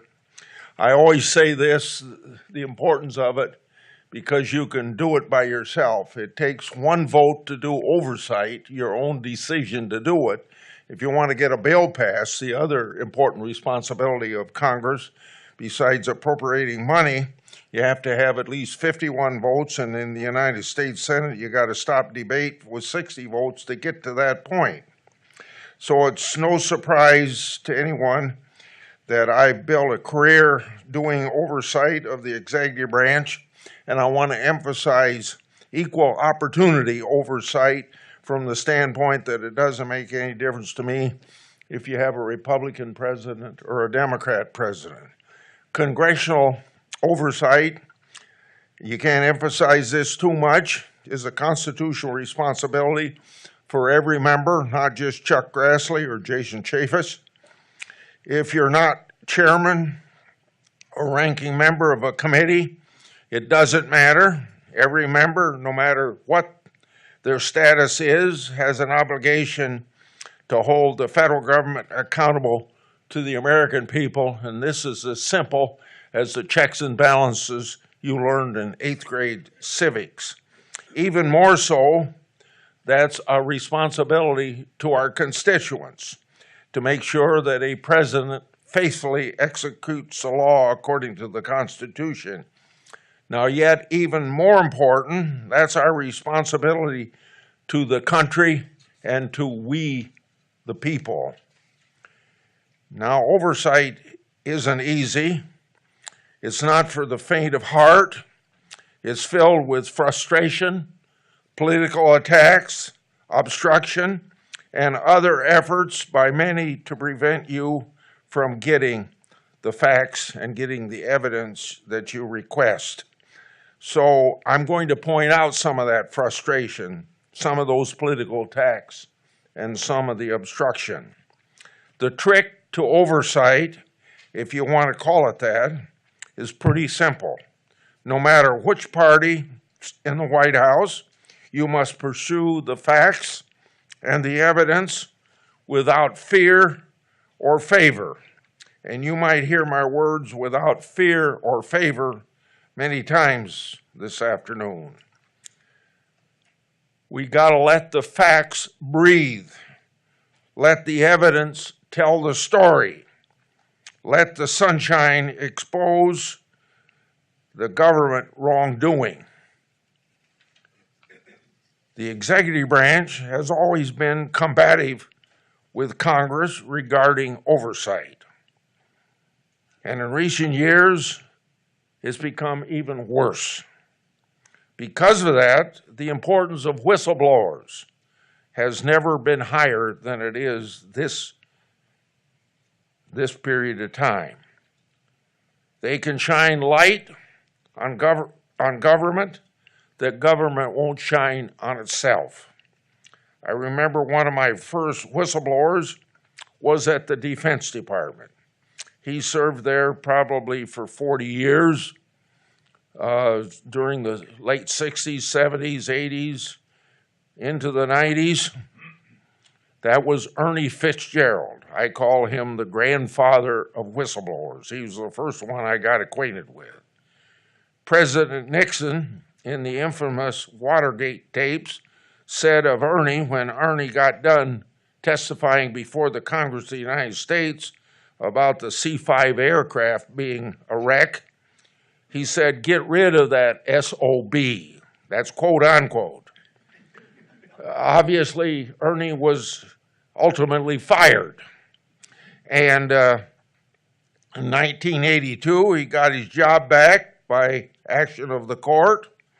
He provided me with evidence of substantial waste and abuse of taxpayers' money related to the C-5 aircraft. Oversight must be done without fear or favor. I had the same approach when I began my investigation into Crossfire Hurricane. When I was chairman of the Judiciary Committee, I even did transcribed interviews with Donald Trump Jr. when Donald Trump was president of the United States. My staff also interviewed other Republicans during my investigation of that Crossfire incident. My Democratic colleagues and the liberal media sang my praises until my work began to show that Crossfire Hurricane was a political hit job by the other side of the aisle. More precisely, it was smokes and mirrors funded by the Clinton campaign and the Democratic National Committee. And the Obama-Biden Justice Department, the FBI, the intelligence community, and partisan media happily went along with that criticism. In 2020, several years after starting my inquiry, Senator Johnson and I were able to get footnotes in an Inspector General report declassified. Now that's how far empowering government goes, covering up footnotes under the idea of classification. That information helped a lot. That information showed that Christopher Steele's sources were connected to the Russian government, supported by Hillary Clinton, and that Russian intelligence was aware of Steele's anti-Trump work even before the FBI opened its investigation. Our intelligence report even assessed that the Steele dossier may be part of a Russian disinformation campaign to denigrate U.S. foreign relations. the Justice Department failed to even apprise the FISA court that the FBI had counterintelligence case on one of Steele's key sources. So it was very clear that Clinton campaign and the DNC, who colluded with the Russians, they used a former British spy, they used Fusion GPS, and they used a law firm to create a fake dossier that, and then after they did all that, they tried to cover everything up. With all of these red flags, the Justice Department and the FBI proceeded anyway with a political case against Trump.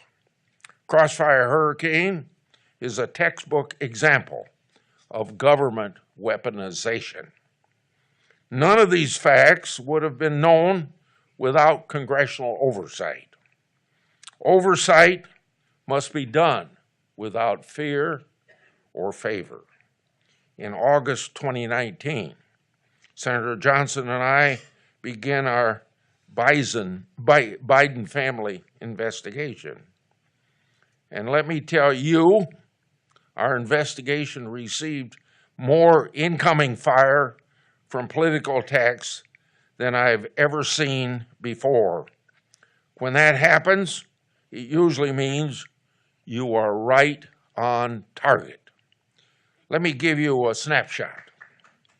On July 13th, 2020, then Minority Leader Schumer, Senator Warner, our two of our colleagues, and then add to it then Speaker Pelosi, and then Chairman Schiff.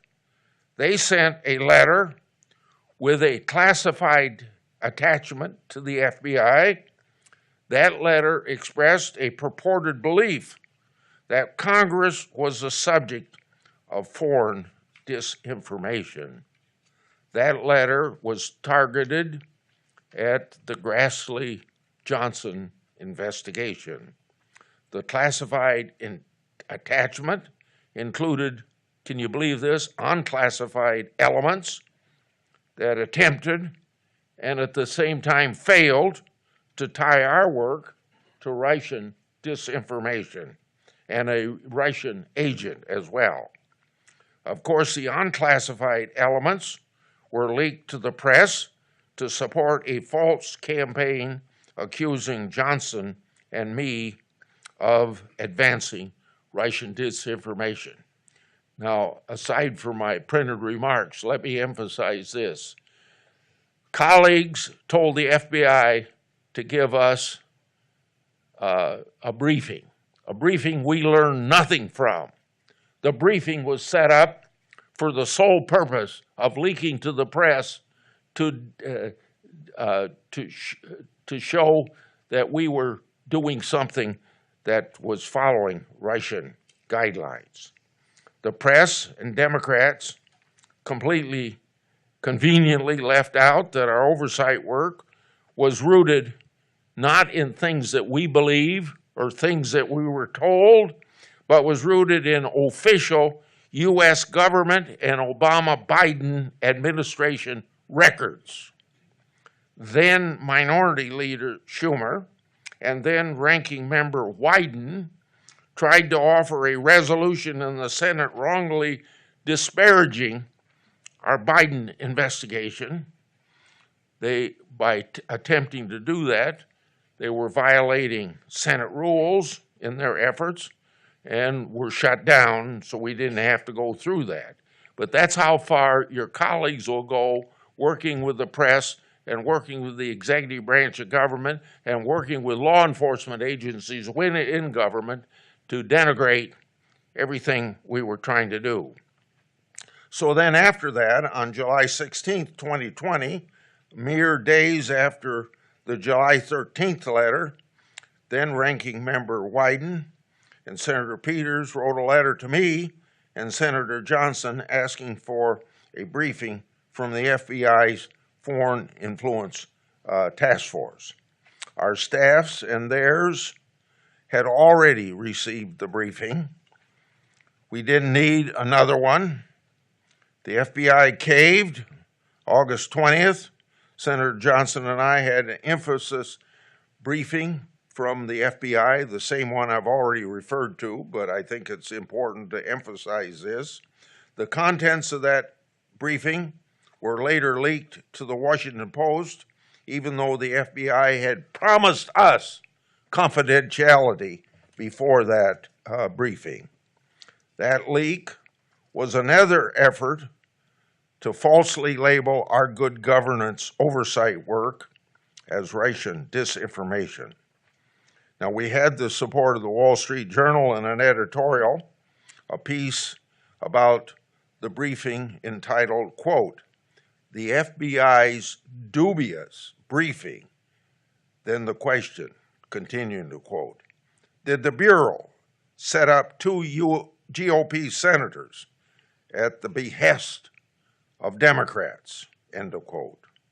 Ultimately, Senator Johnson and I released two reports in 2020, a preliminary one in September and a final one in November or December as part of our Biden family investigation.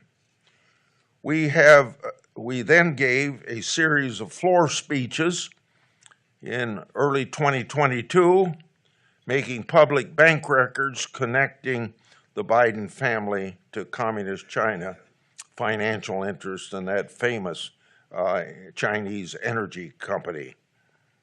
When we gave our floor speeches, we asked this question.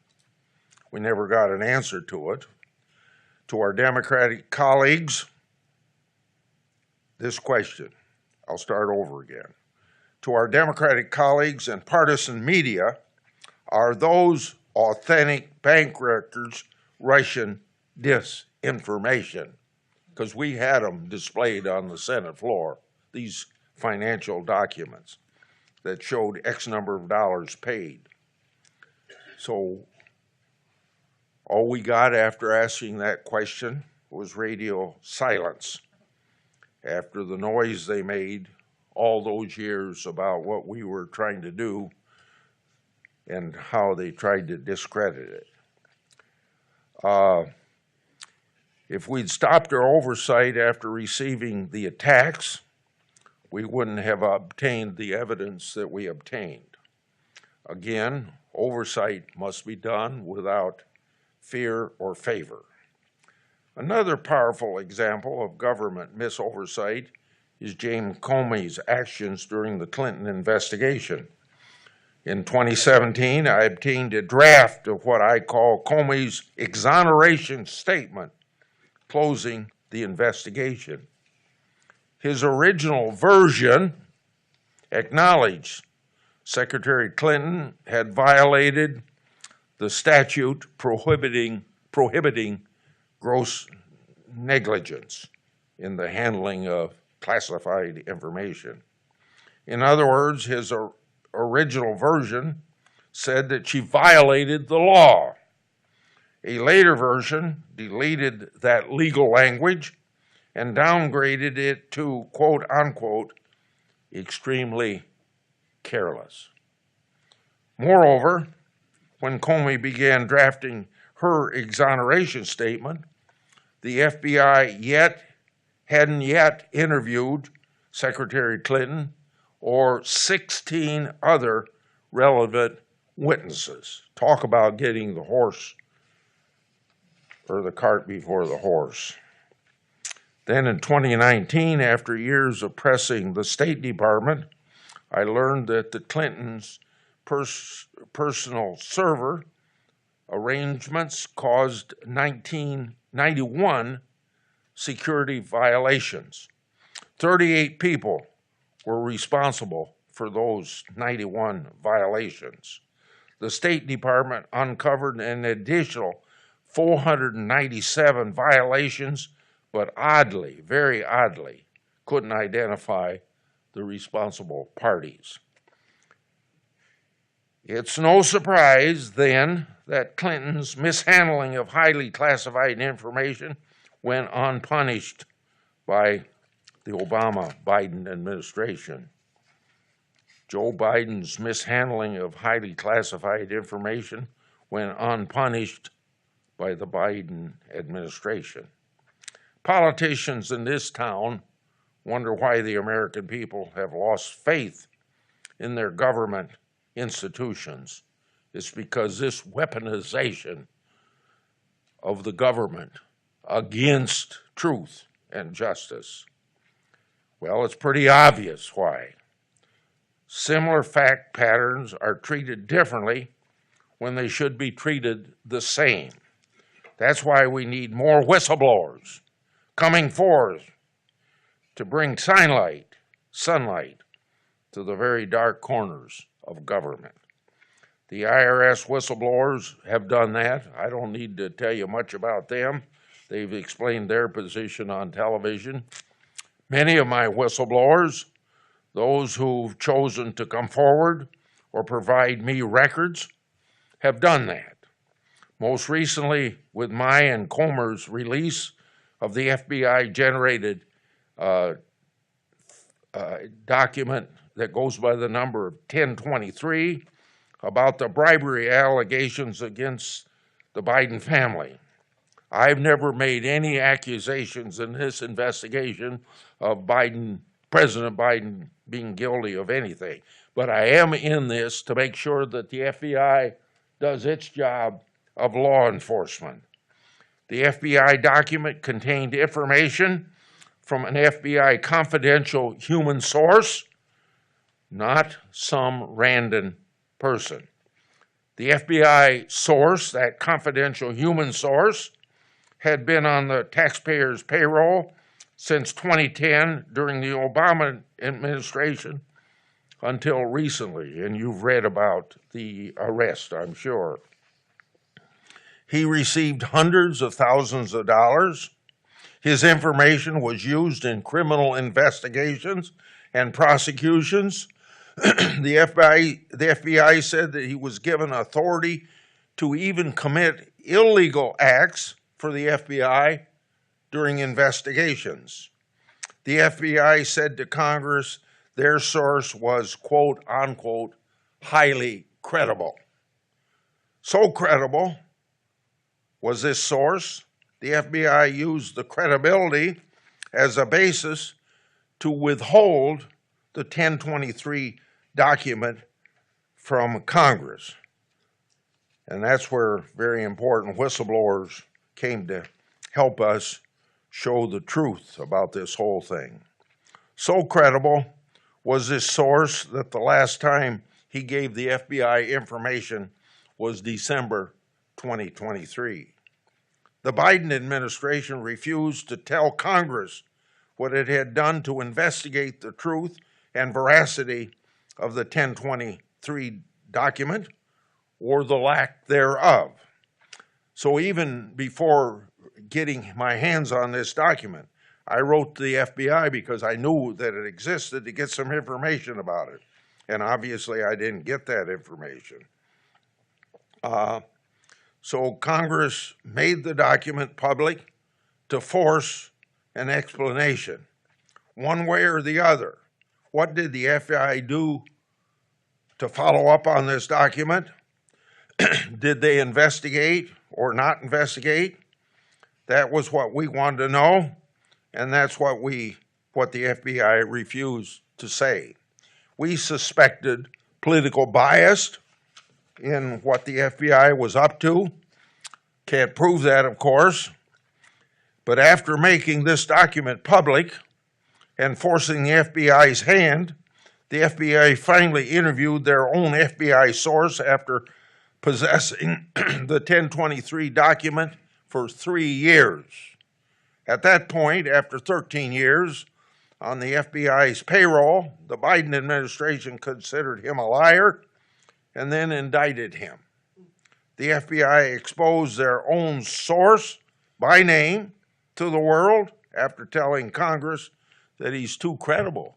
We're going to endanger his life if we tell you anything about him.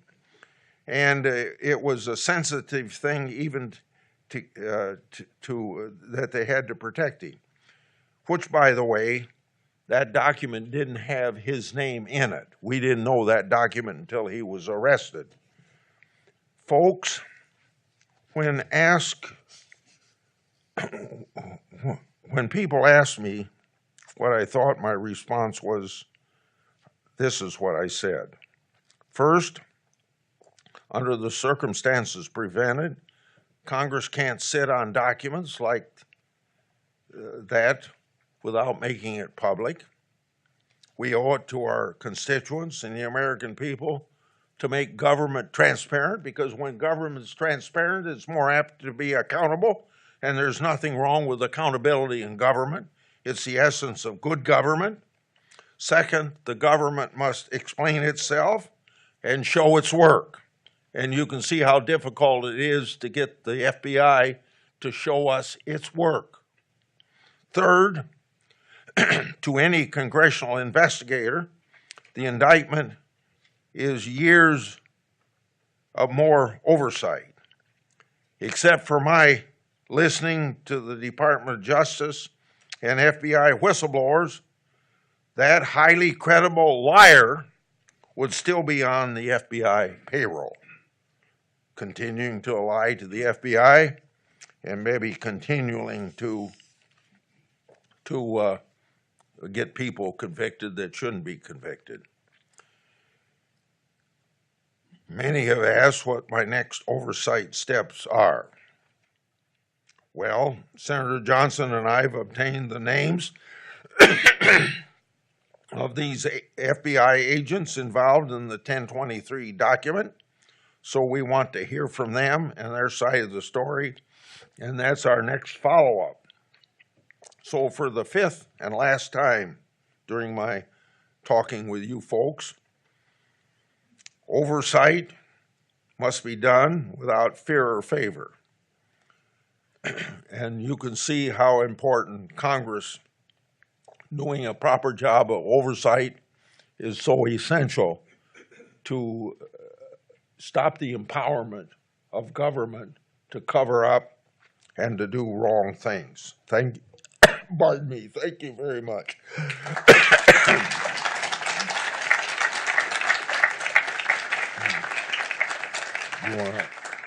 You want to sit down? Yes, yes, please. Yeah.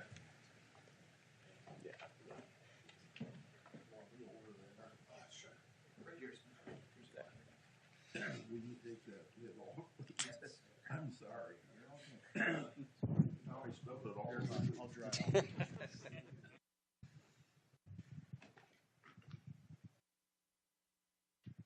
Okay, I think Yeah, well, good. Well, thank you. You shouldn't have left the Congress. Well, all right, that's another. I get to ask the questions. What are you talking about? Senator, or former colleague Trey Gowdy, he used to like to say, your subpoena is only as good as your ability to enforce it. One of the great frustrations that I had is that I would issue a subpoena, and in the real world, you're issued a subpoena, you don't show up before a judge, you're probably going to jail. And our way of life, our way of justice, the balance of power and justice in this country, subpoenas aren't supposed to be optional. But you've run into this frustration. I've run into this frustration. How do we get the Department of Justice to actually adhere and comply with a duly issued subpoena? Look at the double standard we have. They prosecuted a person that's in jail in Florida now, a former White House staffer, for not appearing before the January 6th committee. And now we have committees in the House of Representatives trying to get information from people that are in the Justice Department, and they got all kinds of excuses why you can't do it. So you can't, in America, you can't have a double standard of justice. It's just not right. And the trouble is, I think the people of this country expect Congress to be able to do something about it, but with our tripartite government setup, we can make laws, we can do oversight, but we don't enforce those. That's in the executive branch. And it's just kind of an impossible situation to explain to your constituents, but all you can argue is that's the way the Constitution is. But we got to have a strong Attorney General that's not going to have double standard of justice. We have to, more importantly, we probably have to have the Congress be more aggressive than it already is, and you got to get more people in Congress involved in oversight. There isn't a single reason why all 535 members of Congress shouldn't be taking some aspect of this great big executive branch and making sure that they are honest, because they don't want this information out, because most of the time you don't get the information is because they're going to be embarrassed. And we can't let embarrassment of people that have already done something wrong get away with it. Yeah, no, amen to that, because there used to be a time in this country, I think, where people are actually embarrassed if they hadn't complied, if they hadn't done something, or if they had done something wrong. I think they would be embarrassed. But over your years in the Senate, what's changed at the Department of Justice? Because it seems like such a political body, and yet they used to be revered, and the FBI was revered. My grandfather was in the FBI for decades, and yet it's an embarrassment now what's happening. From your vantage point, your time, what has changed at the Department of Justice, and how do we fix it? Well, I think the only way you fix it is you're going to have people that do what they're supposed to do as FBI director and attorney general and things of that nature. I don't think it does any good to pass more laws. It might be Congress using more the hold in the United States Senate on nominees to force actions. I've used that as a regular tool to get some information that you wouldn't otherwise get. Sometimes it works and sometimes it doesn't work.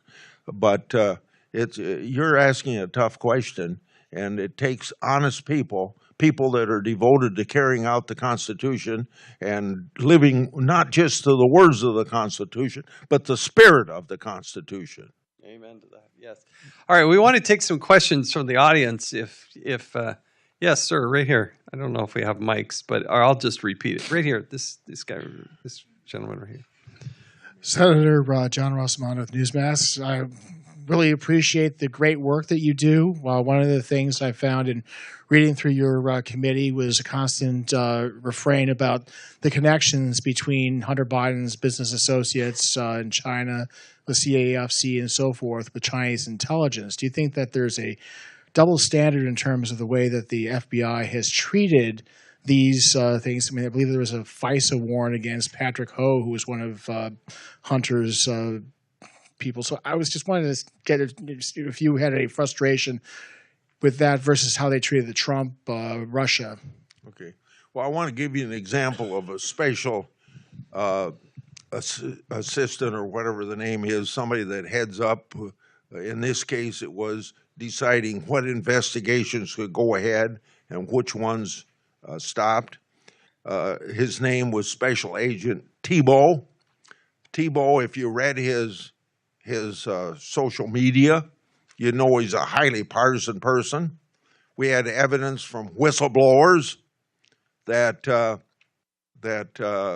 he was, two instances. One, he stopped an investigation of Hunter Biden, and secondly, he started an investigation of Trump just based on newspaper reports.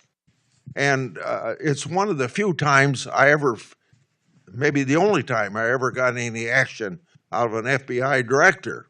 And Thibault, when I talked to Ray, Thibault was off of that assignment, and a month later he was not at the FBI. Now, whether he quit or fired, I can't say. But that's evidence of political bias. What we found out in the hurricane investigation was obviously political bias. And I don't know whether I'm answering your question fully, but that's one example. Yes, this gentleman right here. Thank you. You mentioned the Clintons, so this is going to go to Senate rules question I've had for a long time.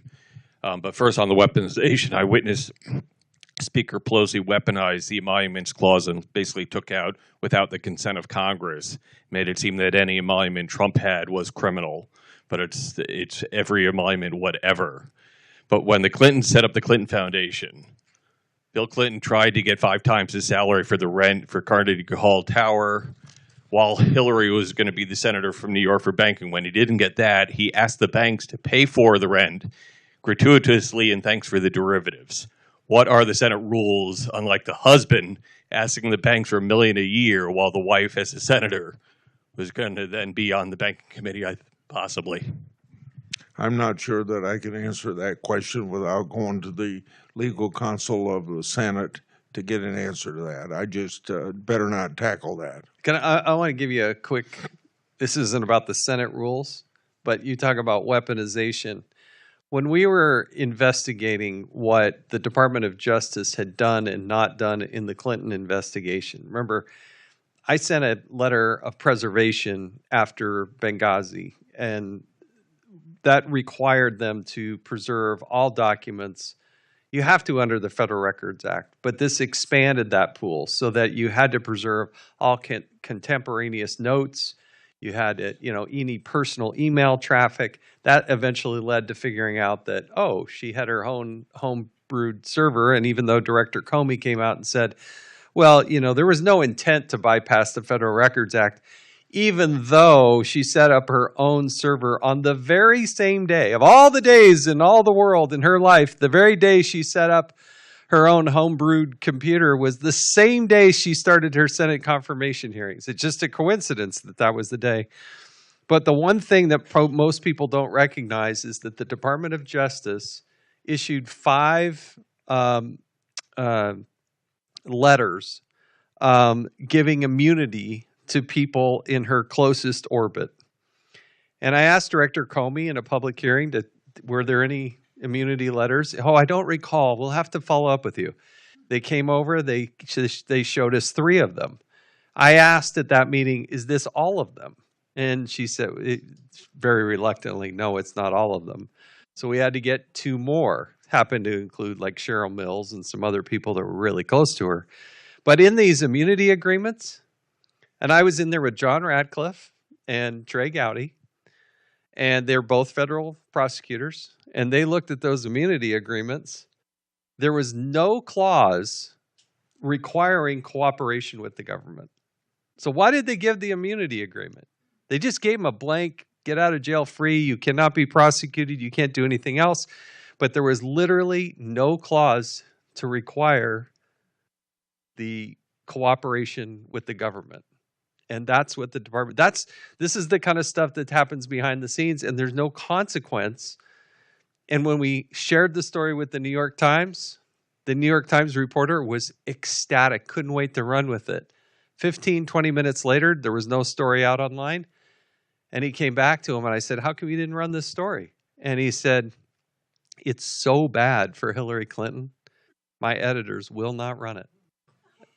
And that's the symbiotic relationship that is so wrong. That's why you get away with weaponization of government, because the journalists in this country are supposed to be the policemen of our political system, and they're advocates instead of unbiased investigators.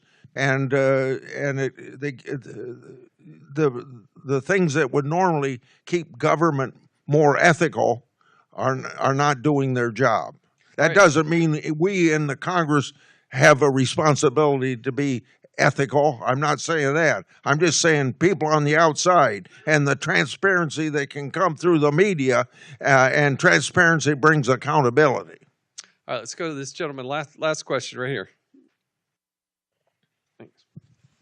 Thank you for your time, Senator Grassley. Josh Christensen with the New York Post. So last November, you and 2 other Senate Republicans revealed that your former chief investigative counsel, Jason Foster, was covertly surveyed by the Justice Department during the Trump-Russia FBI probe.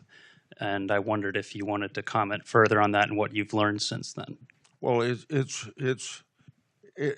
meant to put a damper on investigations. It's meant to put a damper on whistleblowing. and it's unconstitutional interference of the executive branch in our constitutional responsibility. But I don't think I think we've written letters, and I don't know that I've had a response to them. I don't know that I'll get a response to it, but people need to know that I continue following things until I get to the end of it. Yeah, I don't think there's any question about his tenacity to do that. But let's also remember, this isn't the only instance. This is why, Robert F. Kennedy Jr. is saying, oh no, Joe Biden is much more of a threat to democracy. And I would argue started with the Obama administration and their surveillance of journalists, people like Rosen and others who were surveilled, that is just so fundamentally wrong. Chairman Chuck Grassley from the great state of Iowa, thank you. We are such a champion for oversight and good government. We really do appreciate that.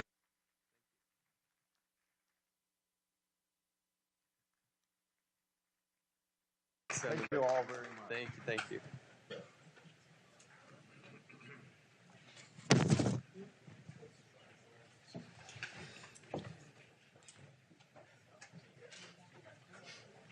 All right, so now we're going to take things back over to the People's House, the House of Representatives. When I was chairman of the Oversight Committee, we had a great new member come join us. There was a special election in Kentucky, and this special election, they had elected James Comer. And I remember being on the dais, and I feel bad for the person with the least seniority, because they are sitting down so close to the witness that when they go to ask a question of the witness, they're like, where is this member? And you have to, literally sitting next to them because they're so far down on the dais. But he rose very quickly because of his tenacity and his belief in oversight, in his passion and his integrity. And now he's the chairman. And very proud of what he's doing, the way he's doing it, and excited for him and the great leadership he's given to the House Oversight Committee. Please help me welcome Congressman, Chairman James Comer. You're coming over here. You can speak from here or there, but wherever. You tell me. No, you have at it. Well, thank you very much for the invitation to come by today. First of all, I have to brag on Jason Chaffetz. He's the role model you want to be like if you ever attain the chairmanship of the House Oversight Committee.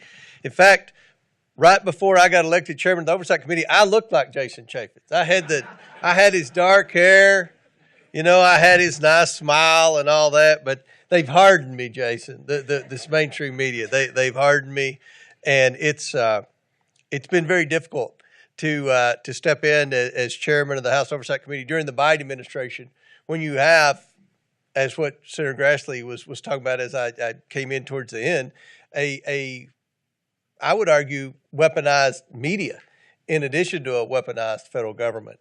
Every investigation that we have led in the House Oversight Committee, we have been met with robust opposition from the mainstream media. I think the most dishonest person in Washington wasn't George Santos. The most dishonest person in Washington was Philip Bump, the fact checker for the Washington Post. So we've had to deal with that, but we move forward, and we appreciate Heritage and the great work, the partnership that we have with Heritage, and all of the good things that we do together. I just wanted to mention a couple of things about the Biden investigation, because that's something that I think most people have been keeping up with our House Oversight Committee. We've led a lot of different investigations. We have a lot of investigations ongoing. I think we're doing good work and trying to shine some light on the atrocities of this administration, the waste, fraud, abuse, and mismanagement of the Biden administration. But we, for example, we're having the FDA commissioner in Thursday for a hearing. We have no shortage of questions to ask the FDA commissioner, much like every other commissioner or cabinet secretary in the Biden administration. We're trying to bring them in. We request information. We're at the very least want to make sure they know we're watching them, even though the mainstream media is not. But with respect to the Biden investigation, what we found is that if you go back to the beginning of the investigation in February, I would say I got subpoena power in January of last year, but we had a little hiccup in the first few weeks electing a speaker, and that put everything behind with respect to populating the committees and approving budgets for the committees and all of that stuff normally done in the lame duck session previously. But we went in February with subpoena power. We had been working with the banks to be able to obtain bank records. As someone that has a banking background, someone in business, I knew that the conventional wisdom was you go after their taxes. You go after their taxes to see what they have. But as someone that's involved in banking, seen a lot of tax returns, a lot of business plans, a lot of cash flow statements. If you want to know the true financial picture of someone, you look at their bank statements, because bank records don't lie. And people can manipulate their taxes. There are legal ways and illegal ways to manipulate the taxes. We wanted to focus the investigation around bank records from what we had heard and what we had learned from previous reporting from the Johnson and Grassley reports and different things like that, from Miranda Devine and other investigative reporters. We knew the Biden family had taken in large sums of money from foreign governments. But at the beginning of the investigation, the media narrative was that this was all based on the laptop, and the laptop was Russian disinformation. And we needed to, at the very beginning, prove that the laptop was, in fact, legitimate. Because if you go back to January of last year, they were still saying that the entire contents of the laptop had been manipulated in a Russian disinformation campaign. So we started with the bank statements. We subpoenaed numerous different banks.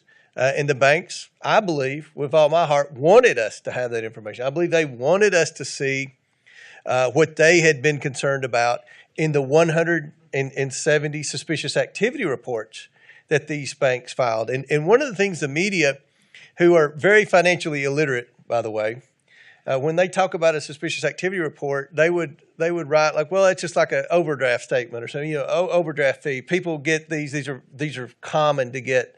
They're not common. And a bank will not want to issue a suspicious activity report on a prominent person, because that's an invitation for bank examiners to come into the bank.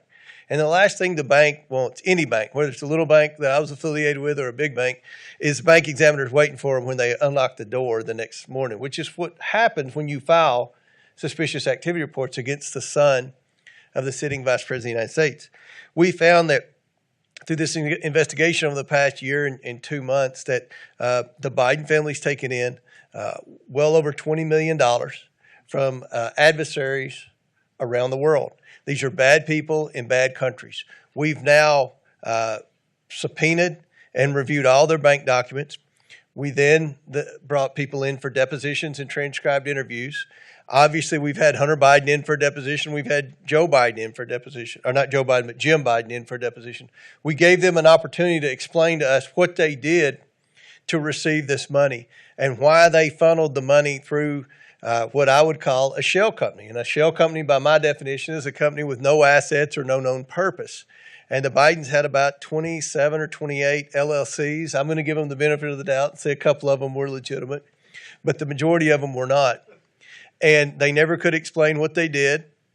You go back to the media narrative when we began the investigation, the Bidens had an energy company. The Bidens had an investment company like Jared Kushner. There's no difference. Hunter Biden and Jared Kushner, same thing. They had an investment company. Well, what we found in the investigation, and we even released an email from a bank examiner looking at one of Hunter Biden's bank accounts, they said this investment company appears to not have any investments in it. I call that a shell company. And the Bidens had an opportunity to explain what they did for the money, and they couldn't explain it. Jim Biden's best explanation, that's Joe Biden's brother, when asked, what did you do to receive all this money from China? He said, we were looking for investments for China. Well, did you find any investments? No, we didn't find any. But they got paid $9 million from I would argue, the Chinese government. It depends on who you want to say the real owner of CEFC was. So we found that they were influence peddling, which is what it is. The goal of the whole investigation was to give the American people the truth about what this family was doing. They were selling access to Joe Biden to our enemies around the world. Then the objective of the investigation was to then pass legislation to define what influence peddling is and prevent that from happening in the future. So we can prevent the Joe Bidens and the Bob Menendezes from influence peddling, from their families influence peddling. And that's where we are now. We've brought people in for the depositions. We've subpoenaed the bank records. We know about the shell companies. We know about pretty close to the amount of money, the tens of millions of dollars they got from our enemies around the world. We've given everybody an opportunity to be, that we're in the Biden orbit, to explain what they did. 3 of the Biden associates have all testified, that would be Galanis, Archer, and Bobolinsky, that Joe Biden was the central figure in the influence peddling scheme. He was the family closer, the one that went in and closed the deals with the bad people in the bad countries who were sending the money. So we've implicated Joe. We found countless financial crimes. We're giving now Joe Biden an opportunity to come in and explain himself, just like we gave Hunter Biden an opportunity to come in and have the public hearing, which he declined. We've sent Joe Biden questions. We're waiting to hear back from him. We have some more information that we've requested that we expect to get back very soon. And then we're going to enter in what I hope will be a phase of accountability. So that's kind of a summary of that investigation. Jason, I'll be happy to answer any questions or anything. Okay.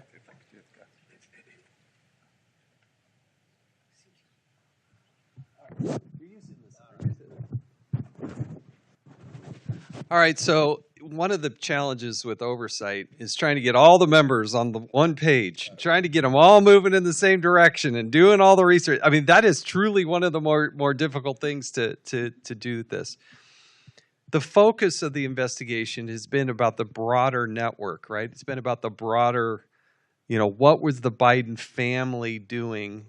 And the other side of the equation is you have to balance out what the minority wants to do, because the Jamie Raskins of the world, they want to go off and talk about Donald Trump. From your perspective, when they make those arguments about Trump, why the justification? Why? What is the difference between what happened in there with the Trump investigation versus what's going on here with the Biden investigation? Why do you think you have the justification to continue to pursue it? Well, what we found in the investigation is that there were numerous government agencies that were investigating the Bidens: the Securities and Exchange Commission, the FBI, the Department of Justice in several different jurisdictions, the IRS. Each time they were told to stand down. So in addition to the financial crimes that we've discovered, we found a massive cover-up in many different government agencies.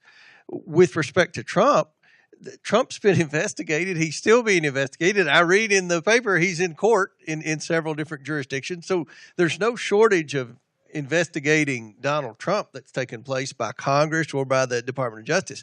There is a problem with the Bidens. For some reason, this family has been investigated for over a decade, but yet they've never brought Hunter Biden in for questions. Now he's finally going to court for some minor things: lying on a gun application, not paying taxes on his W-2.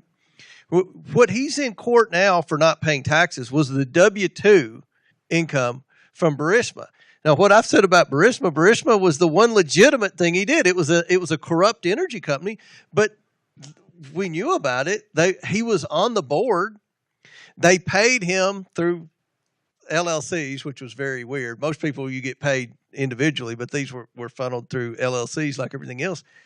And he got a W-2 for it. He never paid taxes on that.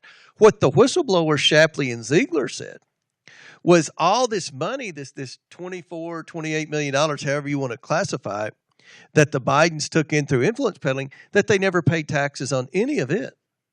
So the Bidens could owe millions more in federal income tax. So this is I think the biggest public corruption story of my lifetime.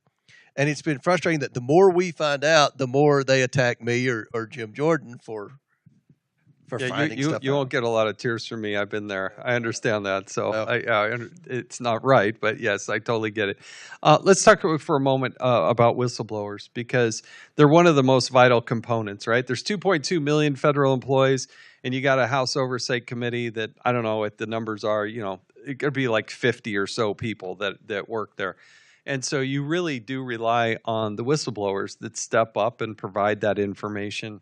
In this case, that hearing I think that you held with the IRS whistleblowers and saying that they couldn't do their job, since that hearing, which we all got to see out in public, and these are not Republican partisan folks, right? They're IRS whistleblowers who want to do their job.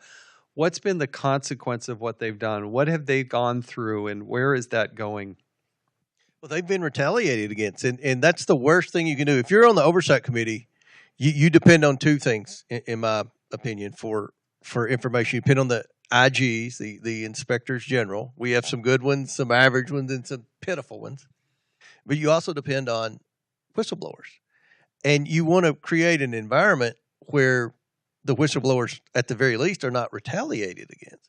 But what we've seen with Shapley and Ziegler is they've been retaliated against in a bad way. And, we've tried to shine a light on this. I know judiciary is trying to shine a light on this.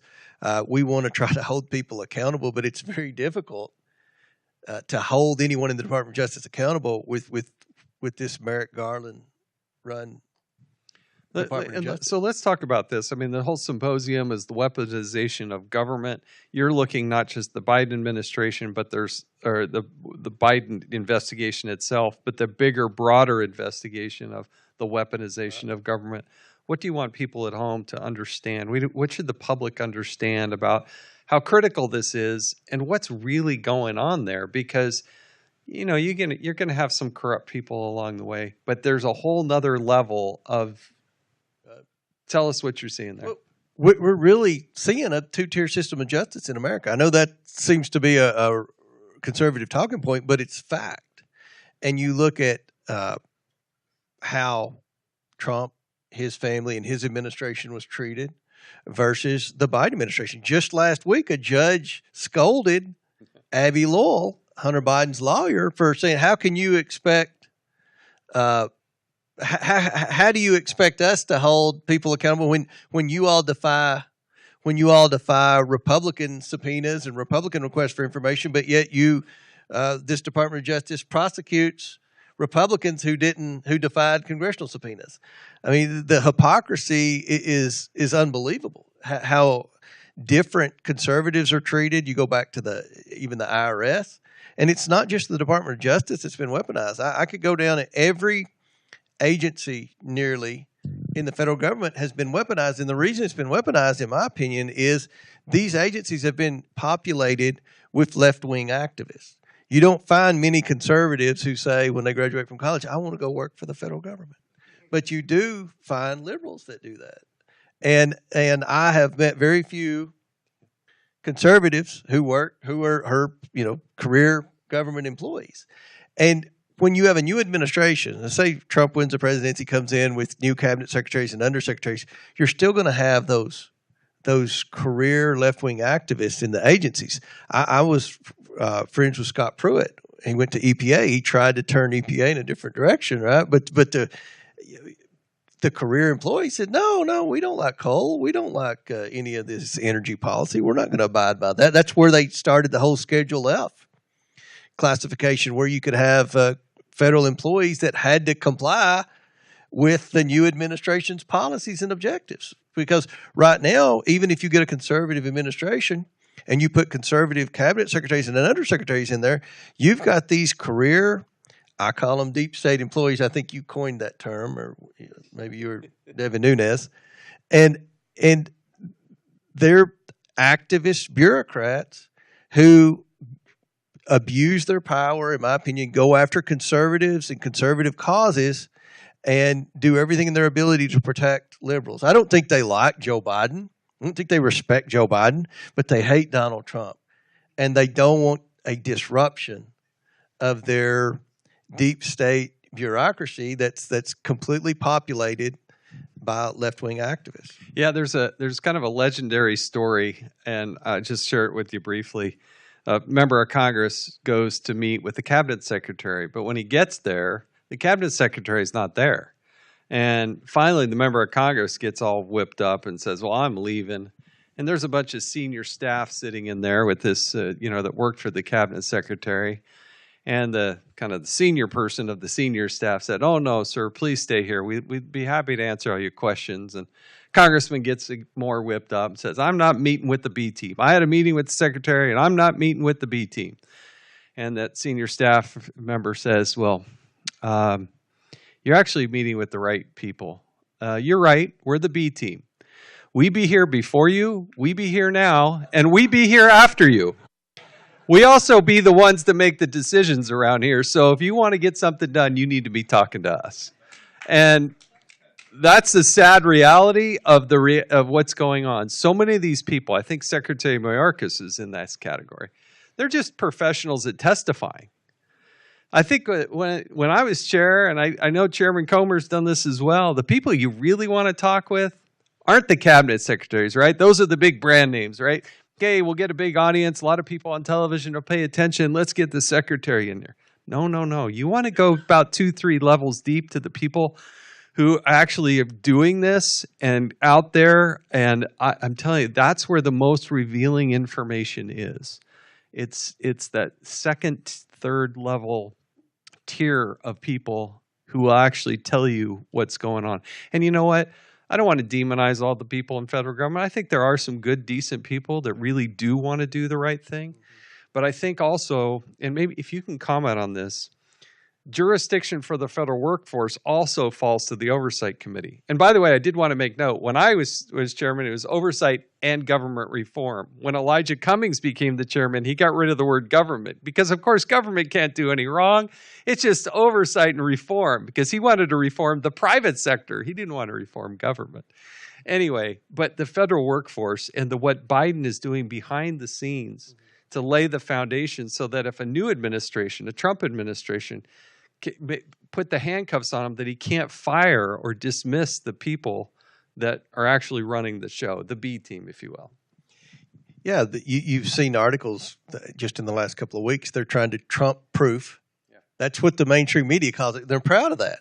Yeah. They're trying to Trump-proof the federal government to where they do things like what we would call in Kentucky burrowing employees in to make sure you can't fire them, giving them everything, putting them in a position where they're civil servants where they cannot be terminated once the administration changes hands.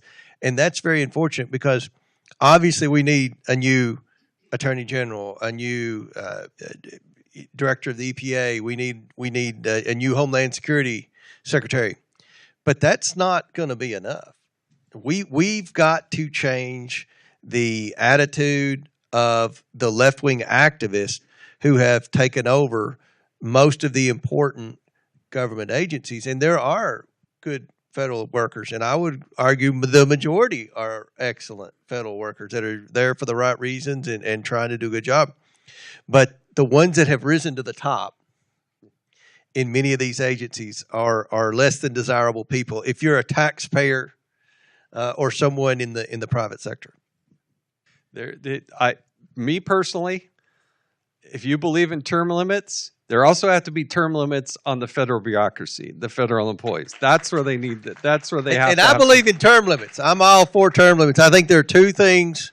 This is off the subject of oversight, but it's really not. There's two things that need to happen in Congress. If they don't happen, it's not going to get any better. It's going to continue to be worse. You have to have term limits, and that would be with a exclamation point about the Senate, because the senators stay there a lot longer than the House members. But in both chambers, you need term limits, and you have to pass a balanced budget amendment, because there's no way. I've been in Congress almost 8 years.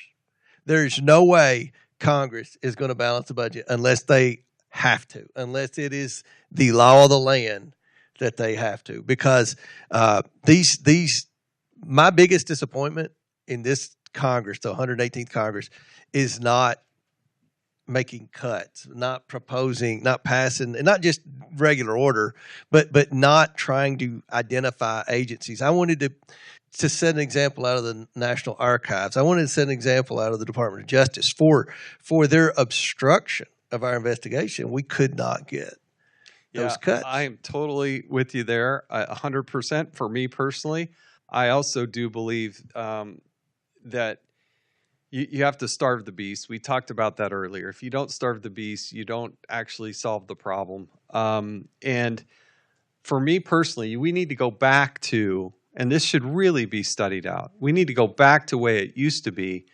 I don't think there should even be an appropriations committee. The authorizing committee should be the same group and organization that does the funding. Why do you have a separate? Here's what happens. Jim Jordan chairing the Judiciary Committee, holding hearings for 2 years, bringing them all up there. Meanwhile, they just go over to the Appropriations Committee and get their FBI building and everything else fully funded. You're going to have a lot more responsiveness to a Jim Jordan or James Comer if they have to actually go to that same committee where they're withholding documents and personnel and won't allow testifying and all that. Why do we have an appropriations committee? Because they're obviously not doing their job, right? That's exactly right. So, well, thanks for letting me give that little speech there. I believe it. That's they really tied our hands on accountability when they would not go along with cuts that we tried to get passed through the House of Representatives. We got to let you go. Final thoughts on where the Biden investigation is going. You kind of wrapped it up, but give us another summary here and what we should be looking for. Well, right now we're going to try to figure out the best ways to hold this family accountable. We've proven they were influence peddling. We've proven many financial crimes they've committed. We've proven that Joe Biden, this was never an investigation of Hunter Biden like the media was. This was always an investigation of Joe Biden. And what we've proven, 3 Biden associates all testified under oath that Joe Biden was the central figure in the influence peddling scheme. Now, I don't think the American people approve of that. I don't think they approve of our president or vice president being for sale. So we're going to try to figure out the best path forward to hold people accountable. And then we're going to focus from my committee on passing legislation to prevent the Menendezes and the Bidens from doing this again. Because the law is pretty murky with what you can do. If you look at what Menendez is trying to argue in his defense, well, it was my wife. It was my wife. You know, I mean, your family members the same. The Foreign Corrupt Practices Act, and they mention, you know, what constitutes a bribe and immediate family members and things like that. So I think that we've got to focus on we've given the American people the truth. We've led a transparent administration, a transparent investigation. Now we want to hold people accountable, and we want a legislative fix and try to prevent this from happening in the future. Chairman James Comer of the Oversight Committee, thank you for joining us. That was great. Thank you.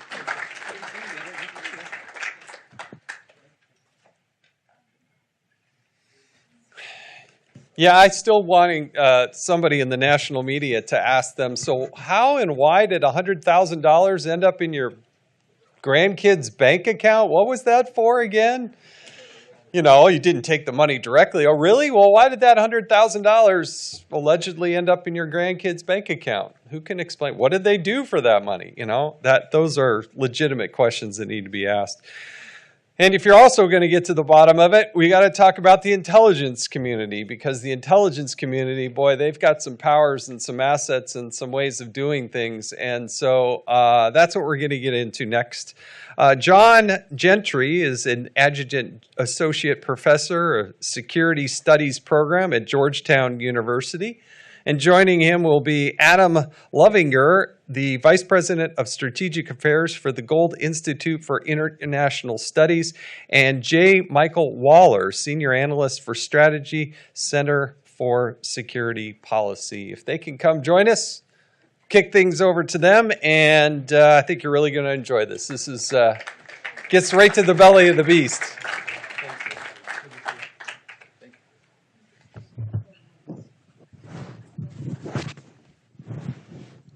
Good to be here. We're doing a little change in this where we're going to reverse the discussion here a little bit. My name is Mike Waller with the Center for Security Policy. We got John Gentry, former CIA analyst and author of this really great book, Neutering the CIA. It's a very scholarly, evidence-based approach to how the anti-Trump biases in the CIA are harming our nation's long-term intelligence. And then Adam Lovinger, who also has a book coming out September, October, called Insider Threat, looking at his own experiences within the Department of Defense and elsewhere. And then my new book, Big Intel, how the FBI and CIA went from Cold War heroes to deep state villains. And finally, I'd like to just point out a great former FBI man who started serving under J. Edgar Hoover, Thomas Baker, right here in the audience, whose new book from last year or so, The Fall of the FBI, how a once great agency became a threat to democracy. So all these have to be on your reading list to get this whole problem here solved.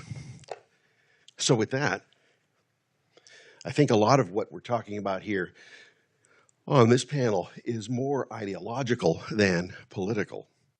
At least a big chunk of it is. It is about how we've even gone beyond mere partisanship in the intelligence community and the Defense Department to an ideology that really hates American founding principles, views America as founded by racist, bigoted white men who were designing a system for themselves that they have no value in terms of their vision for what America should be. And so the critical theorists who've emerged from this have taught people in our schools and then our government bureaucracy to hate what they have sworn to uphold. So I'm just going to leave it at that. And we'll start with you, John, about your CIA experiences, both what's changed, or what did you see inside there when you were in the agency for 12 years? Well, things have changed considerably. When I was at when I was at CIA in the 1980s, the very strong political culture there, the organizational culture was, we did not talk domestic politics. We didn't bring it to work. We were expected to have views, but we would leave our politics at home. And so over my 12 years there, I knew the personal politics of a grand total of one person who was a good friend who I talked politics with on the weekend at home. But that changed dramatically over time. And we saw an eruption of this change in the summer of 2016, particularly when Michael Morrell, who is a former deputy director at CIA, wrote an op-ed in the New York Times in which he specifically invoked his intelligence credentials to rationalize an endorsement of Hillary Clinton. So what happened very soon after that was that there was a rash of comments by former intelligence officers, people we began to call performers, as well as leaks from current intelligence officers. And it became clear that in the fall of 2016, the effort was to try to keep Trump from becoming president. And then after that, for another 4 years, it was to prevent success in his administration. And this was done in lots and lots of ways. So for me, who experienced some politicization in the 1980s, this raised some real serious questions. What exactly is happening? By whom? Where? Why and how did this happen? And what are implications?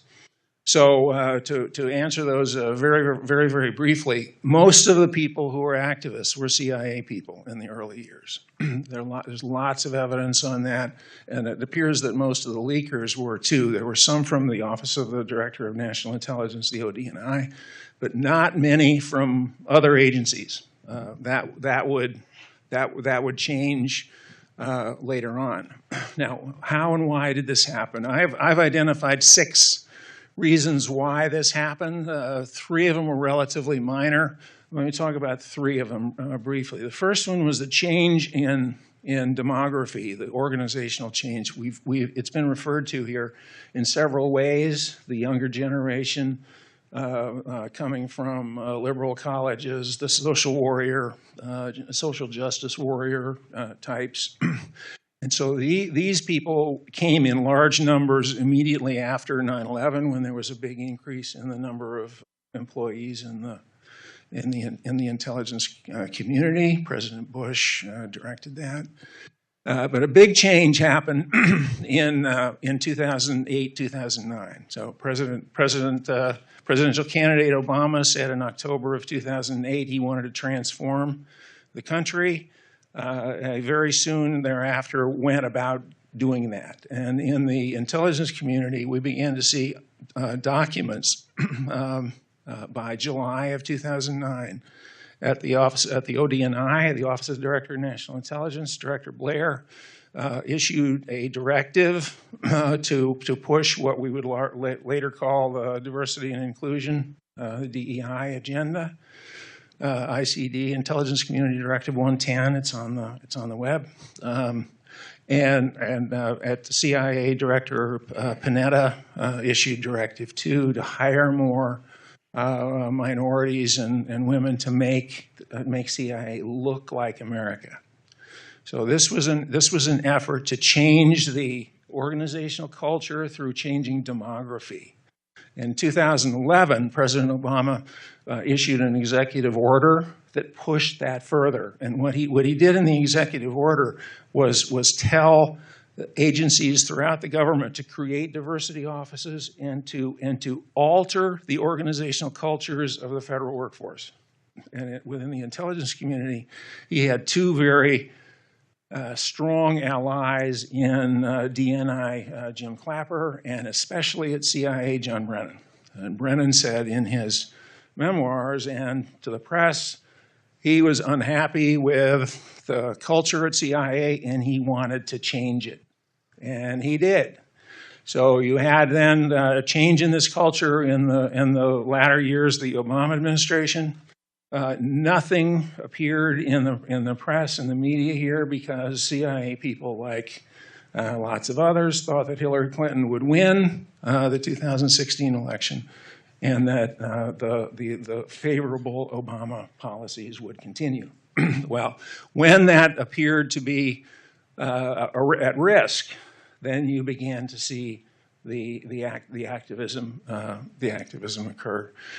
So basically, what we see here, I think, is a threat, a perceived Trump threat to the progress, as Brennan called it, the progress of the Obama years was something that CIA people, many of them, not all, did not like, and they decided they needed to be publicly active to fight that.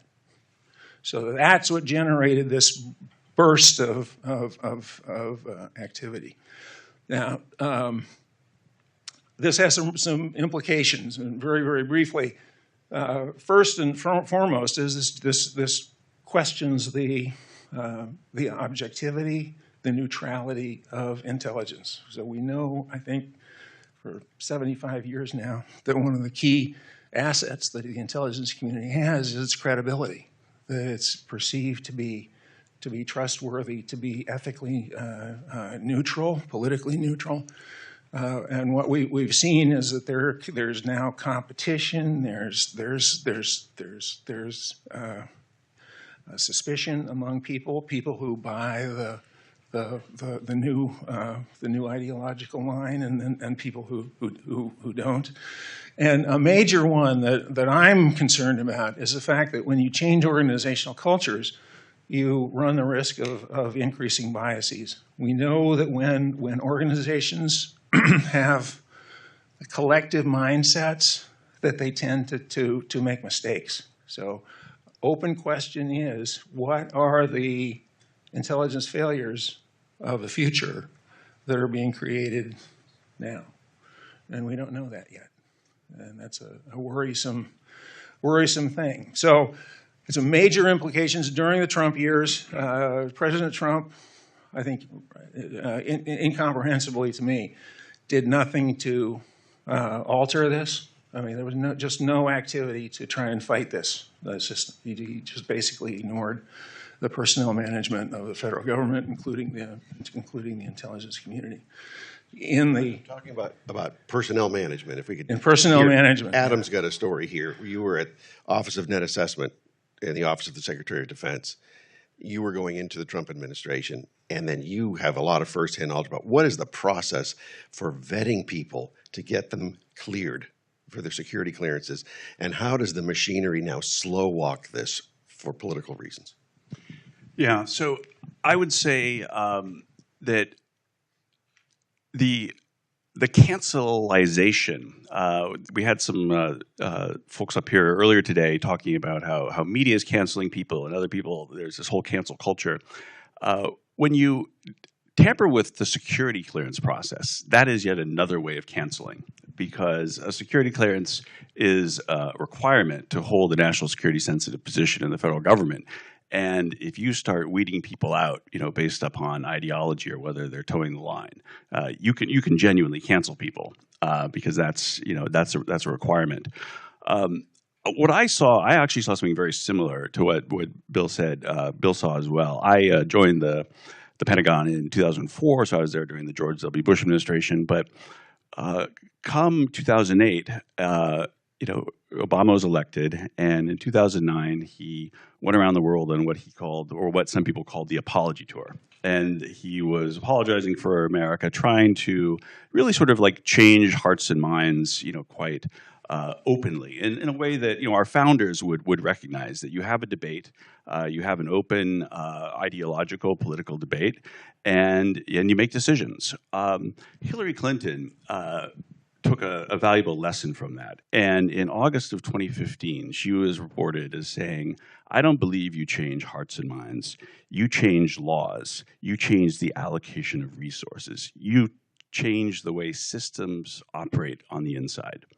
So if you just think about that for a minute, you're shifting away from what the founders envisioned as the open democratic process. Let's solve these issues. Let's have a full airing of the issues. Let's address these issues, these problems, as the founders saw. The lesson of 2009 on the apology tour was that the American people didn't want to have this discussion of American decline and retrenchment and ceding power to America's enemies. That was distasteful, and that's when the Obama administration and Secretary of State Clinton realized that in order to change the national security bureaucracy, they had to do it clandestinely and from within. And so you would talk about the personnel issues. I saw this from within the Department of Defense. But there's also like a more sinister element to this that both Senator Grassley talked about and Chairman Comer mentioned, which is the role of America's enemies, particularly the Russians and the Chinese, but the Iranians as well. When you have the weaponization of government, when you have what Hillary Clinton approvingly calls, the changing the allocation of resources and rules and regulations, and sort of the making the federal bureaucracy more complex and less transparent, this is like catnip for the Russians, Russian intelligence, Chinese intelligence. They want an unaccountable system that's complex, that is not operating properly. J. Michael Waller has a magnificent book that he mentioned. It's called Big Intel. And you read this book and you look at Russian intelligence doctrine. And there's many books on this, but the sort of weaponization that we now see in the federal government is Russian intelligence doctrine. Those who are abusing the federal investigative process, who are abusing the security clearance process, who are being unaccountable to Congress, they are essentially following Russia's playbook. The deep state, for lack of a better word, and Russian intelligence, Chinese intelligence, to a lesser extent Iranian intelligence, are teaming up and triangulating against Republicans, conservatives, to get their way.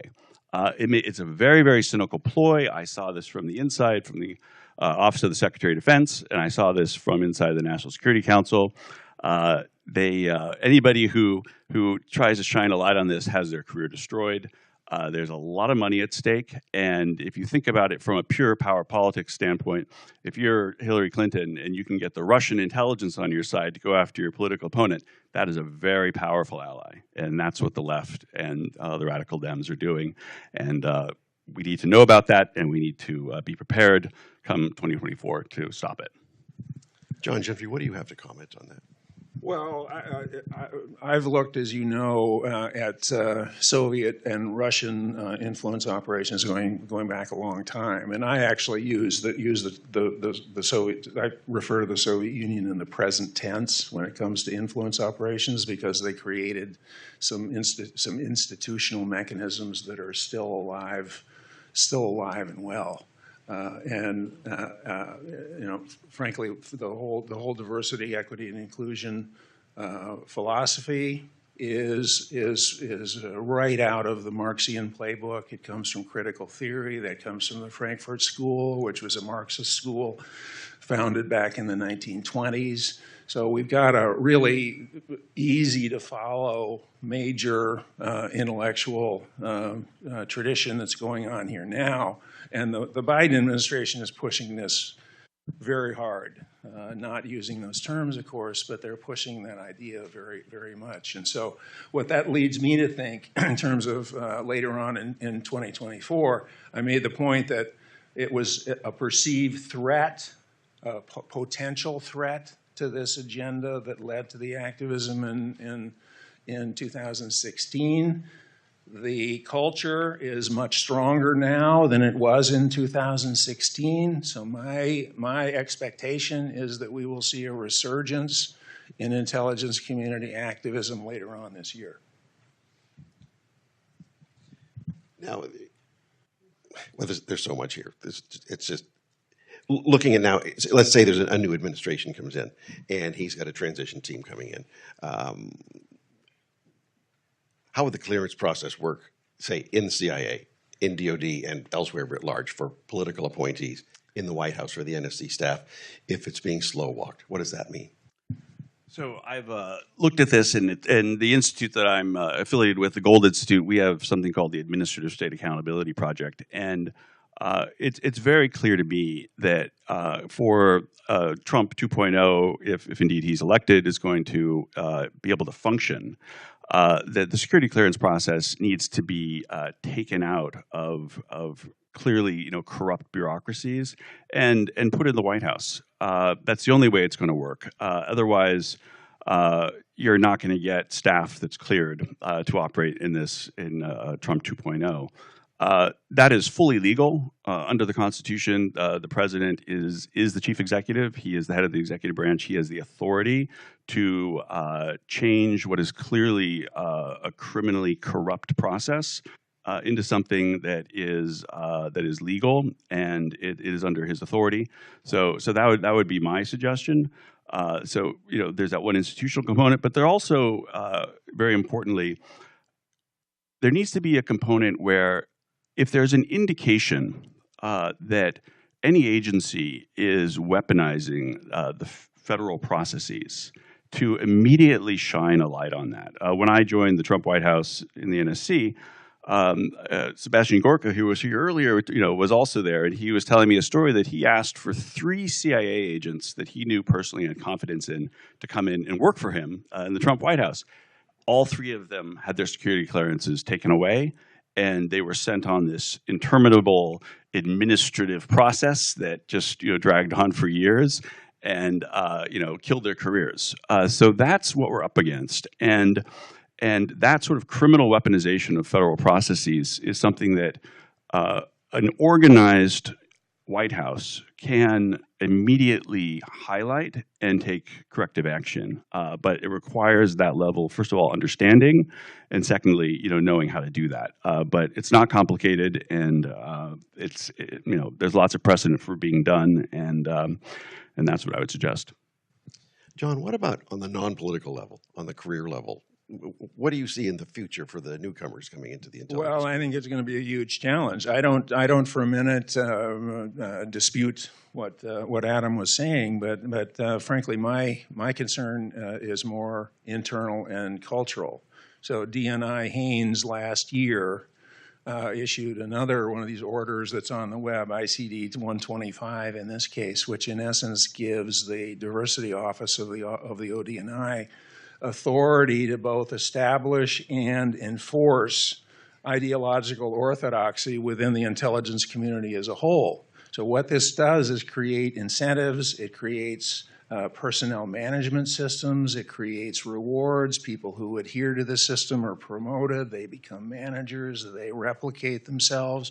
So you've got now, going back to 2009, you've got a major career system that is highly ideologically motivated, and this will be very hard to change. You have a relatively small number of political appointees in the intelligence services proper, and leadership is going to be very, very, very important to pick people who can identify what the cultural factors are, identify what is dysfunctional there, and make effective remedial changes. So what you're talking about is going up against a politicized institution, kind of like the Red Army. So the organizational culture has changed dramatically, and it's going to be tough to change. You heard reference to trying to insulate against a new Trump administration. I think you can see that in the intelligence community as well. And you mentioned the Red Army. I mean, the Soviet Communist Party during World War II had political commissars within the Red Army, and these people could and did overrule the military chain of command if there were actions taken that were not ideologically correct. And I think the diversity offices in the IC are doing exactly the same thing to line managers within the intelligence community. I don't know if this would work, but I've thought about this for a while, and a lot of these diversity programs and sort of ideological conformity programs, I mean, they are inherently un-American, and they accord with Russian intelligence doctrine. Like, this is what you want. You want to impose this upon your adversary. So I think a president would be totally within his rights if he looked at these programs and said, look, this is straight out of Russian doctrine playbook. And we have enough evidence of infiltration of the security state by the Russians and the Chinese that these are insider threats, and this office is an insider threat. I'm designating it as that. I think the American people would just love to see that sort of clarity, because I think most American people recognize that in their guts is indeed what's happening. But there is another issue here in terms of the American public, and that is that despite an effort by a number of people, including the intelligence community, to try to get the citizenry to understand what the intelligence community does, it's actually fairly opaque, and so it will be a challenge, I think, to get large numbers of people to understand just exactly what's going on, and particularly the concept of disinformation. I mean, we've talked about this a little bit, but the intelligence officers through leaks and the formers going on MSNBC and so on are using partial truths and are misrepresenting things and so on. So we've got active use of disinformation now being used by former intelligence officers and leakers. Now, a point that I think is important to make is that this is not something that the 7th floor at CIA, this is not something that Director Burns is telling his people to do. But what you had is a situation in which executive orders from the White House, directors like John Brennan, created organizational cultures which breed activism. So it's not formally intelligence policy, but it's directly resultant of organizational culture and personnel management changes. Do you have any ideas on why the Brennan Group would have chosen a KGB term of tradecraft, desinformatia, as the term to brand political opponents here? Was that an accident? Tradecraft, of course, is a term that the operations people, the people who do espionage, the spies, they use that term going back many, many, many years. This is how you beat Soviet security in Moscow and so on. The term tradecraft was applied to analysis in the 1990s. So then this was how you use techniques. This is how you think. This is how you reason, critical reasoning, and so on. So this term actually goes back to the 90s and is not an Obama administration initiative or Brennan one. Right, but to apply it to political discourse today, this is new. Yeah, it's absolutely no mystery as to why Brennan uses this term. It's called projection. Brennan is a master at projection. He's a master at disinformation. He accuses his adversaries for what he himself is doing.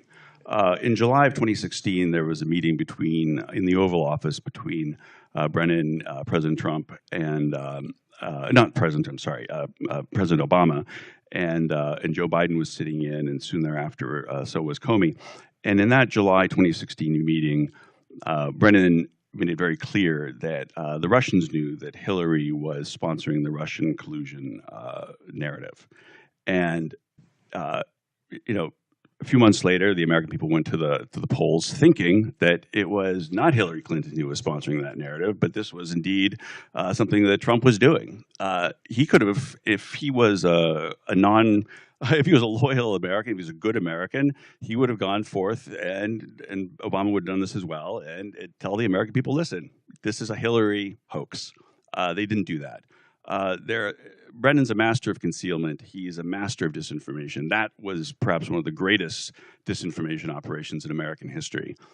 So it's no surprise to me that he's accusing his detractors for what he himself is doing. Projection's one of my favorite intelligence terms. It really is. It really is. You accuse other people of doing what you yourself either are doing or want to do or will soon do. So John, putting your analyst hat on again and neutering the CIA is a great piece of intelligence analysis. It's giant, but it doesn't have all the flame-throwing stuff that a lot of us like to put in our works. It's just straightforward analysis and footnoted to the hilt. If you were analyzing this, you had East German duties way back when. How would you look at today on how foreign adversaries are exploiting our system, and why aren't our counterintelligence services more truthful and active on it? Oh boy, that's a tough one. Well, I get the distinct impression I'm not an expert on the FBI, but I get a distinct impression that the FBI is being consumed to a large degree by some of the issues that we've been talking about here. I think probably the main adversaries, the big four, the ones that have been identified as primary intelligence targets, so that would be Russia, China, North Korea, and Iran. I suspect that they are delighted to see the kinds of ideologically dominant policies that are going on in the U.S. intelligence community, because these pretty obviously do not have any positive operational significance and might be negative from a performance standpoint. So they're seeing, I suspect, a U.S. intelligence community that is self-destructing slowly. So they're delighted. How are we doing for time? Good 10 or 15 minutes. Okay. You want to take questions from the audience? I see a few people with hands up. Yes.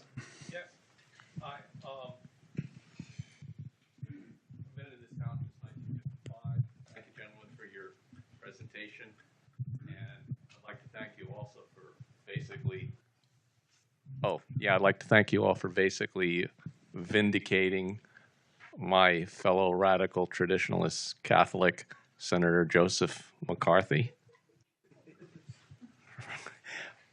Perhaps, of course, this is ideal world, this kind of thing you'd only maybe see in a future Oliver Stone movie, but maybe we could have hearings similar to what he had after we get the 2025 administration into place.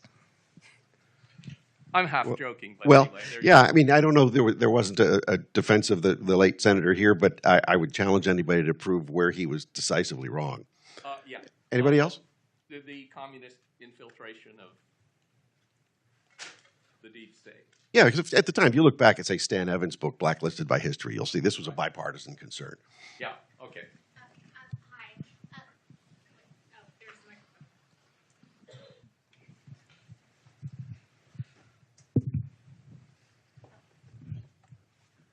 Hi, My name is Sharon. I'm actually third generation of my grandfather was a lawyer for John McCone, Kennedy CIA director.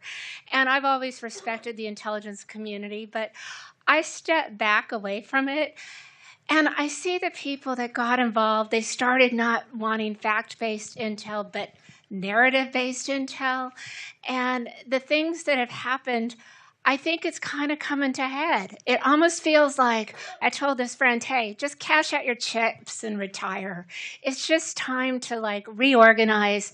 I had to go to a church committee reunion, and it was very awkward to hear about things that I didn't know about.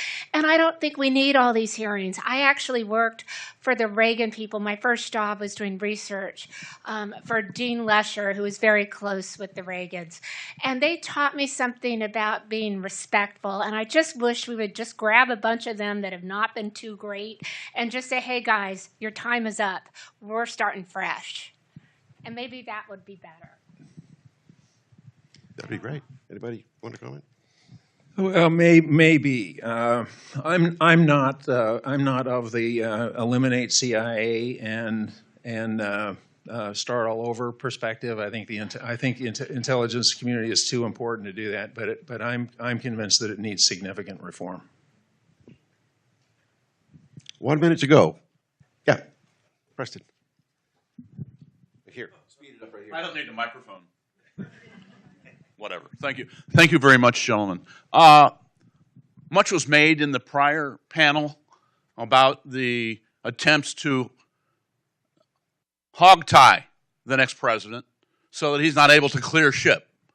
And what happens when he's president? Look, I'm president now, and I am going to do what I want to do. And these guys are out.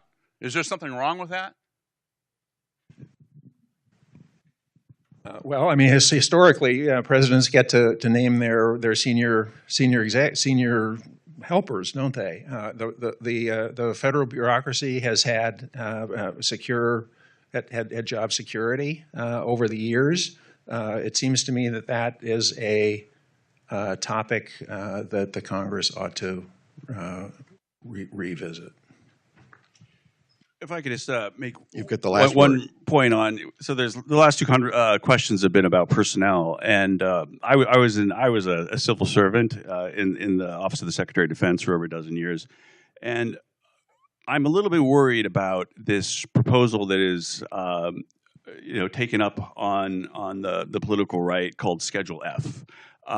My understanding from reading the language on Schedule F is that this is something that would give a president, administration, a lot of authority to fire people who are below what's called the senior executive service or below what's called the senior intelligence service. In my experience, the people that are below in that category are the whistleblowers.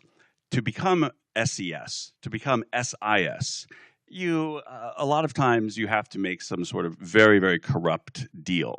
And that's where the deep state is.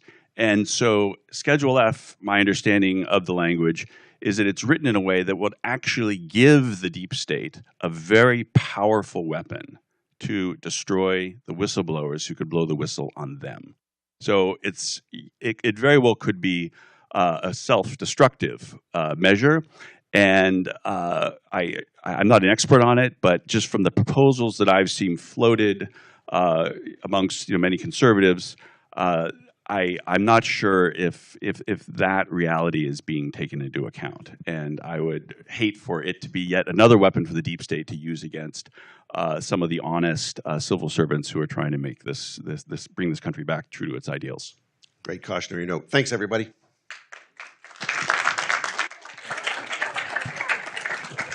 Thank you. Okay, we're going to take a quick break. We got some great people coming up. Tom Fitton from Judicial Watch will be here. Mike Howell, Tristan Levitz coming up. Mark Morgan, Dr. Kevin Roberts. So we will reconvene at just before 3:10. So be seated, ready to go at 3:10.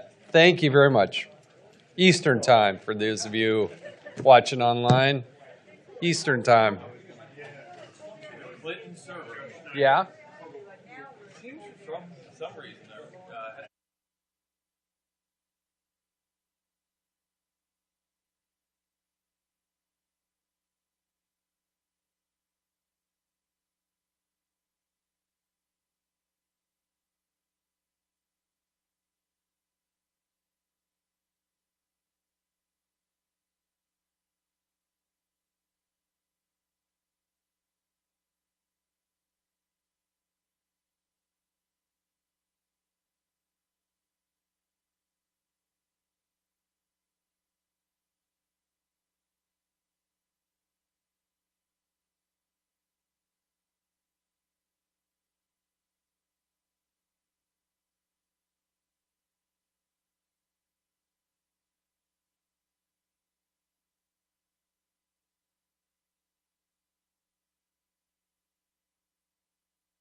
Ladies and gentlemen, please make your way back to the auditorium. The program will resume momentarily.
Ladies and gentlemen, please welcome Jason Chaffetz back to the stage.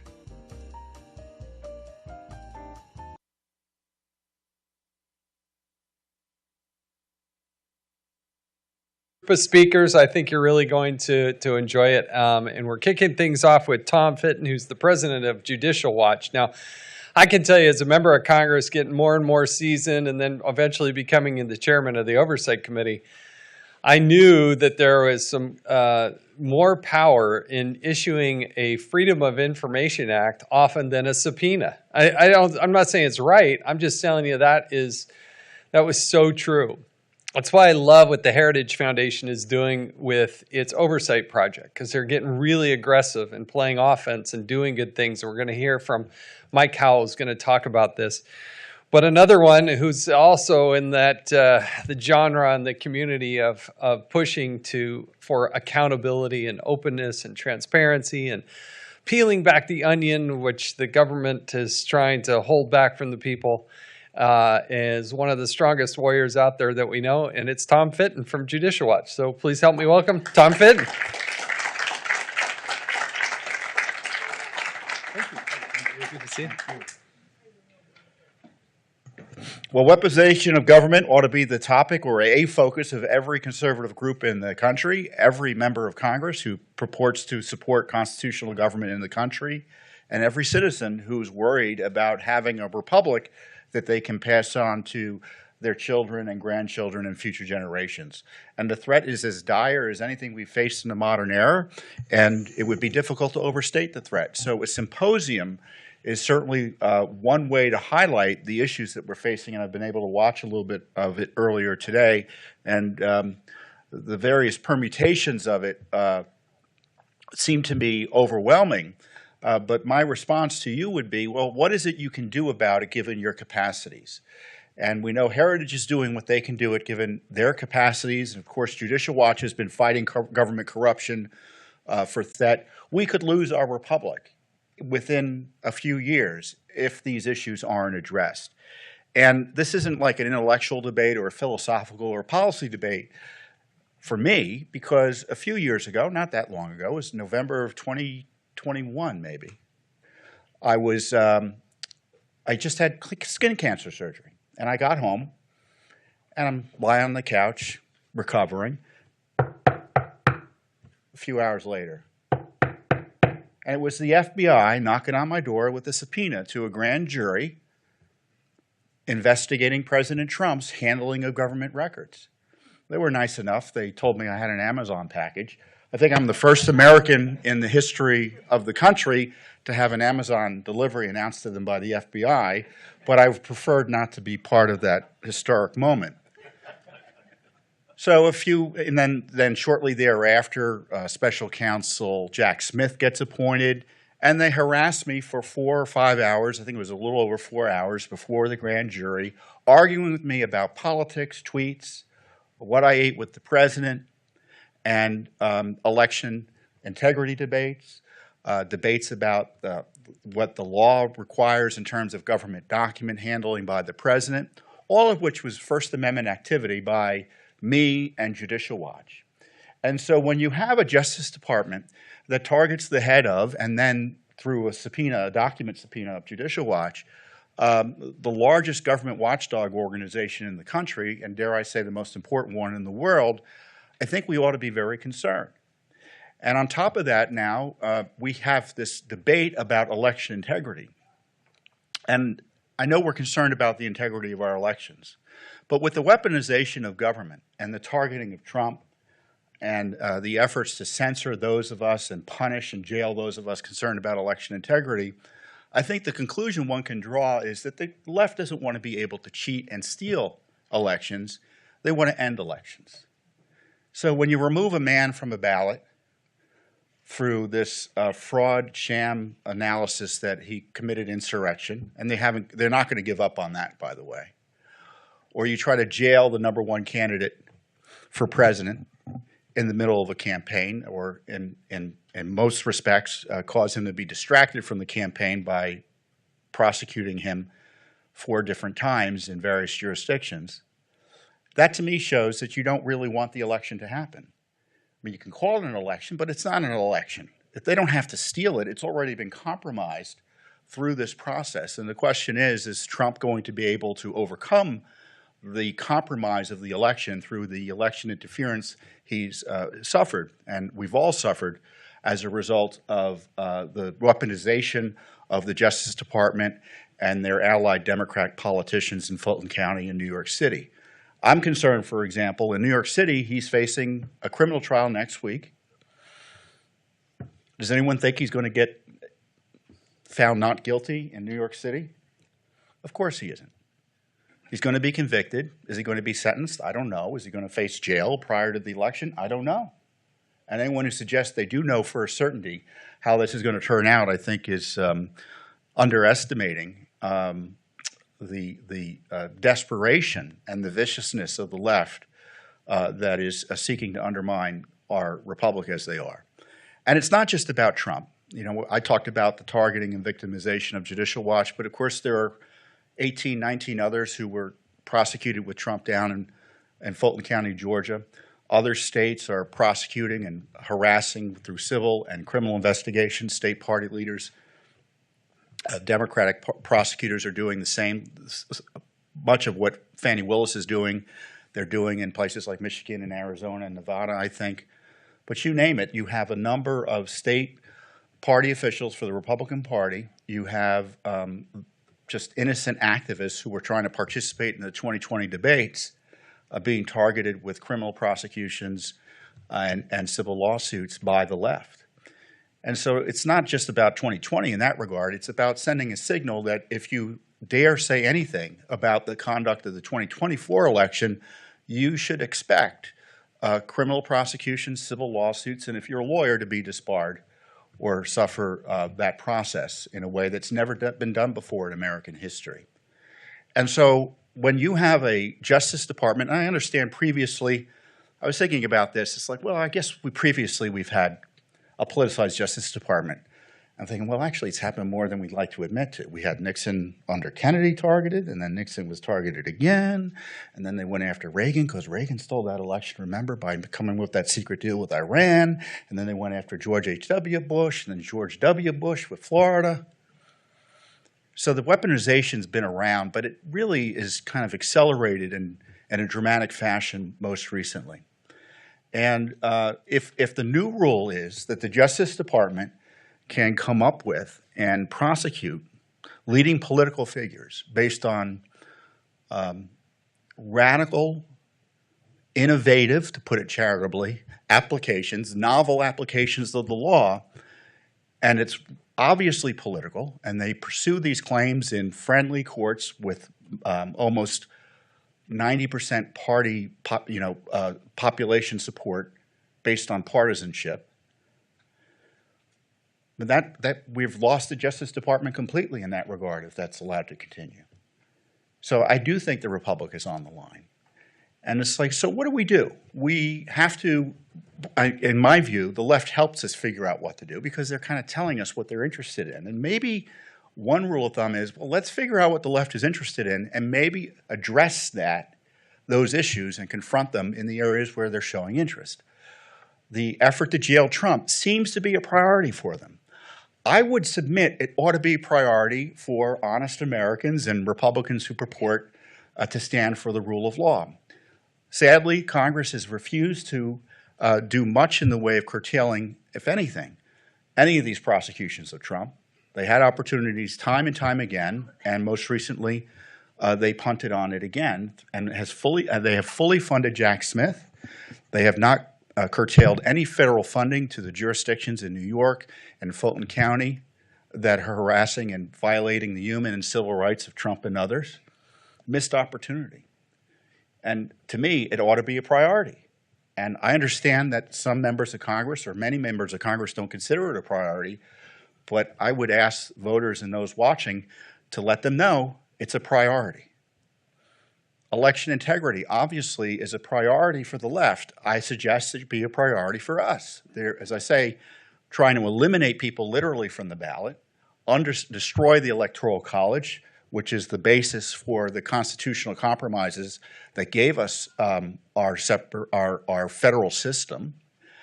I would submit that's an important issue for us to focus on.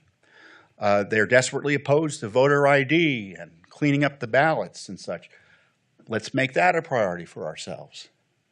They are spending billions. There's an entire, and we've had this discussion earlier today, there are billions of dollars being deployed to censor speech online and speech generally on elections and any other matter of controversy that the left deems necessary to have speech around it suppressed. I suggest that be a priority for us. For example, Congress shouldn't fund censorship operations by the Biden administration that are ongoing. And I would submit that targeting of our children is a priority for the left. So again, maybe we should spend a little more time talking about how we protect children from being mutilated through government programs and such. You know, that's just kind of one way of thinking about it. And so as you're an individual activist or representing groups and such, I would hope that you think about these issues in a more direct way and not put it on a panoply of policy issues that we all talk about. It isn't a tax fight. It isn't a fight about government regulation. It isn't a fight about climate and such. And I think they all have evil permutations, all of those arguments. This is a fight about whether we're going to have a free country within a year or two or not. I mean, even the debt fights, we still have 30 years before we collapse economically with our astronomical spending. I don't think we have that amount of time, given the left's hatred and not unconstitutional moves, anti-constitutional moves to destroy our republic. And that means also protecting the courts. I know we run hot and cold on the courts because then you have the corrupt courts that are politicized and been ruined by anti-Trump animus. But then there are courts who want to do the right thing and judges who, despite public pressure, follow the ethics and try to rule straight down the middle. And for that, they're being targeted, being threatened, having their lives threatened, having folks go to their home. We see that at the Supreme Court level. That ought to be a priority, protecting the rule of law and our courts. So I don't think it's hard as to what we need to do or figuring out what we need to do. We need to focus on where the left is and fight them. And half the battle is deciding to fight. And my concern is the Republicans have declined to fight and use the power of purse they have. So it's up to us. So Judicial Watch isn't going to back down. We're going to do what we can do. And I know Heritage is pushing hard in this area as well. But this has got to be, and for the left, this is all these issues. There is no group that isn't prepared to move on the issues I talked about. On the right, too often, there is a hesitation to move on these anti-corruption issues. I think the country's at stake, and if we don't move on it, we could lose the country. Thank you very much. Hey, thank you. Tom Fitness, I really do appreciate the passion that he brings to the fight and the arguments that he makes, and I really do appreciate him. It's also a great segue to perhaps one of the most important things we have out there, which is the weaponization of elections. For me personally, just my own personal take on this, I do not like the way things are going right now. We should all vote on the same day, with the same information, at the same time, in the same way with a voter ID. I don't think it's that complicated. But let's hear from some people who really understand what's happening and how it's being weaponized. And so we have Jay Christian Adams, who is the President and General Counsel of the Public Interest Legal Foundation, and Hans von Spakovsky, manager of the Election Law Reform Initiative and senior legal fellow at the Heritage Foundation. Gentlemen, please come join us, and thank you in advance for your expertise. Look forward to hearing this. Thank you.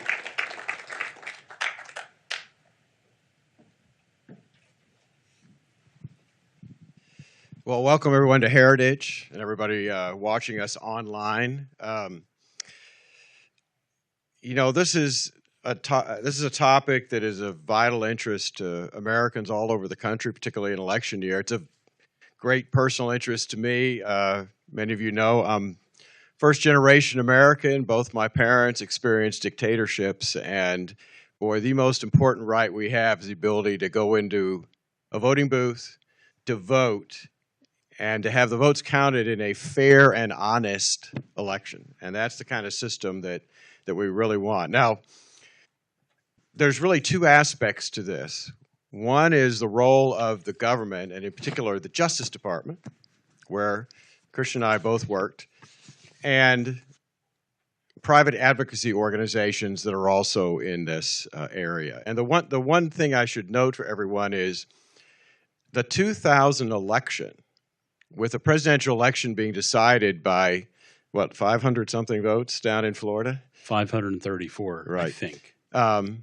That was a pivotal point in the weaponization of the election area, because after that election, there was an explosion, an exponential explosion in the number of lawsuits filed all over the country. And there was also a big change in those lawsuits. Really, prior to that, most of the lawsuits were over recounts, contested elections by losing candidates. After that, what started happening is all these lawsuits being filed prior to an election to change the rules governing the election process. The problem in the government area is one, I think, Christian, you came up with the label of it's the B&B problem. That does not stand for a bed and breakfast. That stands for Biden and bureaucrats. So why don't you tell folks a bit about this? And I should mention, in addition to working at the Justice Department, he also worked for a state Secretary of State, and now works for a conservative advocacy organization whose big interest is election integrity. Christian. You left out the fact we were appointed by President Trump on the Presidential Advisory Commission for Election Integrity. Which proves your point of lawsuits, doesn't it? I'll get to that. Right. Okay. So listen, a lot of folks, I think, reflexively in this age, think Biden is the problem. And of course, that he is in many ways. But I think Hans and I are here to tell you that an even bigger problem is another B word, and that's the bureaucrats. We were in the Justice Department in the voting section, and we could regale you with story after story, sometimes funny, although many of you won't laugh at these stories because they're also tragic, of the manipulation of power from inside the Justice Department. Hans talked about lawsuits. Georgia passed a citizenship verification procedure in approximately 2008, and that had to be pre-cleared by the Justice Department. Some of you know this area know there used to be a time before a case called Shelby v. Holder in 2013 where every election change had to be approved by bureaucrats of the DOJ. And guess who supported that procedure? Republicans did. When Hans was against this power in 2006 reauthorization, when it was reauthorized, it passed with overwhelming Republican support. So there's been a sea change. There's been a sea change, but the bureaucrats who were in charge of the Justice Department use their power to change how we run elections. They block citizenship verification. They tried to block voter ID when I was there. They blocked voter ID in South Carolina. That's a great story. South Carolina passes a voter ID law in 2011, 2012-ish. They get blocked by the Justice Department from implementing voter ID under this power that I referred to. And they have to sue in federal court. That was the other way you can get approved, is you go to federal court. South Carolina finally got voter ID approved, but guess how much it cost them? Over $1.4 million in attorney's fees. So this is one example of many that Hans and I have for you about how bureaucrats are the problem and remain so compared to perhaps Biden.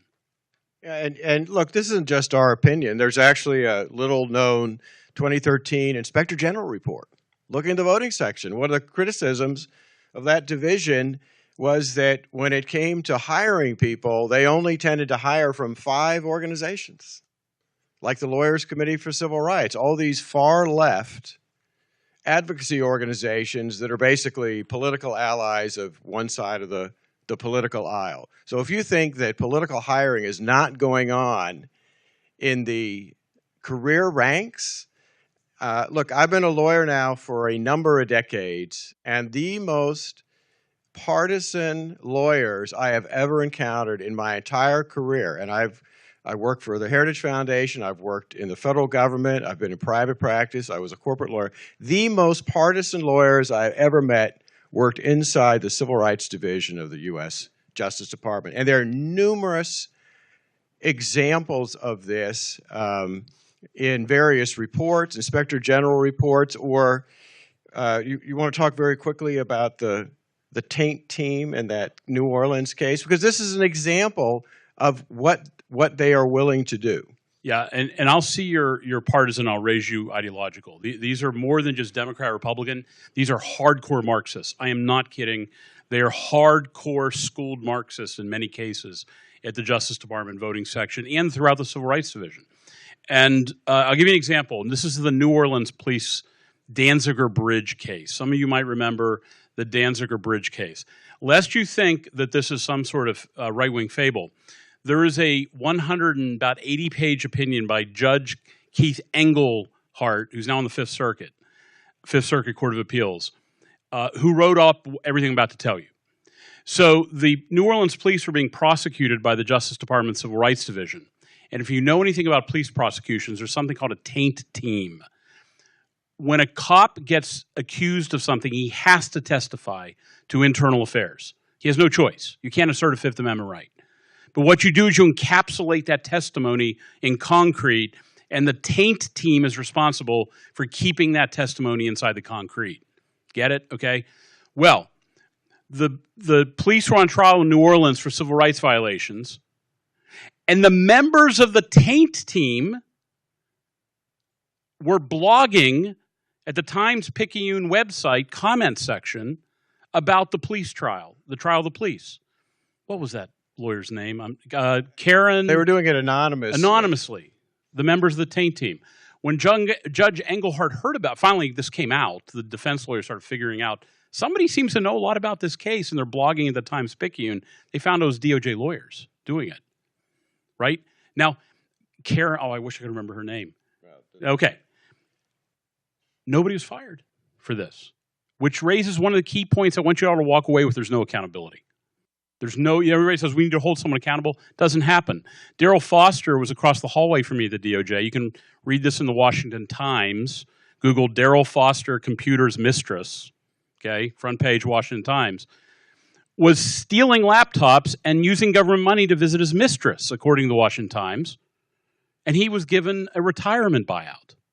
The point is there's no accountability inside the DOJ. And this feeds into what's going on in the private sector. You all would not believe the amount of money that is coming from large foundations like the Ford Foundation, Carnegie, Arabella Advisors. And we're talking about literally billions of dollars that is going to these advocacy organizations to sue anytime a state passes any kind of common sense reform, whether it's voter ID requirement, which voters overwhelmingly support, or taking steps to, for example, clean up voter rolls so that people aren't registered in multiple states and can illegally vote in multiple states. Those kind of reforms are constantly in court, and you have these advocacy organizations trying to stop any kind of reform that would actually increase the security of the election process, and to change the election rules to make it easier for them to manipulate elections. And I'll give you a very specific example of this, right? If you're in a state like California that bans, you cannot ask anyone for an ID to vote. But they have same-day voter registration. So you can walk into a polling place. I don't even live in California. I could walk into a polling place, register to vote, claim that I'm Christian Adams, give them a fake address. They have to let me vote. They can't ask for an ID. And a month, 2 months, 3 months down the road, they actually figure out it's a false registration. There's nothing they can do about it. Those are the kind of rules that these advocacy groups are trying to put in, and they're doing it with the help of the U.S. Justice Department, right? I just got done with a trial in Galveston County, Texas. I represented Galveston County federal court trial, had other trials. What I'm describing to you, what Tom Fitton said, pay attention to what the left thinks is important. They think election process is important, and they have for 20 years. The right didn't even think about this at all, and some people still don't think it's important. When I do a trial in federal court, There's not enough chairs on the other side for the other lawyers. They have to sit in the jury box. They have lawyers from the SEIU, the ACLU, NAACP, Lawyers Committee for Civil Rights. Here's my favorite one, the Southern Coalition for Social Justice. It sounds like it's out of a Pasternak novel.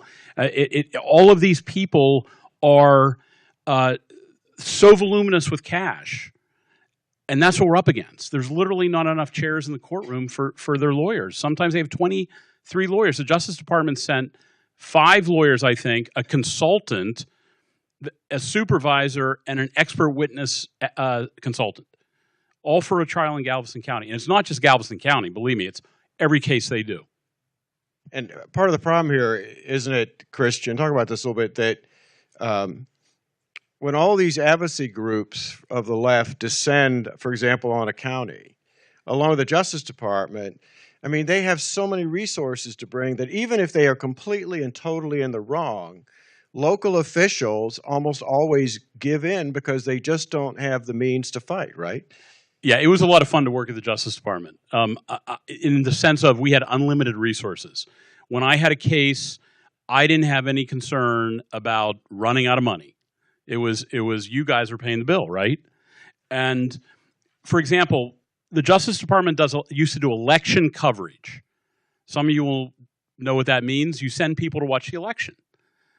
And we would get a call at the DOJ from a county in Alabama, I should say a political party or a candidate in Alabama or some other state, who wanted us to send DOJ lawyers, like muscle, to go show up in that county for the perception that one candidate was being discriminated against, or words to that effect.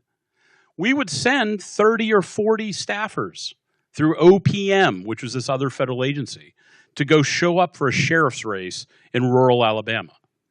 And so this is the sort of muscle that was available to the DOJ to influence the outcome of elections.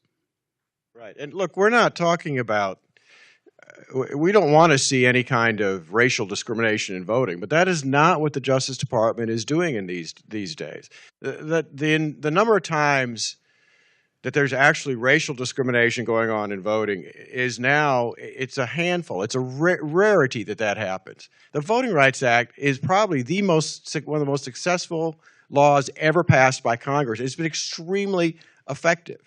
And yet, the Civil Rights Division today in the voting section, it's the largest it's ever been. And it's because they're now using it as a tool, a partisan tool. An example of this, if you'll recall, is that after the 2020 election, when the legislature in Arizona decided, well, you know, we really ought to do an audit of the election process, do you know that the Justice Department sent them a letter threatening to sue them, saying that conducting an audit of an election was a potential violation of the Voting Rights Act? I mean, that's an absurd claim, right? Yeah, and a lot of jurisdictions knuckle under right away. East Point, Michigan knuckled under just recently to a Department of Justice voting section lawsuit. And one of the dirty little secrets is most of the lawyers who work at the Justice Department in the Civil Rights Division have never seen the inside of a courtroom. They've never put up a case. They've never argued a case. They're all out of these groups to a great degree, or out of an Ivy League law school, which of course means they don't know how to practice law. And so they don't know what they're doing, but yet jurisdictions, small ones, are buckling under. Now that trend is changing. A lot of states are fighting back to the weaponization of government, and that's a good thing. And to the extent you're from a state, you should encourage your elected officials to fight back. One of the issues that you're working on, Christian, I know is, and again, this goes to showing how the weaponization that's going on is in order to manipulate election results. For a long time, the left has been opposed to any requirement of any kind, and they've gone to court over this to fight it. They fight it in state legislatures, in the federal government. Any attempt by states to require proof of citizenship when you register to vote, or for states to do something as simple as take the registered voter list and actually verify citizenship by, for example, doing data comparisons with the U.S. Department of Homeland Security, they have opposed, and now, of course, part of this trend is pushing to allow people who are not U.S. citizens to vote in local elections. And you've got litigation going on over this in New York, right? Right. I actually have a hearing on Friday I got to get ready for. Public Interest Legal Foundation is suing the city of New York because they're allowing aliens to vote in a local elections there. We allege it's a violation of the 15th Amendment because it was enacted to dilute black voting strength. So said the sponsor, which you can't do under the 15th Amendment.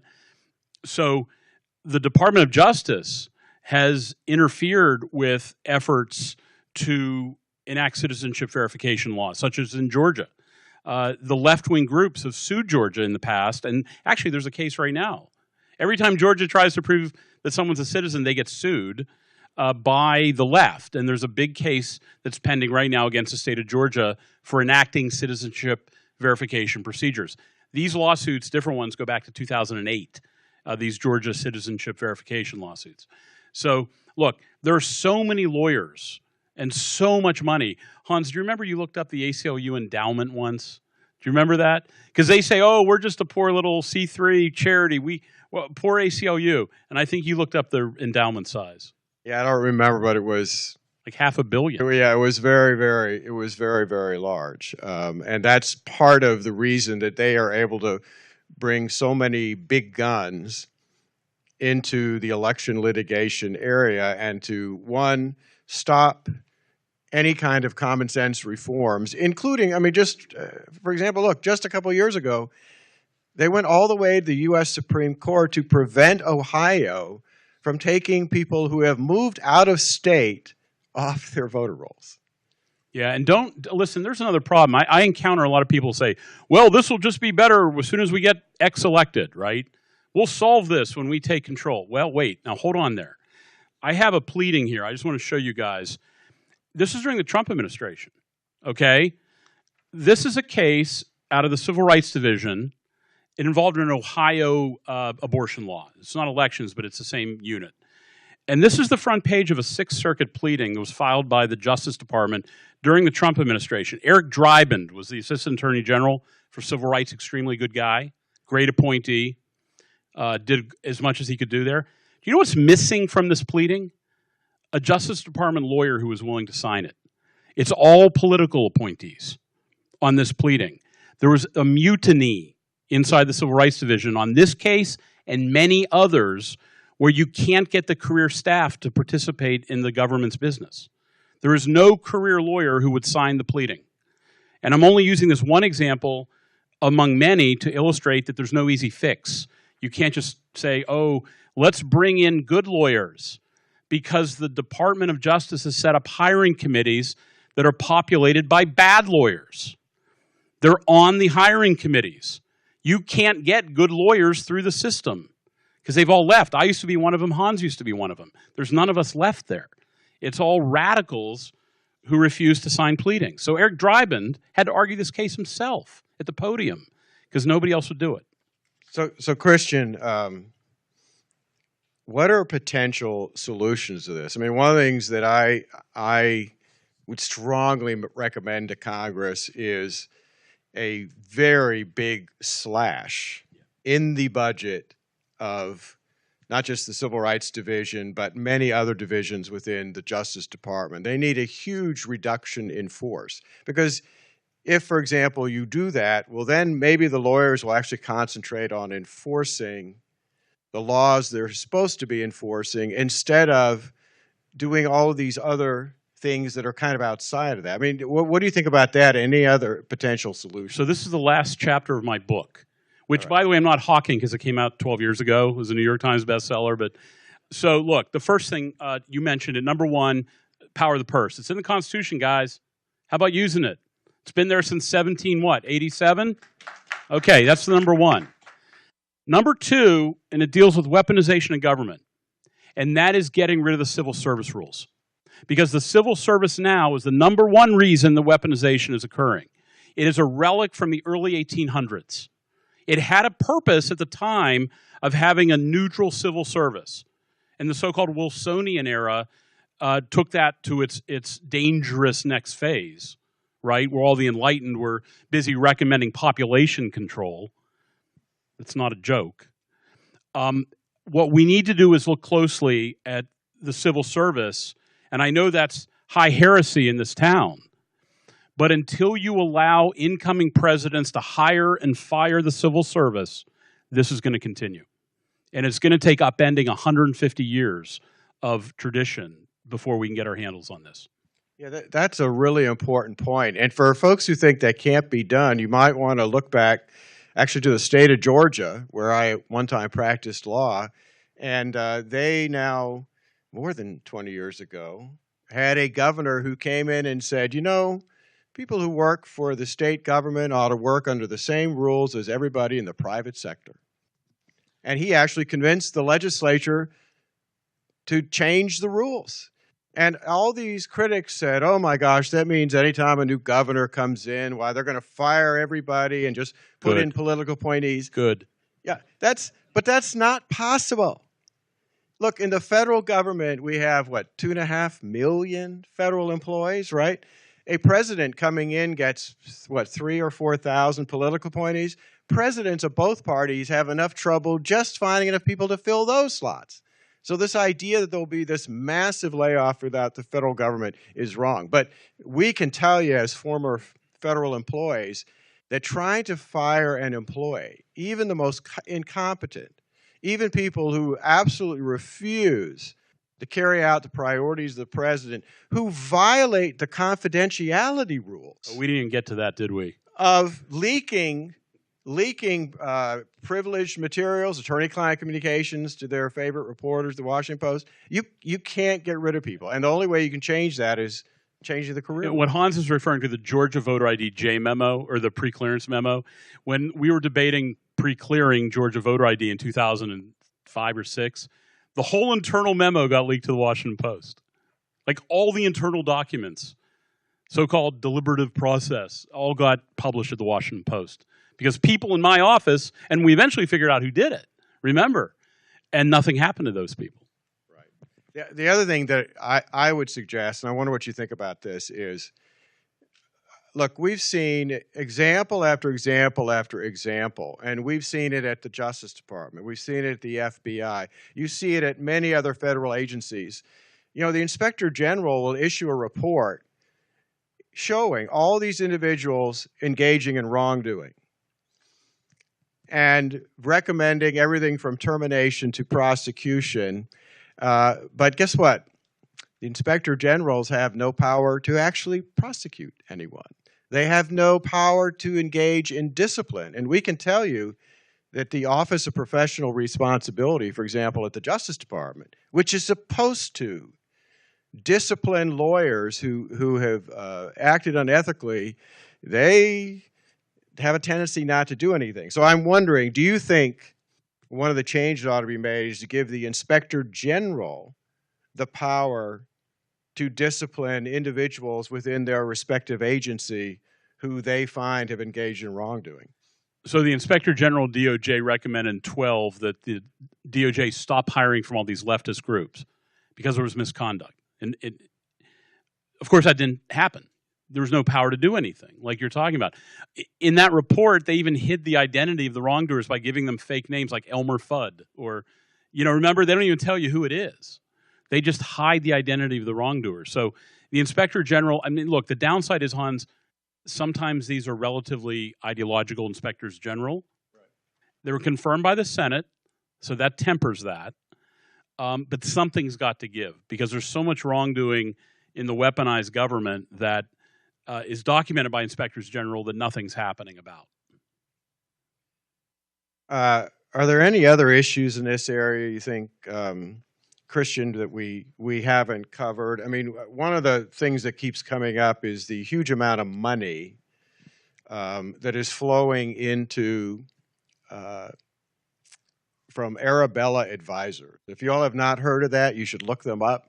The Capital Research Center has done a great study on them. In the 2022 election cycle, I think their revenues were about $3 billion. That's a B, right? B, billion. Yeah, a B with billion.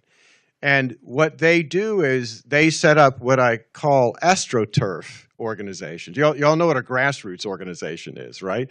But anytime there's a lawsuit filed against a state, for example, maybe for passing a voter ID law, I mean, you end up against all these other supposed organizations, nonprofits that are interested in stopping a voter ID law, but almost aren't most of them, haven't they been created by Arabella advisors? They're not real organizations?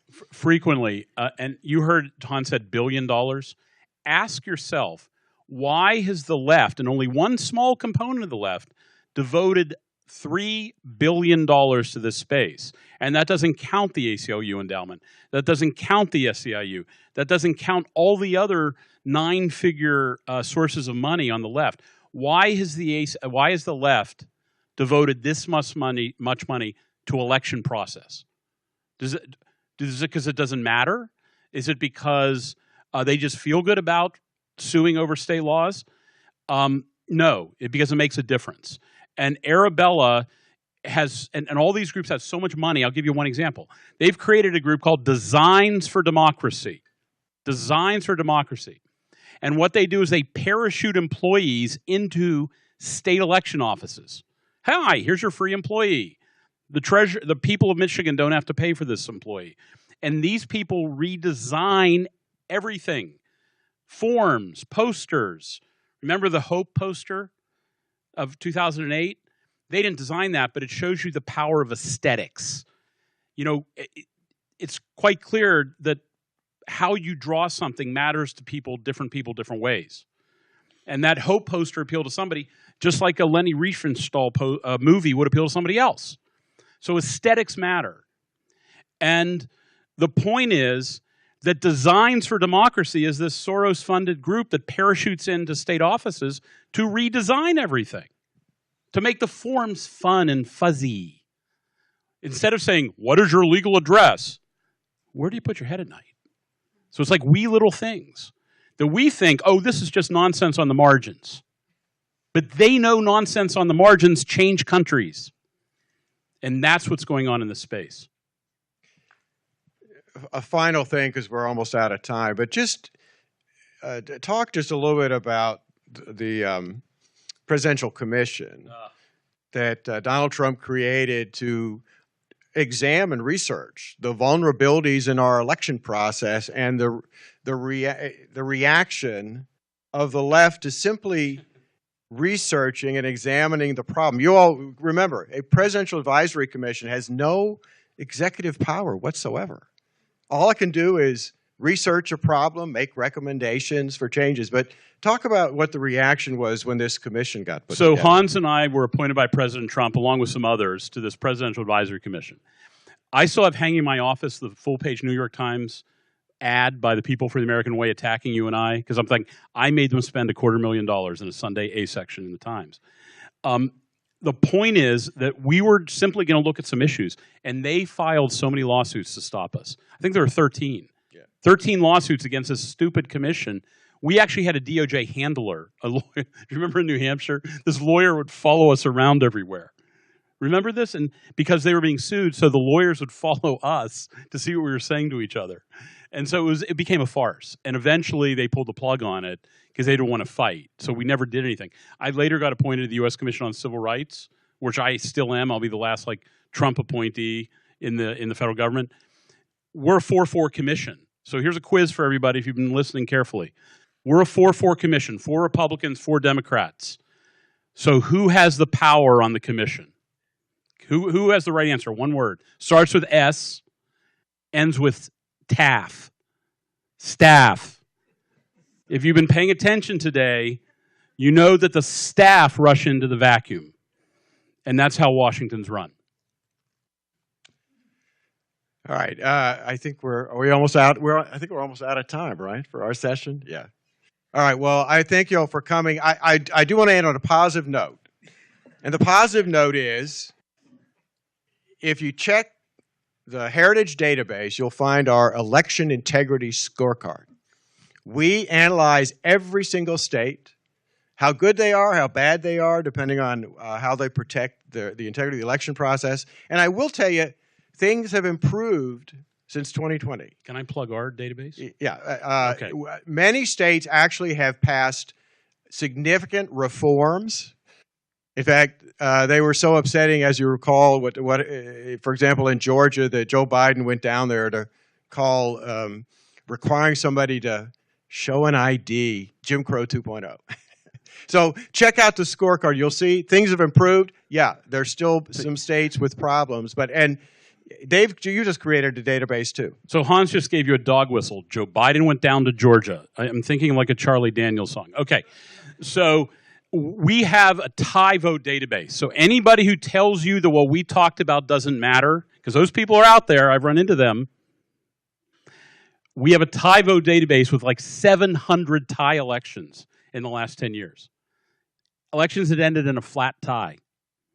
And it's real. The control of the Virginia House was decided by a coin toss a couple years ago. Tie elections happen. That's why this matters. Yep. Every vote counts. Thanks. Thanks. That was wonderful. I just want to amplify what they were saying about the inspectors general. Worked closely with Michael Horowitz, who is the Inspector General at the Department of Justice, and I really, really came to like and appreciate him. He's pointed something out and has been advocating for a change for a long time. Inspectors General at the Department of Justice are prohibited from inspecting attorneys at the Department of Justice. That has to go to the Office of Professional Responsibility. The Office of Professional Responsibility reports to the Attorney General. Everybody else, they're subject to IGs. All the rest of government, they're all subject to investigations by the Inspectors General, except at the Department of Justice. And that is one of his biggest frustrations. You find somebody who you think is doing something bad, potentially criminal, they cannot investigate them. Basically, they have hands off, and it's wrong, and it needs to be changed. And Michael Horowitz has fought that for a long, long time, and most people are shocked and surprised when they learn and hear about that. I'm really excited about this next speaker. I think you're really going to be impressed. When I was chairman of the Oversight Committee, he actually worked over at the Oversight Committee. And Tristan Levitt is now the president of Empower Oversight. Really doing some great work with whistleblowers and whatnot. So please help me welcome Tristan Levitt.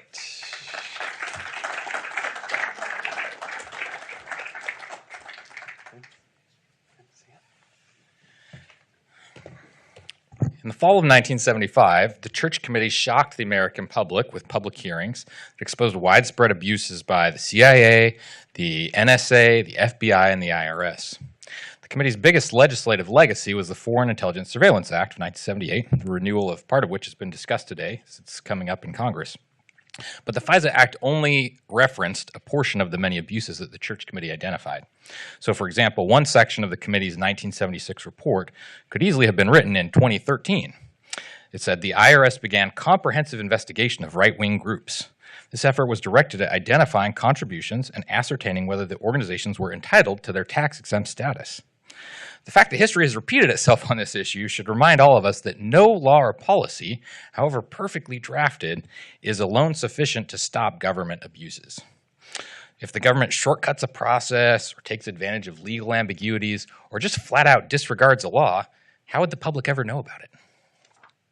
The recognition of a need for widespread safeguards and greater government transparency contributed to the 1978 passage of the Inspector General Act and the Civil Service Reform Act, less than 2 weeks before the FISA Act. The Inspector General system, which Chairman Chaffetz just referenced, is actually how the public learned in 2013 about the IRS targeting conservative groups. Meanwhile, part of the Civil Service Reform Act, which is later known for the Whistleblower Protection Act of 1989 that amended it, established the modern whistleblower protections that most federal civilian agencies have. Its protections were created to ensure that patriotic federal employees would be willing to bring to light waste and fraud and illegal activity and the sort of abuses that were detailed in the Church Report. Now, given how extensively the federal government's operations today touch every single American, there's a greater need for transparency now than any other time in American history. So too is the need to protect those with inside information who have the courage to speak up about abuses they see. The Civil Service Reform Act established a process for vindicating whistleblower protections through the Office of Special Counsel, or OSC, and the Merit Systems Protection Board, MSPB. Having led both agencies, I can say that while the process isn't perfect, it can play a very important role in protecting those who speak truth to power. Let me give you just one example. In early 2011, during the Obama-Biden administration, Senator Grassley hired me to help conduct investigations into federal law enforcement abuses. I was immediately thrust into the battle between the massive Department of Justice, which we've discussed a lot today, and one single ATF agent, John Dodson. John disclosed to our office a gun-walking case called Operation Fast and Furious. In it, the Arizona U.S. Attorney's Office and Phoenix ATF had allowed nearly 2,500 semi-automatic firearms, mostly AKs, to be trafficked to Mexican drug cartels. Guns from that case were recovered at the scene of a shootout near the Mexican border that resulted in the death of a Border Patrol agent, Brian Terry. When that happened, John Dodson felt he had no choice but to go and blow the whistle, and so he went to Senator Grassley's office. Senator Grassley wrote to DOJ citing a whistleblower with evidence and asking for an explanation. Now, you'd think that having cited that he had a whistleblower with evidence, DOJ would have been more careful at that point, but instead, they wrote back denying the truth. As then ATF Supervisor Peter Forselli recounts in his new book called The Deadly Path, trouble was brewing behind the scenes, though, because of that letter. The U.S. Attorney's Office in Phoenix went to ATF and said maybe they should indict John Dodson. Agent Forselli heard this and then blew the whistle to Congress on DOJ and ATF's plan to retaliate against John. Then DOJ came after Agent Forselli, accusing him of perjury after he testified to Congress. Fortunately, facts are stubborn things, as John Adams once said. Thanks to those courageous whistleblowers and the evidence that they brought forward, the world learned the truth about Operation Fast and Furious. DOJ eventually had to retract its false letter to Senator Grassley. It did refuse to turn over documents about its initial misleading and retaliatory response, and so in a bipartisan vote, Attorney General Eric Holder became the first sitting Attorney General to ever be held in contempt of Congress. But throughout that entire battle, we continually reminded ATF and DOJ that it would be illegal to retaliate against the ATF agents who had come to us. That said, just like Jason talked earlier about the inability to enforce subpoenas, the reality is if any of the whistleblowers had been fired, we in Congress would not have had any legal authority to put them back in their jobs. That's why we needed OSC. OSC eventually helped both agents Dodson and Forselli to reach settlement agreements with ATF. Both of them served out the rest of their law enforcement careers. Each of them retired within just the last 2 years. I don't think that would have happened without OSC. But not all federal employees have the kinds of protections that agents Forselli and Dodson benefited from. As I testified nearly a year ago before the House Weaponization Subcommittee, FBI whistleblowers are treated differently than those at every other federal law enforcement agency. Now, this special treatment is frankly baffling in light of the FBI's history, especially that revealed by the Church Committee. But even after that, the FBI still had immense clout. So when the Civil Service Reform Act approached final passage in 1978, the FBI convinced Congress to give it a special exemption. On paper, whistleblower retaliation is prohibited at the FBI. But instead of OSC and MSPB investigating and adjudicating FBI retaliation, a carve-out allows DOJ to do it instead. They just keep it in the family. This lack of independent oversight gives FBI whistleblowers second-class status. And of course, DOJ took advantage of the FBI's exception to add additional rules and roadblocks, such as only protecting whistleblower disclosures to the Inspector General or to the head of each FBI office. In the mid-2010s, I worked with Senator Grassley and with Chairman Chaffetz to try and change that. We obtained report after report that showed how flawed the FBI whistleblower protection process is, and we introduced a 2016 bill that would have made some basic improvements. It was blocked by one particular committee in the House of Representatives. I negotiated with that committee extensively to overcome their objections to treating the FBI the same as other law enforcement agencies. In the end, we were only able to get one change in a rump bill, adding supervisors to the list of protected whistleblower disclosure recipients. At the time, many members of Congress didn't seem to believe the modern FBI was capable of widespread abuses. How times have changed. As you've heard today from multiple speakers, over the last 8 years, the FBI has gotten one black eye after another. Every year seems to turn up a new major scandal involving the Bureau. I still know a number of very good men and women in the FBI, and I'm sure there are countless more. But it's precisely to empower those who take their oath to the Constitution seriously that the FBI needs stronger whistleblower protections. Given all that we've seen from the FBI since 2016, I wonder if that House committee regrets blocking our bill. Thanks to efforts by Mike Howell here at the Heritage Foundation, the NDAA for fiscal year 2023 finally gave FBI whistleblowers the right to appeal to MSPB. For the first time, an agency outside of DOJ chain of command has the authority to force the FBI to make whistleblowers whole. But Congress can't stop there. There's no reason for the FBI to be the only agency whose employees can't go to OSC. OSC has the expertise and the litigating authority to present cases before MSPB, which is the main reason the agencies decide to settle those. Given those abuses, FBI whistleblowers need this protection now more than ever. Even if Congress were to eliminate the FBI's special treatment in the law, the FBI has been retaliating in ways that OSC and MSPB can't correct. In the 1988 decision Navy versus Egan, the Supreme Court considered whether MSPB could review removals on security clearance decisions. The court held this wasn't within MSPB's statutory jurisdiction. And since then, several laws have tried to fix this to stop agencies from using clearances to retaliate against whistleblowers. But again, without OSC investigating, they have little recourse.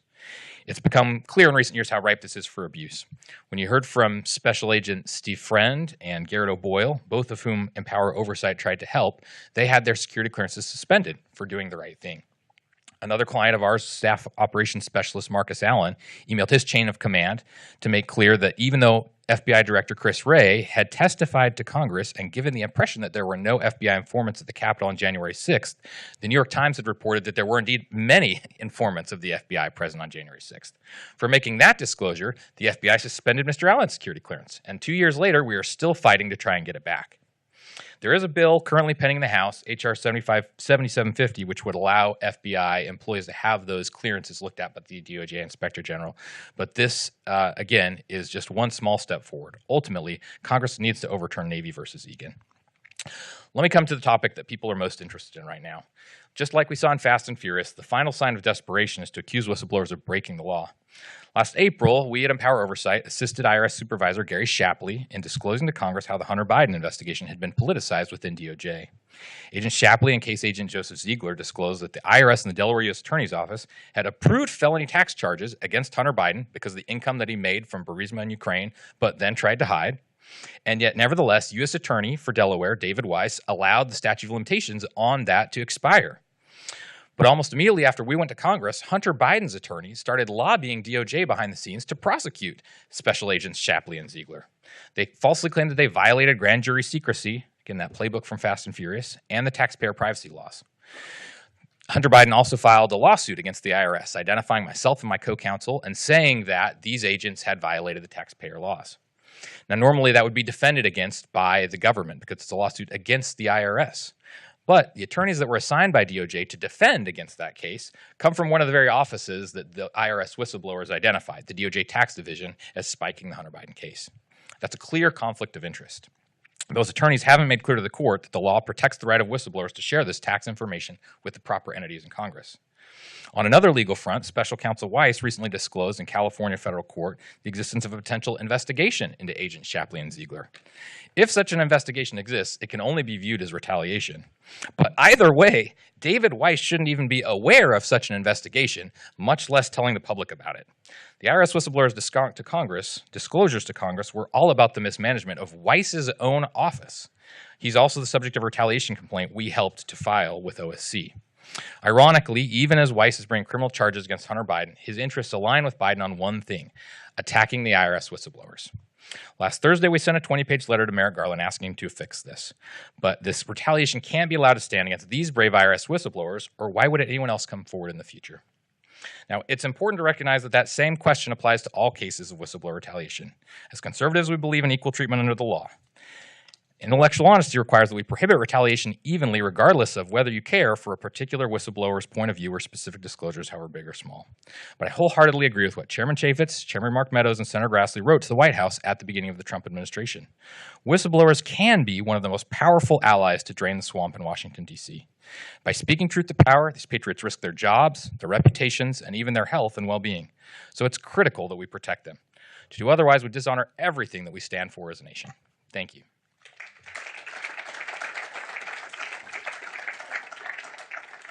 Tristan Levitt's one of the great minds on this topic, and I hope you watch him and his career and what he's doing with with his organization there, Empower Oversight, because it is such vital work that's happening there. And you look at the cases that he was working on, right? The IRS whistleblower case, Fast and Furious, these types of things blossomed because somebody stepped forward and said something, and then it exposed it, and then it kept going and kept going, and it's just so important. I think you're very familiar with, I hope you're familiar with, and will enjoy our next speaker, which is Mark Morgan. Mark has 30 years of law enforcement experience. He's been a Marine, he's been a police officer, and he was acting commissioner of U.S. Customs and Border Protection in the Trump administration. We appreciate his service to our country and thankful for his enthusiasm for this topic and what's really happening. So please help me welcome Mark Morgan.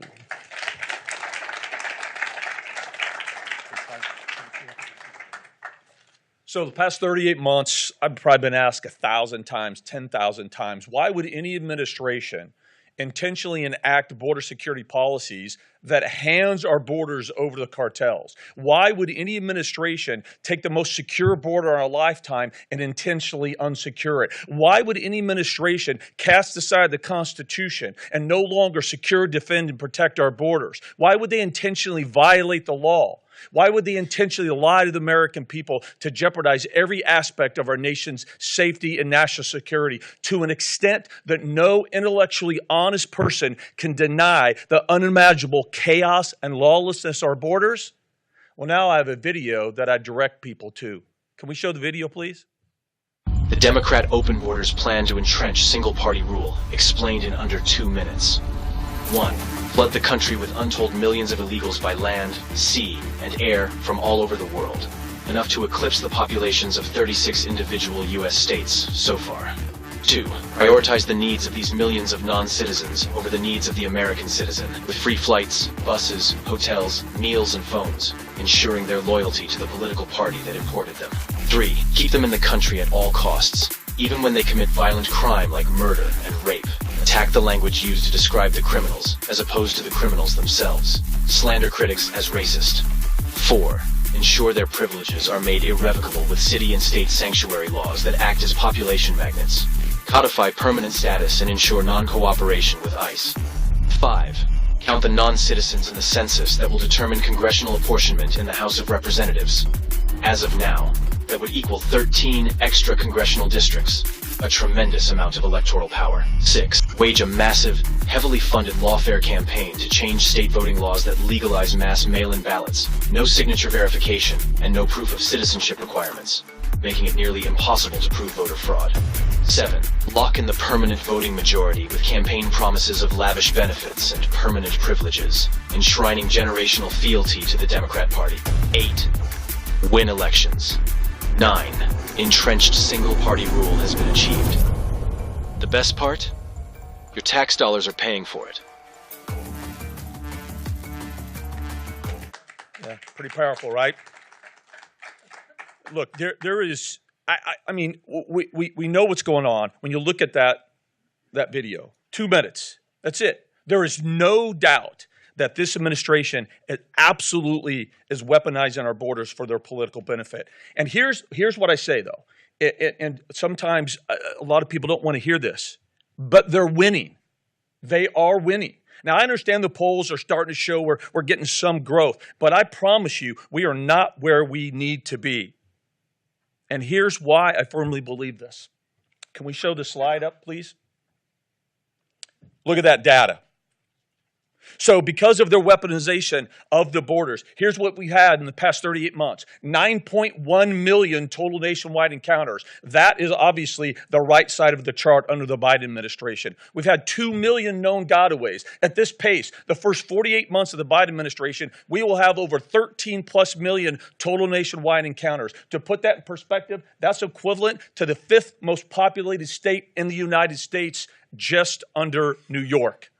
Why do the numbers matter? Why does the right side of that chart matter? Because here's the reality that happens. When you flood our borders with an invasion-level numbers, month after month, year after year, what you do is you pull limited critical border security resources off the front line. You pull them away from their law enforcement and national security mission. You literally hand operational control of our borders over to the cartels. This administration has fundamentally changed the Border Patrol's mission of one of a law enforcement and national security mission to a, quote, processing enterprise. They're relegated to administrative duties associated with those that they apprehend. They're acting nothing more than like a federal travel agency for this country. So what happens? What's the downstream effect of the weaponization of our borders? Well, we don't have enough time to talk because it's so big. But let me talk to you about a couple specific things. I want to talk about national security, and then I want to talk about the criminal aspect just for a couple of minutes. So on the national security front, a couple weeks ago, they apprehended a Lebanese national, single adult male of military age. Now, luckily, we apprehended him. He was one of the dumb ones because he admitted that he was a member of Hezbollah. And he also admitted that he was going to travel to New York, make a bomb, and try to kill as many Americans as he could. In 2021, we had an Iraqi citizen, oh, by the way, which the FBI data said smuggled arms for al-Qaeda during the war. He was here on a visitor visa, and in 2021, he applied for asylum. And when we granted him that right to do so, what he did over the next year was plan to smuggle in additional Iraqi terrorists across our wide-open southwest border to assassinate a former president. I could keep going on with those examples. The director of the FBI, just a couple of weeks ago during congressional testimony, said something that was very, very illuminating. I want to make sure I get it right, so I wrote it down. He says, quote, "Before October 7th, I would have said that we were in a heightened threat level from terrorism. But since the October attacks against Israel, that threat has gone to a whole new level." He went on to say, quote, "He's seeing blinking red lights every single day." DHS's own report in 2024 said, quote, "Terrorists and criminal actors are exploiting the elevated flow in the U.S. They went on to say that individuals with potential terrorism connections continue to attempt to enter the homeland illegally between the ports of entry. The past 38 months, Border Patrol alone has encountered 345 illegal aliens on the FBI terror watch list. During that same 38 months, we've encountered individuals from 180 countries. There's only 195 recognized countries on the face of the planet. And we know that many of those countries, we encounter people we call special interest aliens, tens and tens of thousands of them that come from countries that we know sponsor, harbor, and facilitate terrorism. And let's go back to the 2 million known gotaways. Ladies and gentlemen, it's not if or when the threat's coming. We already know the threat's coming. We've got the data that says the threat's coming. We have acknowledgement from the intelligence community that threats are trying to enter our border. That's not the issue. The issue is the threat, it's already here. Now, let's go to the criminal side. Director Wray, during that same congressional testimony, this is what he said. He said, quote, "A wide array of very dangerous threats are emanating from the southwest border. A Colombian alien just a couple of weeks ago was arrested. He was apprehended and released. Well, guess what? We had to go back and re-encounter him and re-arrest him. Why? Because he found out that he was wanted for 4 murders in his home country of Colombia. A few days after that, they arrested an individual here from Ecuador that was charged with raping a 15-year-old disabled girl. I think everybody remembers the Pennsylvania fugitive. Remember how he was in the United States? So he had entered the United States illegally. While he was here, he killed an American citizen, went to jail, escaped, nationwide manhunt. Border Patrol found him, by the way. He goes back. Well, guess why he came to the country illegally? Because he was wanted for murder in his home country in Brazil. I could talk to you about that for the next 10 hours, giving you examples just like that. Let me go on. FY21 to FY23, ICE, the past 38 months, basically, a little under. They arrested 163,000 criminal illegal aliens in the country, including 4,700 murderers and 8,000 gang members. Border Patrol, during the same time period, they encountered 47,000 criminal illegal aliens. To put that in perspective, that's a 99% increase from FY's 2017 to 2020 combined. In the state of Texas alone, from 2011 to 2024, they arrested over 300,000 criminal illegal aliens and charged them with over 500,000 crimes, including 950 homicides, 1,200 kidnappings, and over 65,000 assaults. So don't tell me that the weaponization of our borders has no downside, has no down negative effects because it's a lie. And look, I haven't even talked to you about the tens of thousands of Chinese nationals are coming in, right? And the threat against our infrastructure with respect to cyber. And we know China is one of the most formidable threats in the world when it comes to that. We haven't talked about the drugs pouring in, the fentanyl that last year killed 112,000 Americans, killing 1,000 Americans every single day. In 1 year, fentanyl killed more Americans than the Afghanistan, Iraq, Vietnam War, and all the terrorist attack against our homeland combined. But yet they also want to tell you, oh, don't worry. The millions and millions in the past 38 minutes, no worry, because when we encounter them, we vet them, right? I'm sorry, it's BS, right? I'll give you one example. So we know about the infighting going on in Haiti. I'm sure that Mr. Barbecue, the leader, the rebellion leader, is more than happy to work with us and let us know about the individuals from Haiti coming in, whether they're criminals or not. Yeah, it's stupid. It's not happening. So we are intentionally, knowingly, and willfully every single day releasing criminals into our communities. Every single day, as well as potential national security threats. And I'm going to end with this. Laken Riley. I'm glad we're talking about Laken Riley. We should continue to talk about Laken Riley. But we need to do it in this way. She wasn't the first and she wasn't the last, right? Let me just give you a couple names. Molly Tibbetts. She was murdered by an illegal alien, stabbed multiple times. Her body was left under a bunch of leaves. All she had on was her bra and her socks and her legs spread wide apart. She was 20 years old. Kayla Hamilton, murdered by an illegal alien in 2022.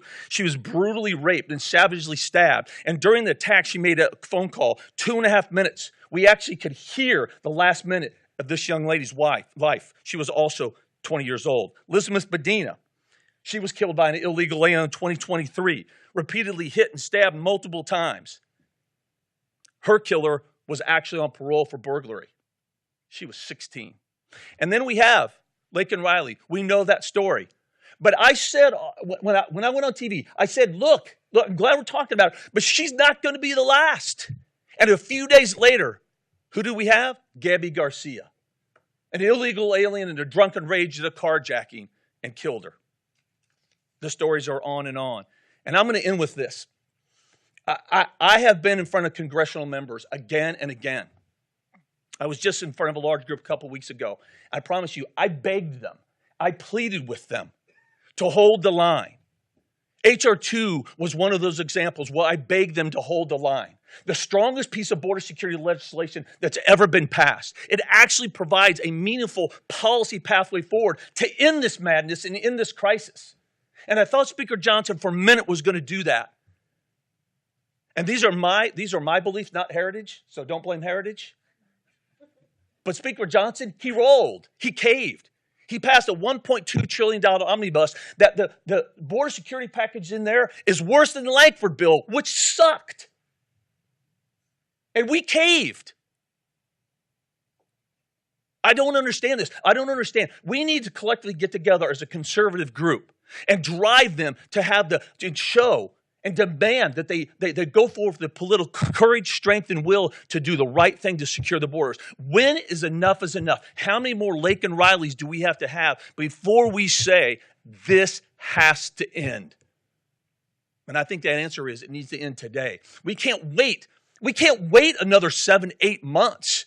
Hopefully we're going to get the right person back in the White House before we do something.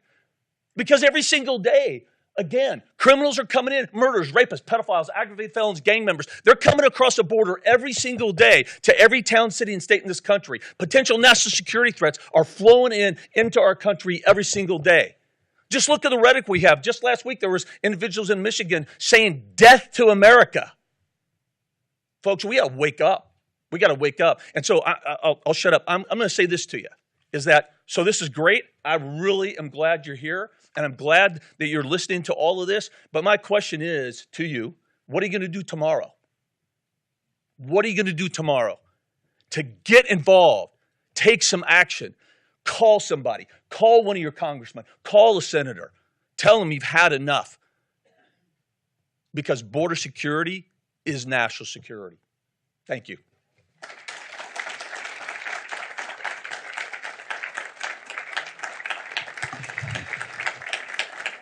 Mark Morgan. I told you, I love his passion and his belief in it. And you know what? The border policies of the Biden-Harris administration, they're on purpose. These are no accidents. These are on purpose. And he makes the case for that, absolutely. What we're doing today is just so fundamentally, totally wrong for the nation. All right, now we're going to hear from Mike Howell. Mike Howell is the executive director here at the Heritage Foundation for the Oversight Project, which I'm really excited and involved with because it allows us, the Heritage Foundation, to just go on steroids in terms of getting after it and understanding what's going on with this government. And again, I think you'll love his passion and his belief. Worked with him on the Oversight and Government Reform Committee in Congress. Mike Howell, the executive director.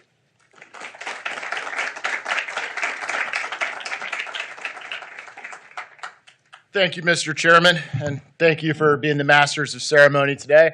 I'm Mike Howell, and I'm here to stir the pot. Okay, and to do that, I have some good news and some very bad news. And as is tradition, let's start with the bad news. The bad news is I think we're living in the peak of American corruption, the absolute peak. I think the closest we've ever been to this historically was yesterday, and I think tomorrow will be a new peak. And that's why we're here today, ultimately, at this symposium on government weaponization. It's to declare a state of emergency, and that's why we're talking about all the different policy areas this weaponization has permeated. Now, let's do a brief assessment of the damage. We've gone over so much of this today. Our once venerable federal law enforcement agency, the Federal Bureau of Investigation, which used to be the prize jewel of law enforcement, is now an international laughingstock. It has gone from an agency that historically was patriots chasing communists to now largely the reverse, and communists chasing patriots. And I'm sure some are very fine people. Now, as we've gone over, the only workable reform at this point is a complete reboot, a complete start from scratch. And now we have these problems with federal law enforcement enforcing absolute tyranny on their political opponents. We have them condoning anarchy in the streets. These Soros-funded rogue prosecutors, which have taken over our not only major urban centers, but cities across the country, big and small. They have allowed rape, murder, robbery, all to become routine, and all under the guise of equity. On big tech, these new awesome powers of digital technology have fallen into the wrong hands. The unholy marriage of the government, big tech companies, academia, the regime, have resulted in the emergence of the censorship industrial complex. And with that, no opinion, how big, how small, is safe. It is in this weaponized environment that those who tell the truth are most at risk. These people are the whistleblowers, of course. And a brief point I must say, my friend Tristan Levitt and his, Jason Foster over at Empower Oversight, an absolutely necessary function that frankly shouldn't be required in a free country, where these people should not be retaliated against for doing nothing but telling the truth to keep our government functioning. Now, our nation is still reeling from the unthinkable, which is COVID, the complete weaponization of the public health system. We were told to trust the experts. We should not have listened. On media, the media has largely become a completely captured entity, toting the regime's party line at every turn and deploying their powers for reputational assassination whenever anyone challenges them. It used to be the case in this country where media would hide their connective tissue to the government. That is now the opposite. Now, our courts have fallen victim to weaponization as well. The rule of law only works when it is a completely neutral instrument. What we see today is the selective choice of different jurisdictions for political persecution. They're fighting battles in the courtroom that should be fought at the ballot box, and they're fighting them there because they could not win them in a free and fair election system. Our schools have become laboratories for the pseudosciences and indoctrination. I don't exaggerate when I say I see this as our schools being turned into transgender recruitment centers. On elections, our elections are an absolute joke. They're laughable. The plan to flood this country with untraceable and unaccountable mass mail-in ballots have made our elections a laughingstock. And for noticing that, you are labeled an election denier and subject to all of the weaponization that's on the table. The intelligence community, subject of debate on Capitol Hill today. What an absolute failure they have been. They've racked them up year over year. In doing this, they've also succumbed to the wokest policies of the day, all while maintaining a marriage of convenience, a marriage that'll get them, this renewal on Capitol Hill pretty quickly, a marriage with those who are supposed to be overseeing the enterprise, but instead are beholden to the military-industrial complex and willing to look the other way at this weaponization if it means foreign wars continue. The financial industry is no longer about markets themselves.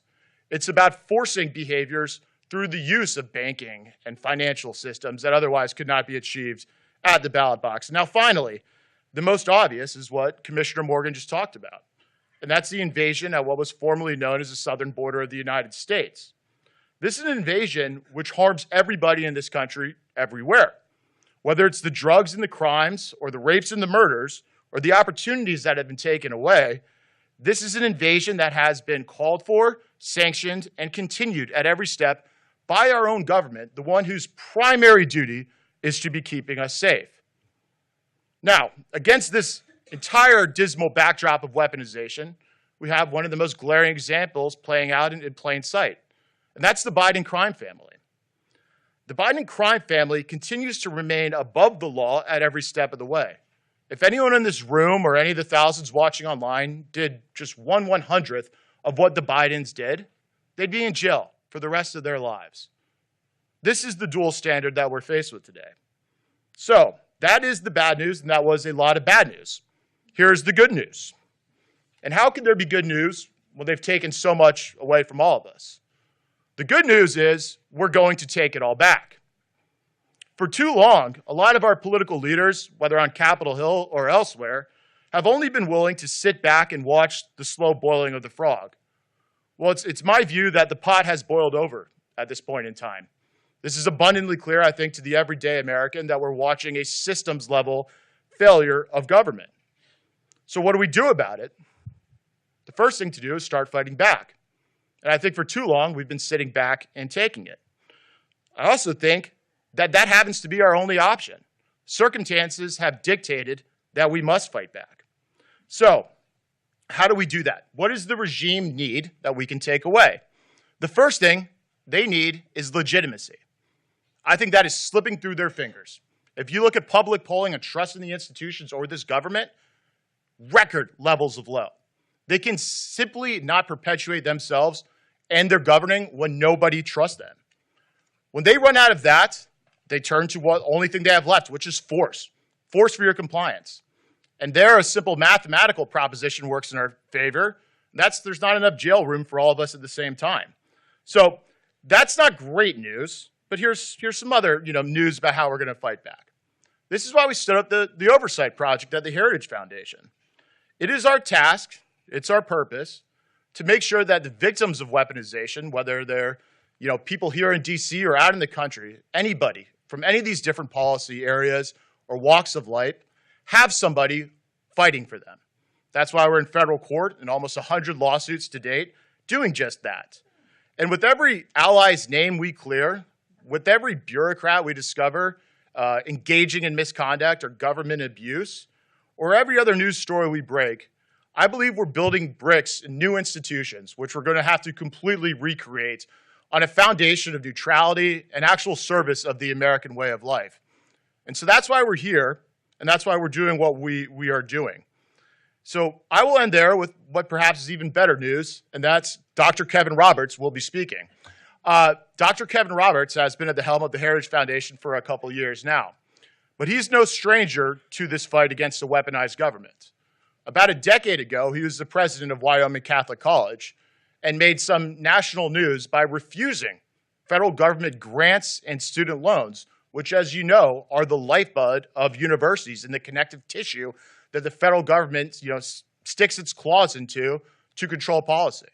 Well, he refused all of that federal cash and struck out on his own because he knew the game before it's, ratcheted up to this record pace that we're seeing now. And so he's been in this fight for a while. Now he takes his fight to the Heritage Foundation, where there's a certain urgency to what we are doing and how we're going about it. So Dr. Roberts, thank you so much for joining us. Thank you for closing us out. Please come on up.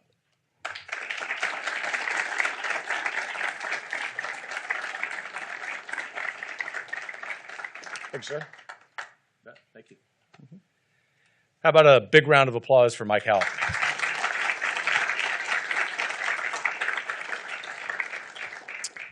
I just showed up personally, but have been following this for a little while flying back from an important and related event. And y'all have done a great job, and there's a lot to be worried about. Those of you who know Heritage, those of you who know me, those of you who know Mike, Jason Chaffetz, who's done a great job moderating this, you know that we do not like hollow optimism. That's the caveat for what I'm about to say. In spite of all of the challenges that have been outlined so eloquently today and with real legitimacy and evidence, we are going to take this country back. And I happen to think that starts here today. But first, let me tell you, in addition to everything you've learned today, how it's so bad. You know, 25 years ago, I was the lone conservative history professor, meaningless. You know, what I was doing, well, it was important, I guess, to my students, but meaningless in terms of the trajectory of history. But what I learned actually set me on the trajectory, as it turned out to be God's plan to be here at Heritage, because I would sit in these faculty meetings, which also were meaningless, faculty senate meetings, which were meaningless, and they were all Marxists. And I remember commiserating with the one other person who was not a Marxist, who was a faculty member at this university. I'm not kidding, only one other one. It's a major public university. And I'd asked him, he had been an economist for Phil Graham, so you know he was right-minded. And I said, what's going on with these people? He said, Kevin, they are untethered from reality. Well, what's happened is that some of those people, but more importantly, some of the people they educated in their classes have gotten elected to Congress. They've become bureaucrats who, without really any real constitutional authority, as you've been discussing, are in power. And let me just tell you, I know it's strong, and some people in the Washington establishment don't like it when the president of Heritage uses such strong language, which is why I try to do it all the time. The Marxist left is hell-bent on the destruction of America. It is what they want to do. There is no other explanation for what's going on. And it's to connect the dots, it's what I saw in these seemingly meaningless faculty meetings a couple of decades ago. They want to allow no room for self-government, for constitutionalism, certainly not for federalism. Think about the response that they've had to the wonderful work that the Texas government, Governor Abbott, the legislature have done, basically doing the job of the federal government. They've abandoned the principles of the Declaration of the Constitution, you know this, and they've forsaken the rule of law. Tied to that, they're also rejecting our national sovereignty. They now explicitly reject the notion of the American nation state, which ought to be a sign, even if you were a liberal, even if you were with them on some of these other policies. There used to be a time when every major political figure in this country would at least accept that the American experiment, as it were, was righteous and built on sovereignty. And under the name of trust the science, they routinely, daily, hourly, dismiss scientifically irrefutable evidence contradicting their ideology, starting, dare I say, with the fact that men are men and women are women. This symposium bears witness to the left's completion, and as you've talked about today, weaponization of their long march through American institutions. In fact, I can't think of one category of American institutions, whether it be K-12 schools, universities, professional associations, organizations in this town, other than Heritage, that have not been captured by the left. And in a seemingly meaningless book written about 100 years ago, the Italian theorist Antonio Gramsci theorized this march through the institutions. We ignored that at our peril. We ignored that at the expense of our individual freedoms, at the expense of our national sovereignty. And now, this, of course, has manifested itself not just in colleges and universities and K-12 schools and school board meetings, but in our very Federal Bureau of Investigation, our very Department of Justice, in corporate media, in big tech, in finance, elections, and yes, even medicine. Up against this movement, we're not competing for partisan gain. I couldn't care less about the partisan side of this. The Republicans are sometimes just as bad. But national survival. Conservatives must understand that we are the caretakers of American institutions. It's not enough just to say that we're going to quibble on a policy or quibble on an amendment. It's not hyperbole to say this is about the survival of the American nation state. And most importantly, it's about the survival of the everyday American's freedoms. This is, my friends, a state of emergency. And we damn well better be ready to fight. The corporate media, once the watchdog of government corruption, is now actively censoring whistleblowers and covering up the weaponization of law enforcement. Above and beyond the electioneering facilitated by at least the FBI and Department of Justice, the unabated flow of illegal aliens, 11 million thus far, 200,000 Chinese nationals, at least several dozen just in the last 6 months on the terror watch list, all of these people have come in to accelerate the left's agenda to upend this country. And as I like to say, and I'm just a historian, so I just mean this in a common sense way, the best thing we can do with the FBI is to go to the legal code creating it, select all, press delete, and start from scratch.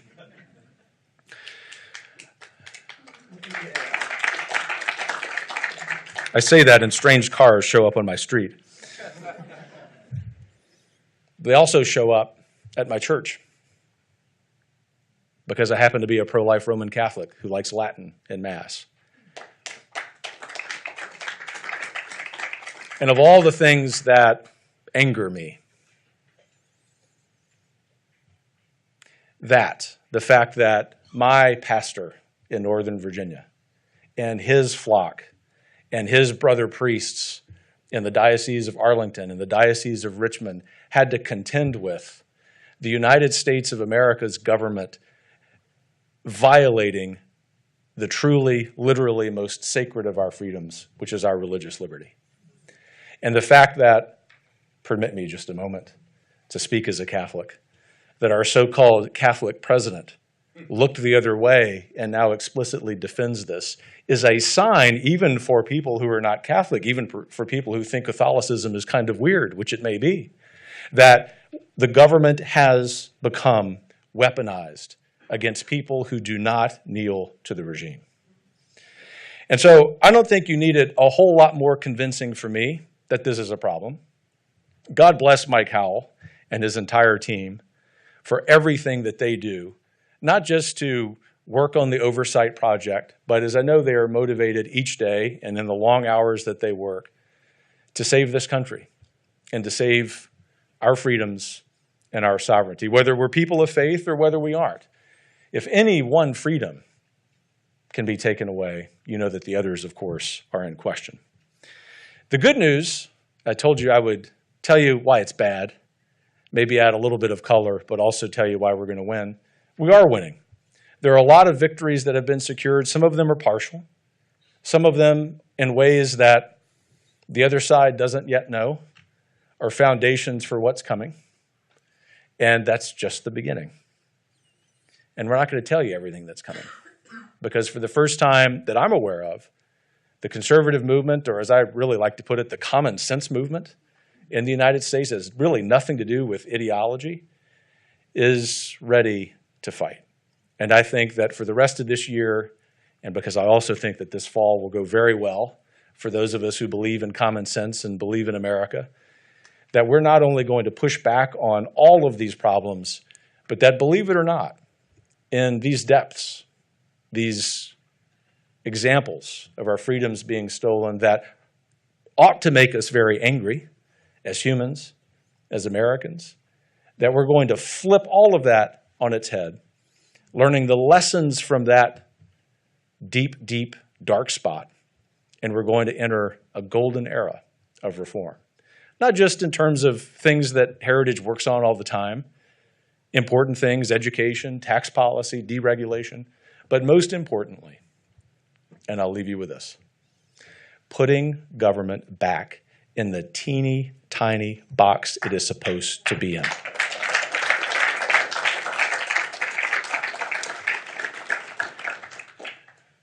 We couldn't have done this without several people, and I do want to name them, even though I told you I would leave you with that. We're at Heritage, of course, very grateful to Mike, as I mentioned, but also not just for being a great program MC, but for everything he's done for this country. Jason Chaffetz, thank you again, sir. Some great featured speakers: Sebastian Gorka, Senator Grassley, Senator Johnson, Congressman Bishop, and Chairman Comer. Thank all of you for being part of this. And whistleblowers Steve Friend and Garrett O'Boyle. Thank you. I know, because I hear it from people all over. I did in the place where I came from this morning, visiting with Heritage friends, that a lot of Americans are doubting about whether we can turn this around. And look, there are reasons to be doubting, but there are also a lot of reasons to keep fighting. And if you think about the people who've attended this in person, who have watched online, who will watch online, it is a majority of this country. We just have to give them the intellectual ammunition to go get this done. And I'll quote my friend Mark Morgan, who got me really excited in the hallway as I ran into him. What will we do tomorrow differently to take back this country? We can never give back to it what it has given us. God bless you.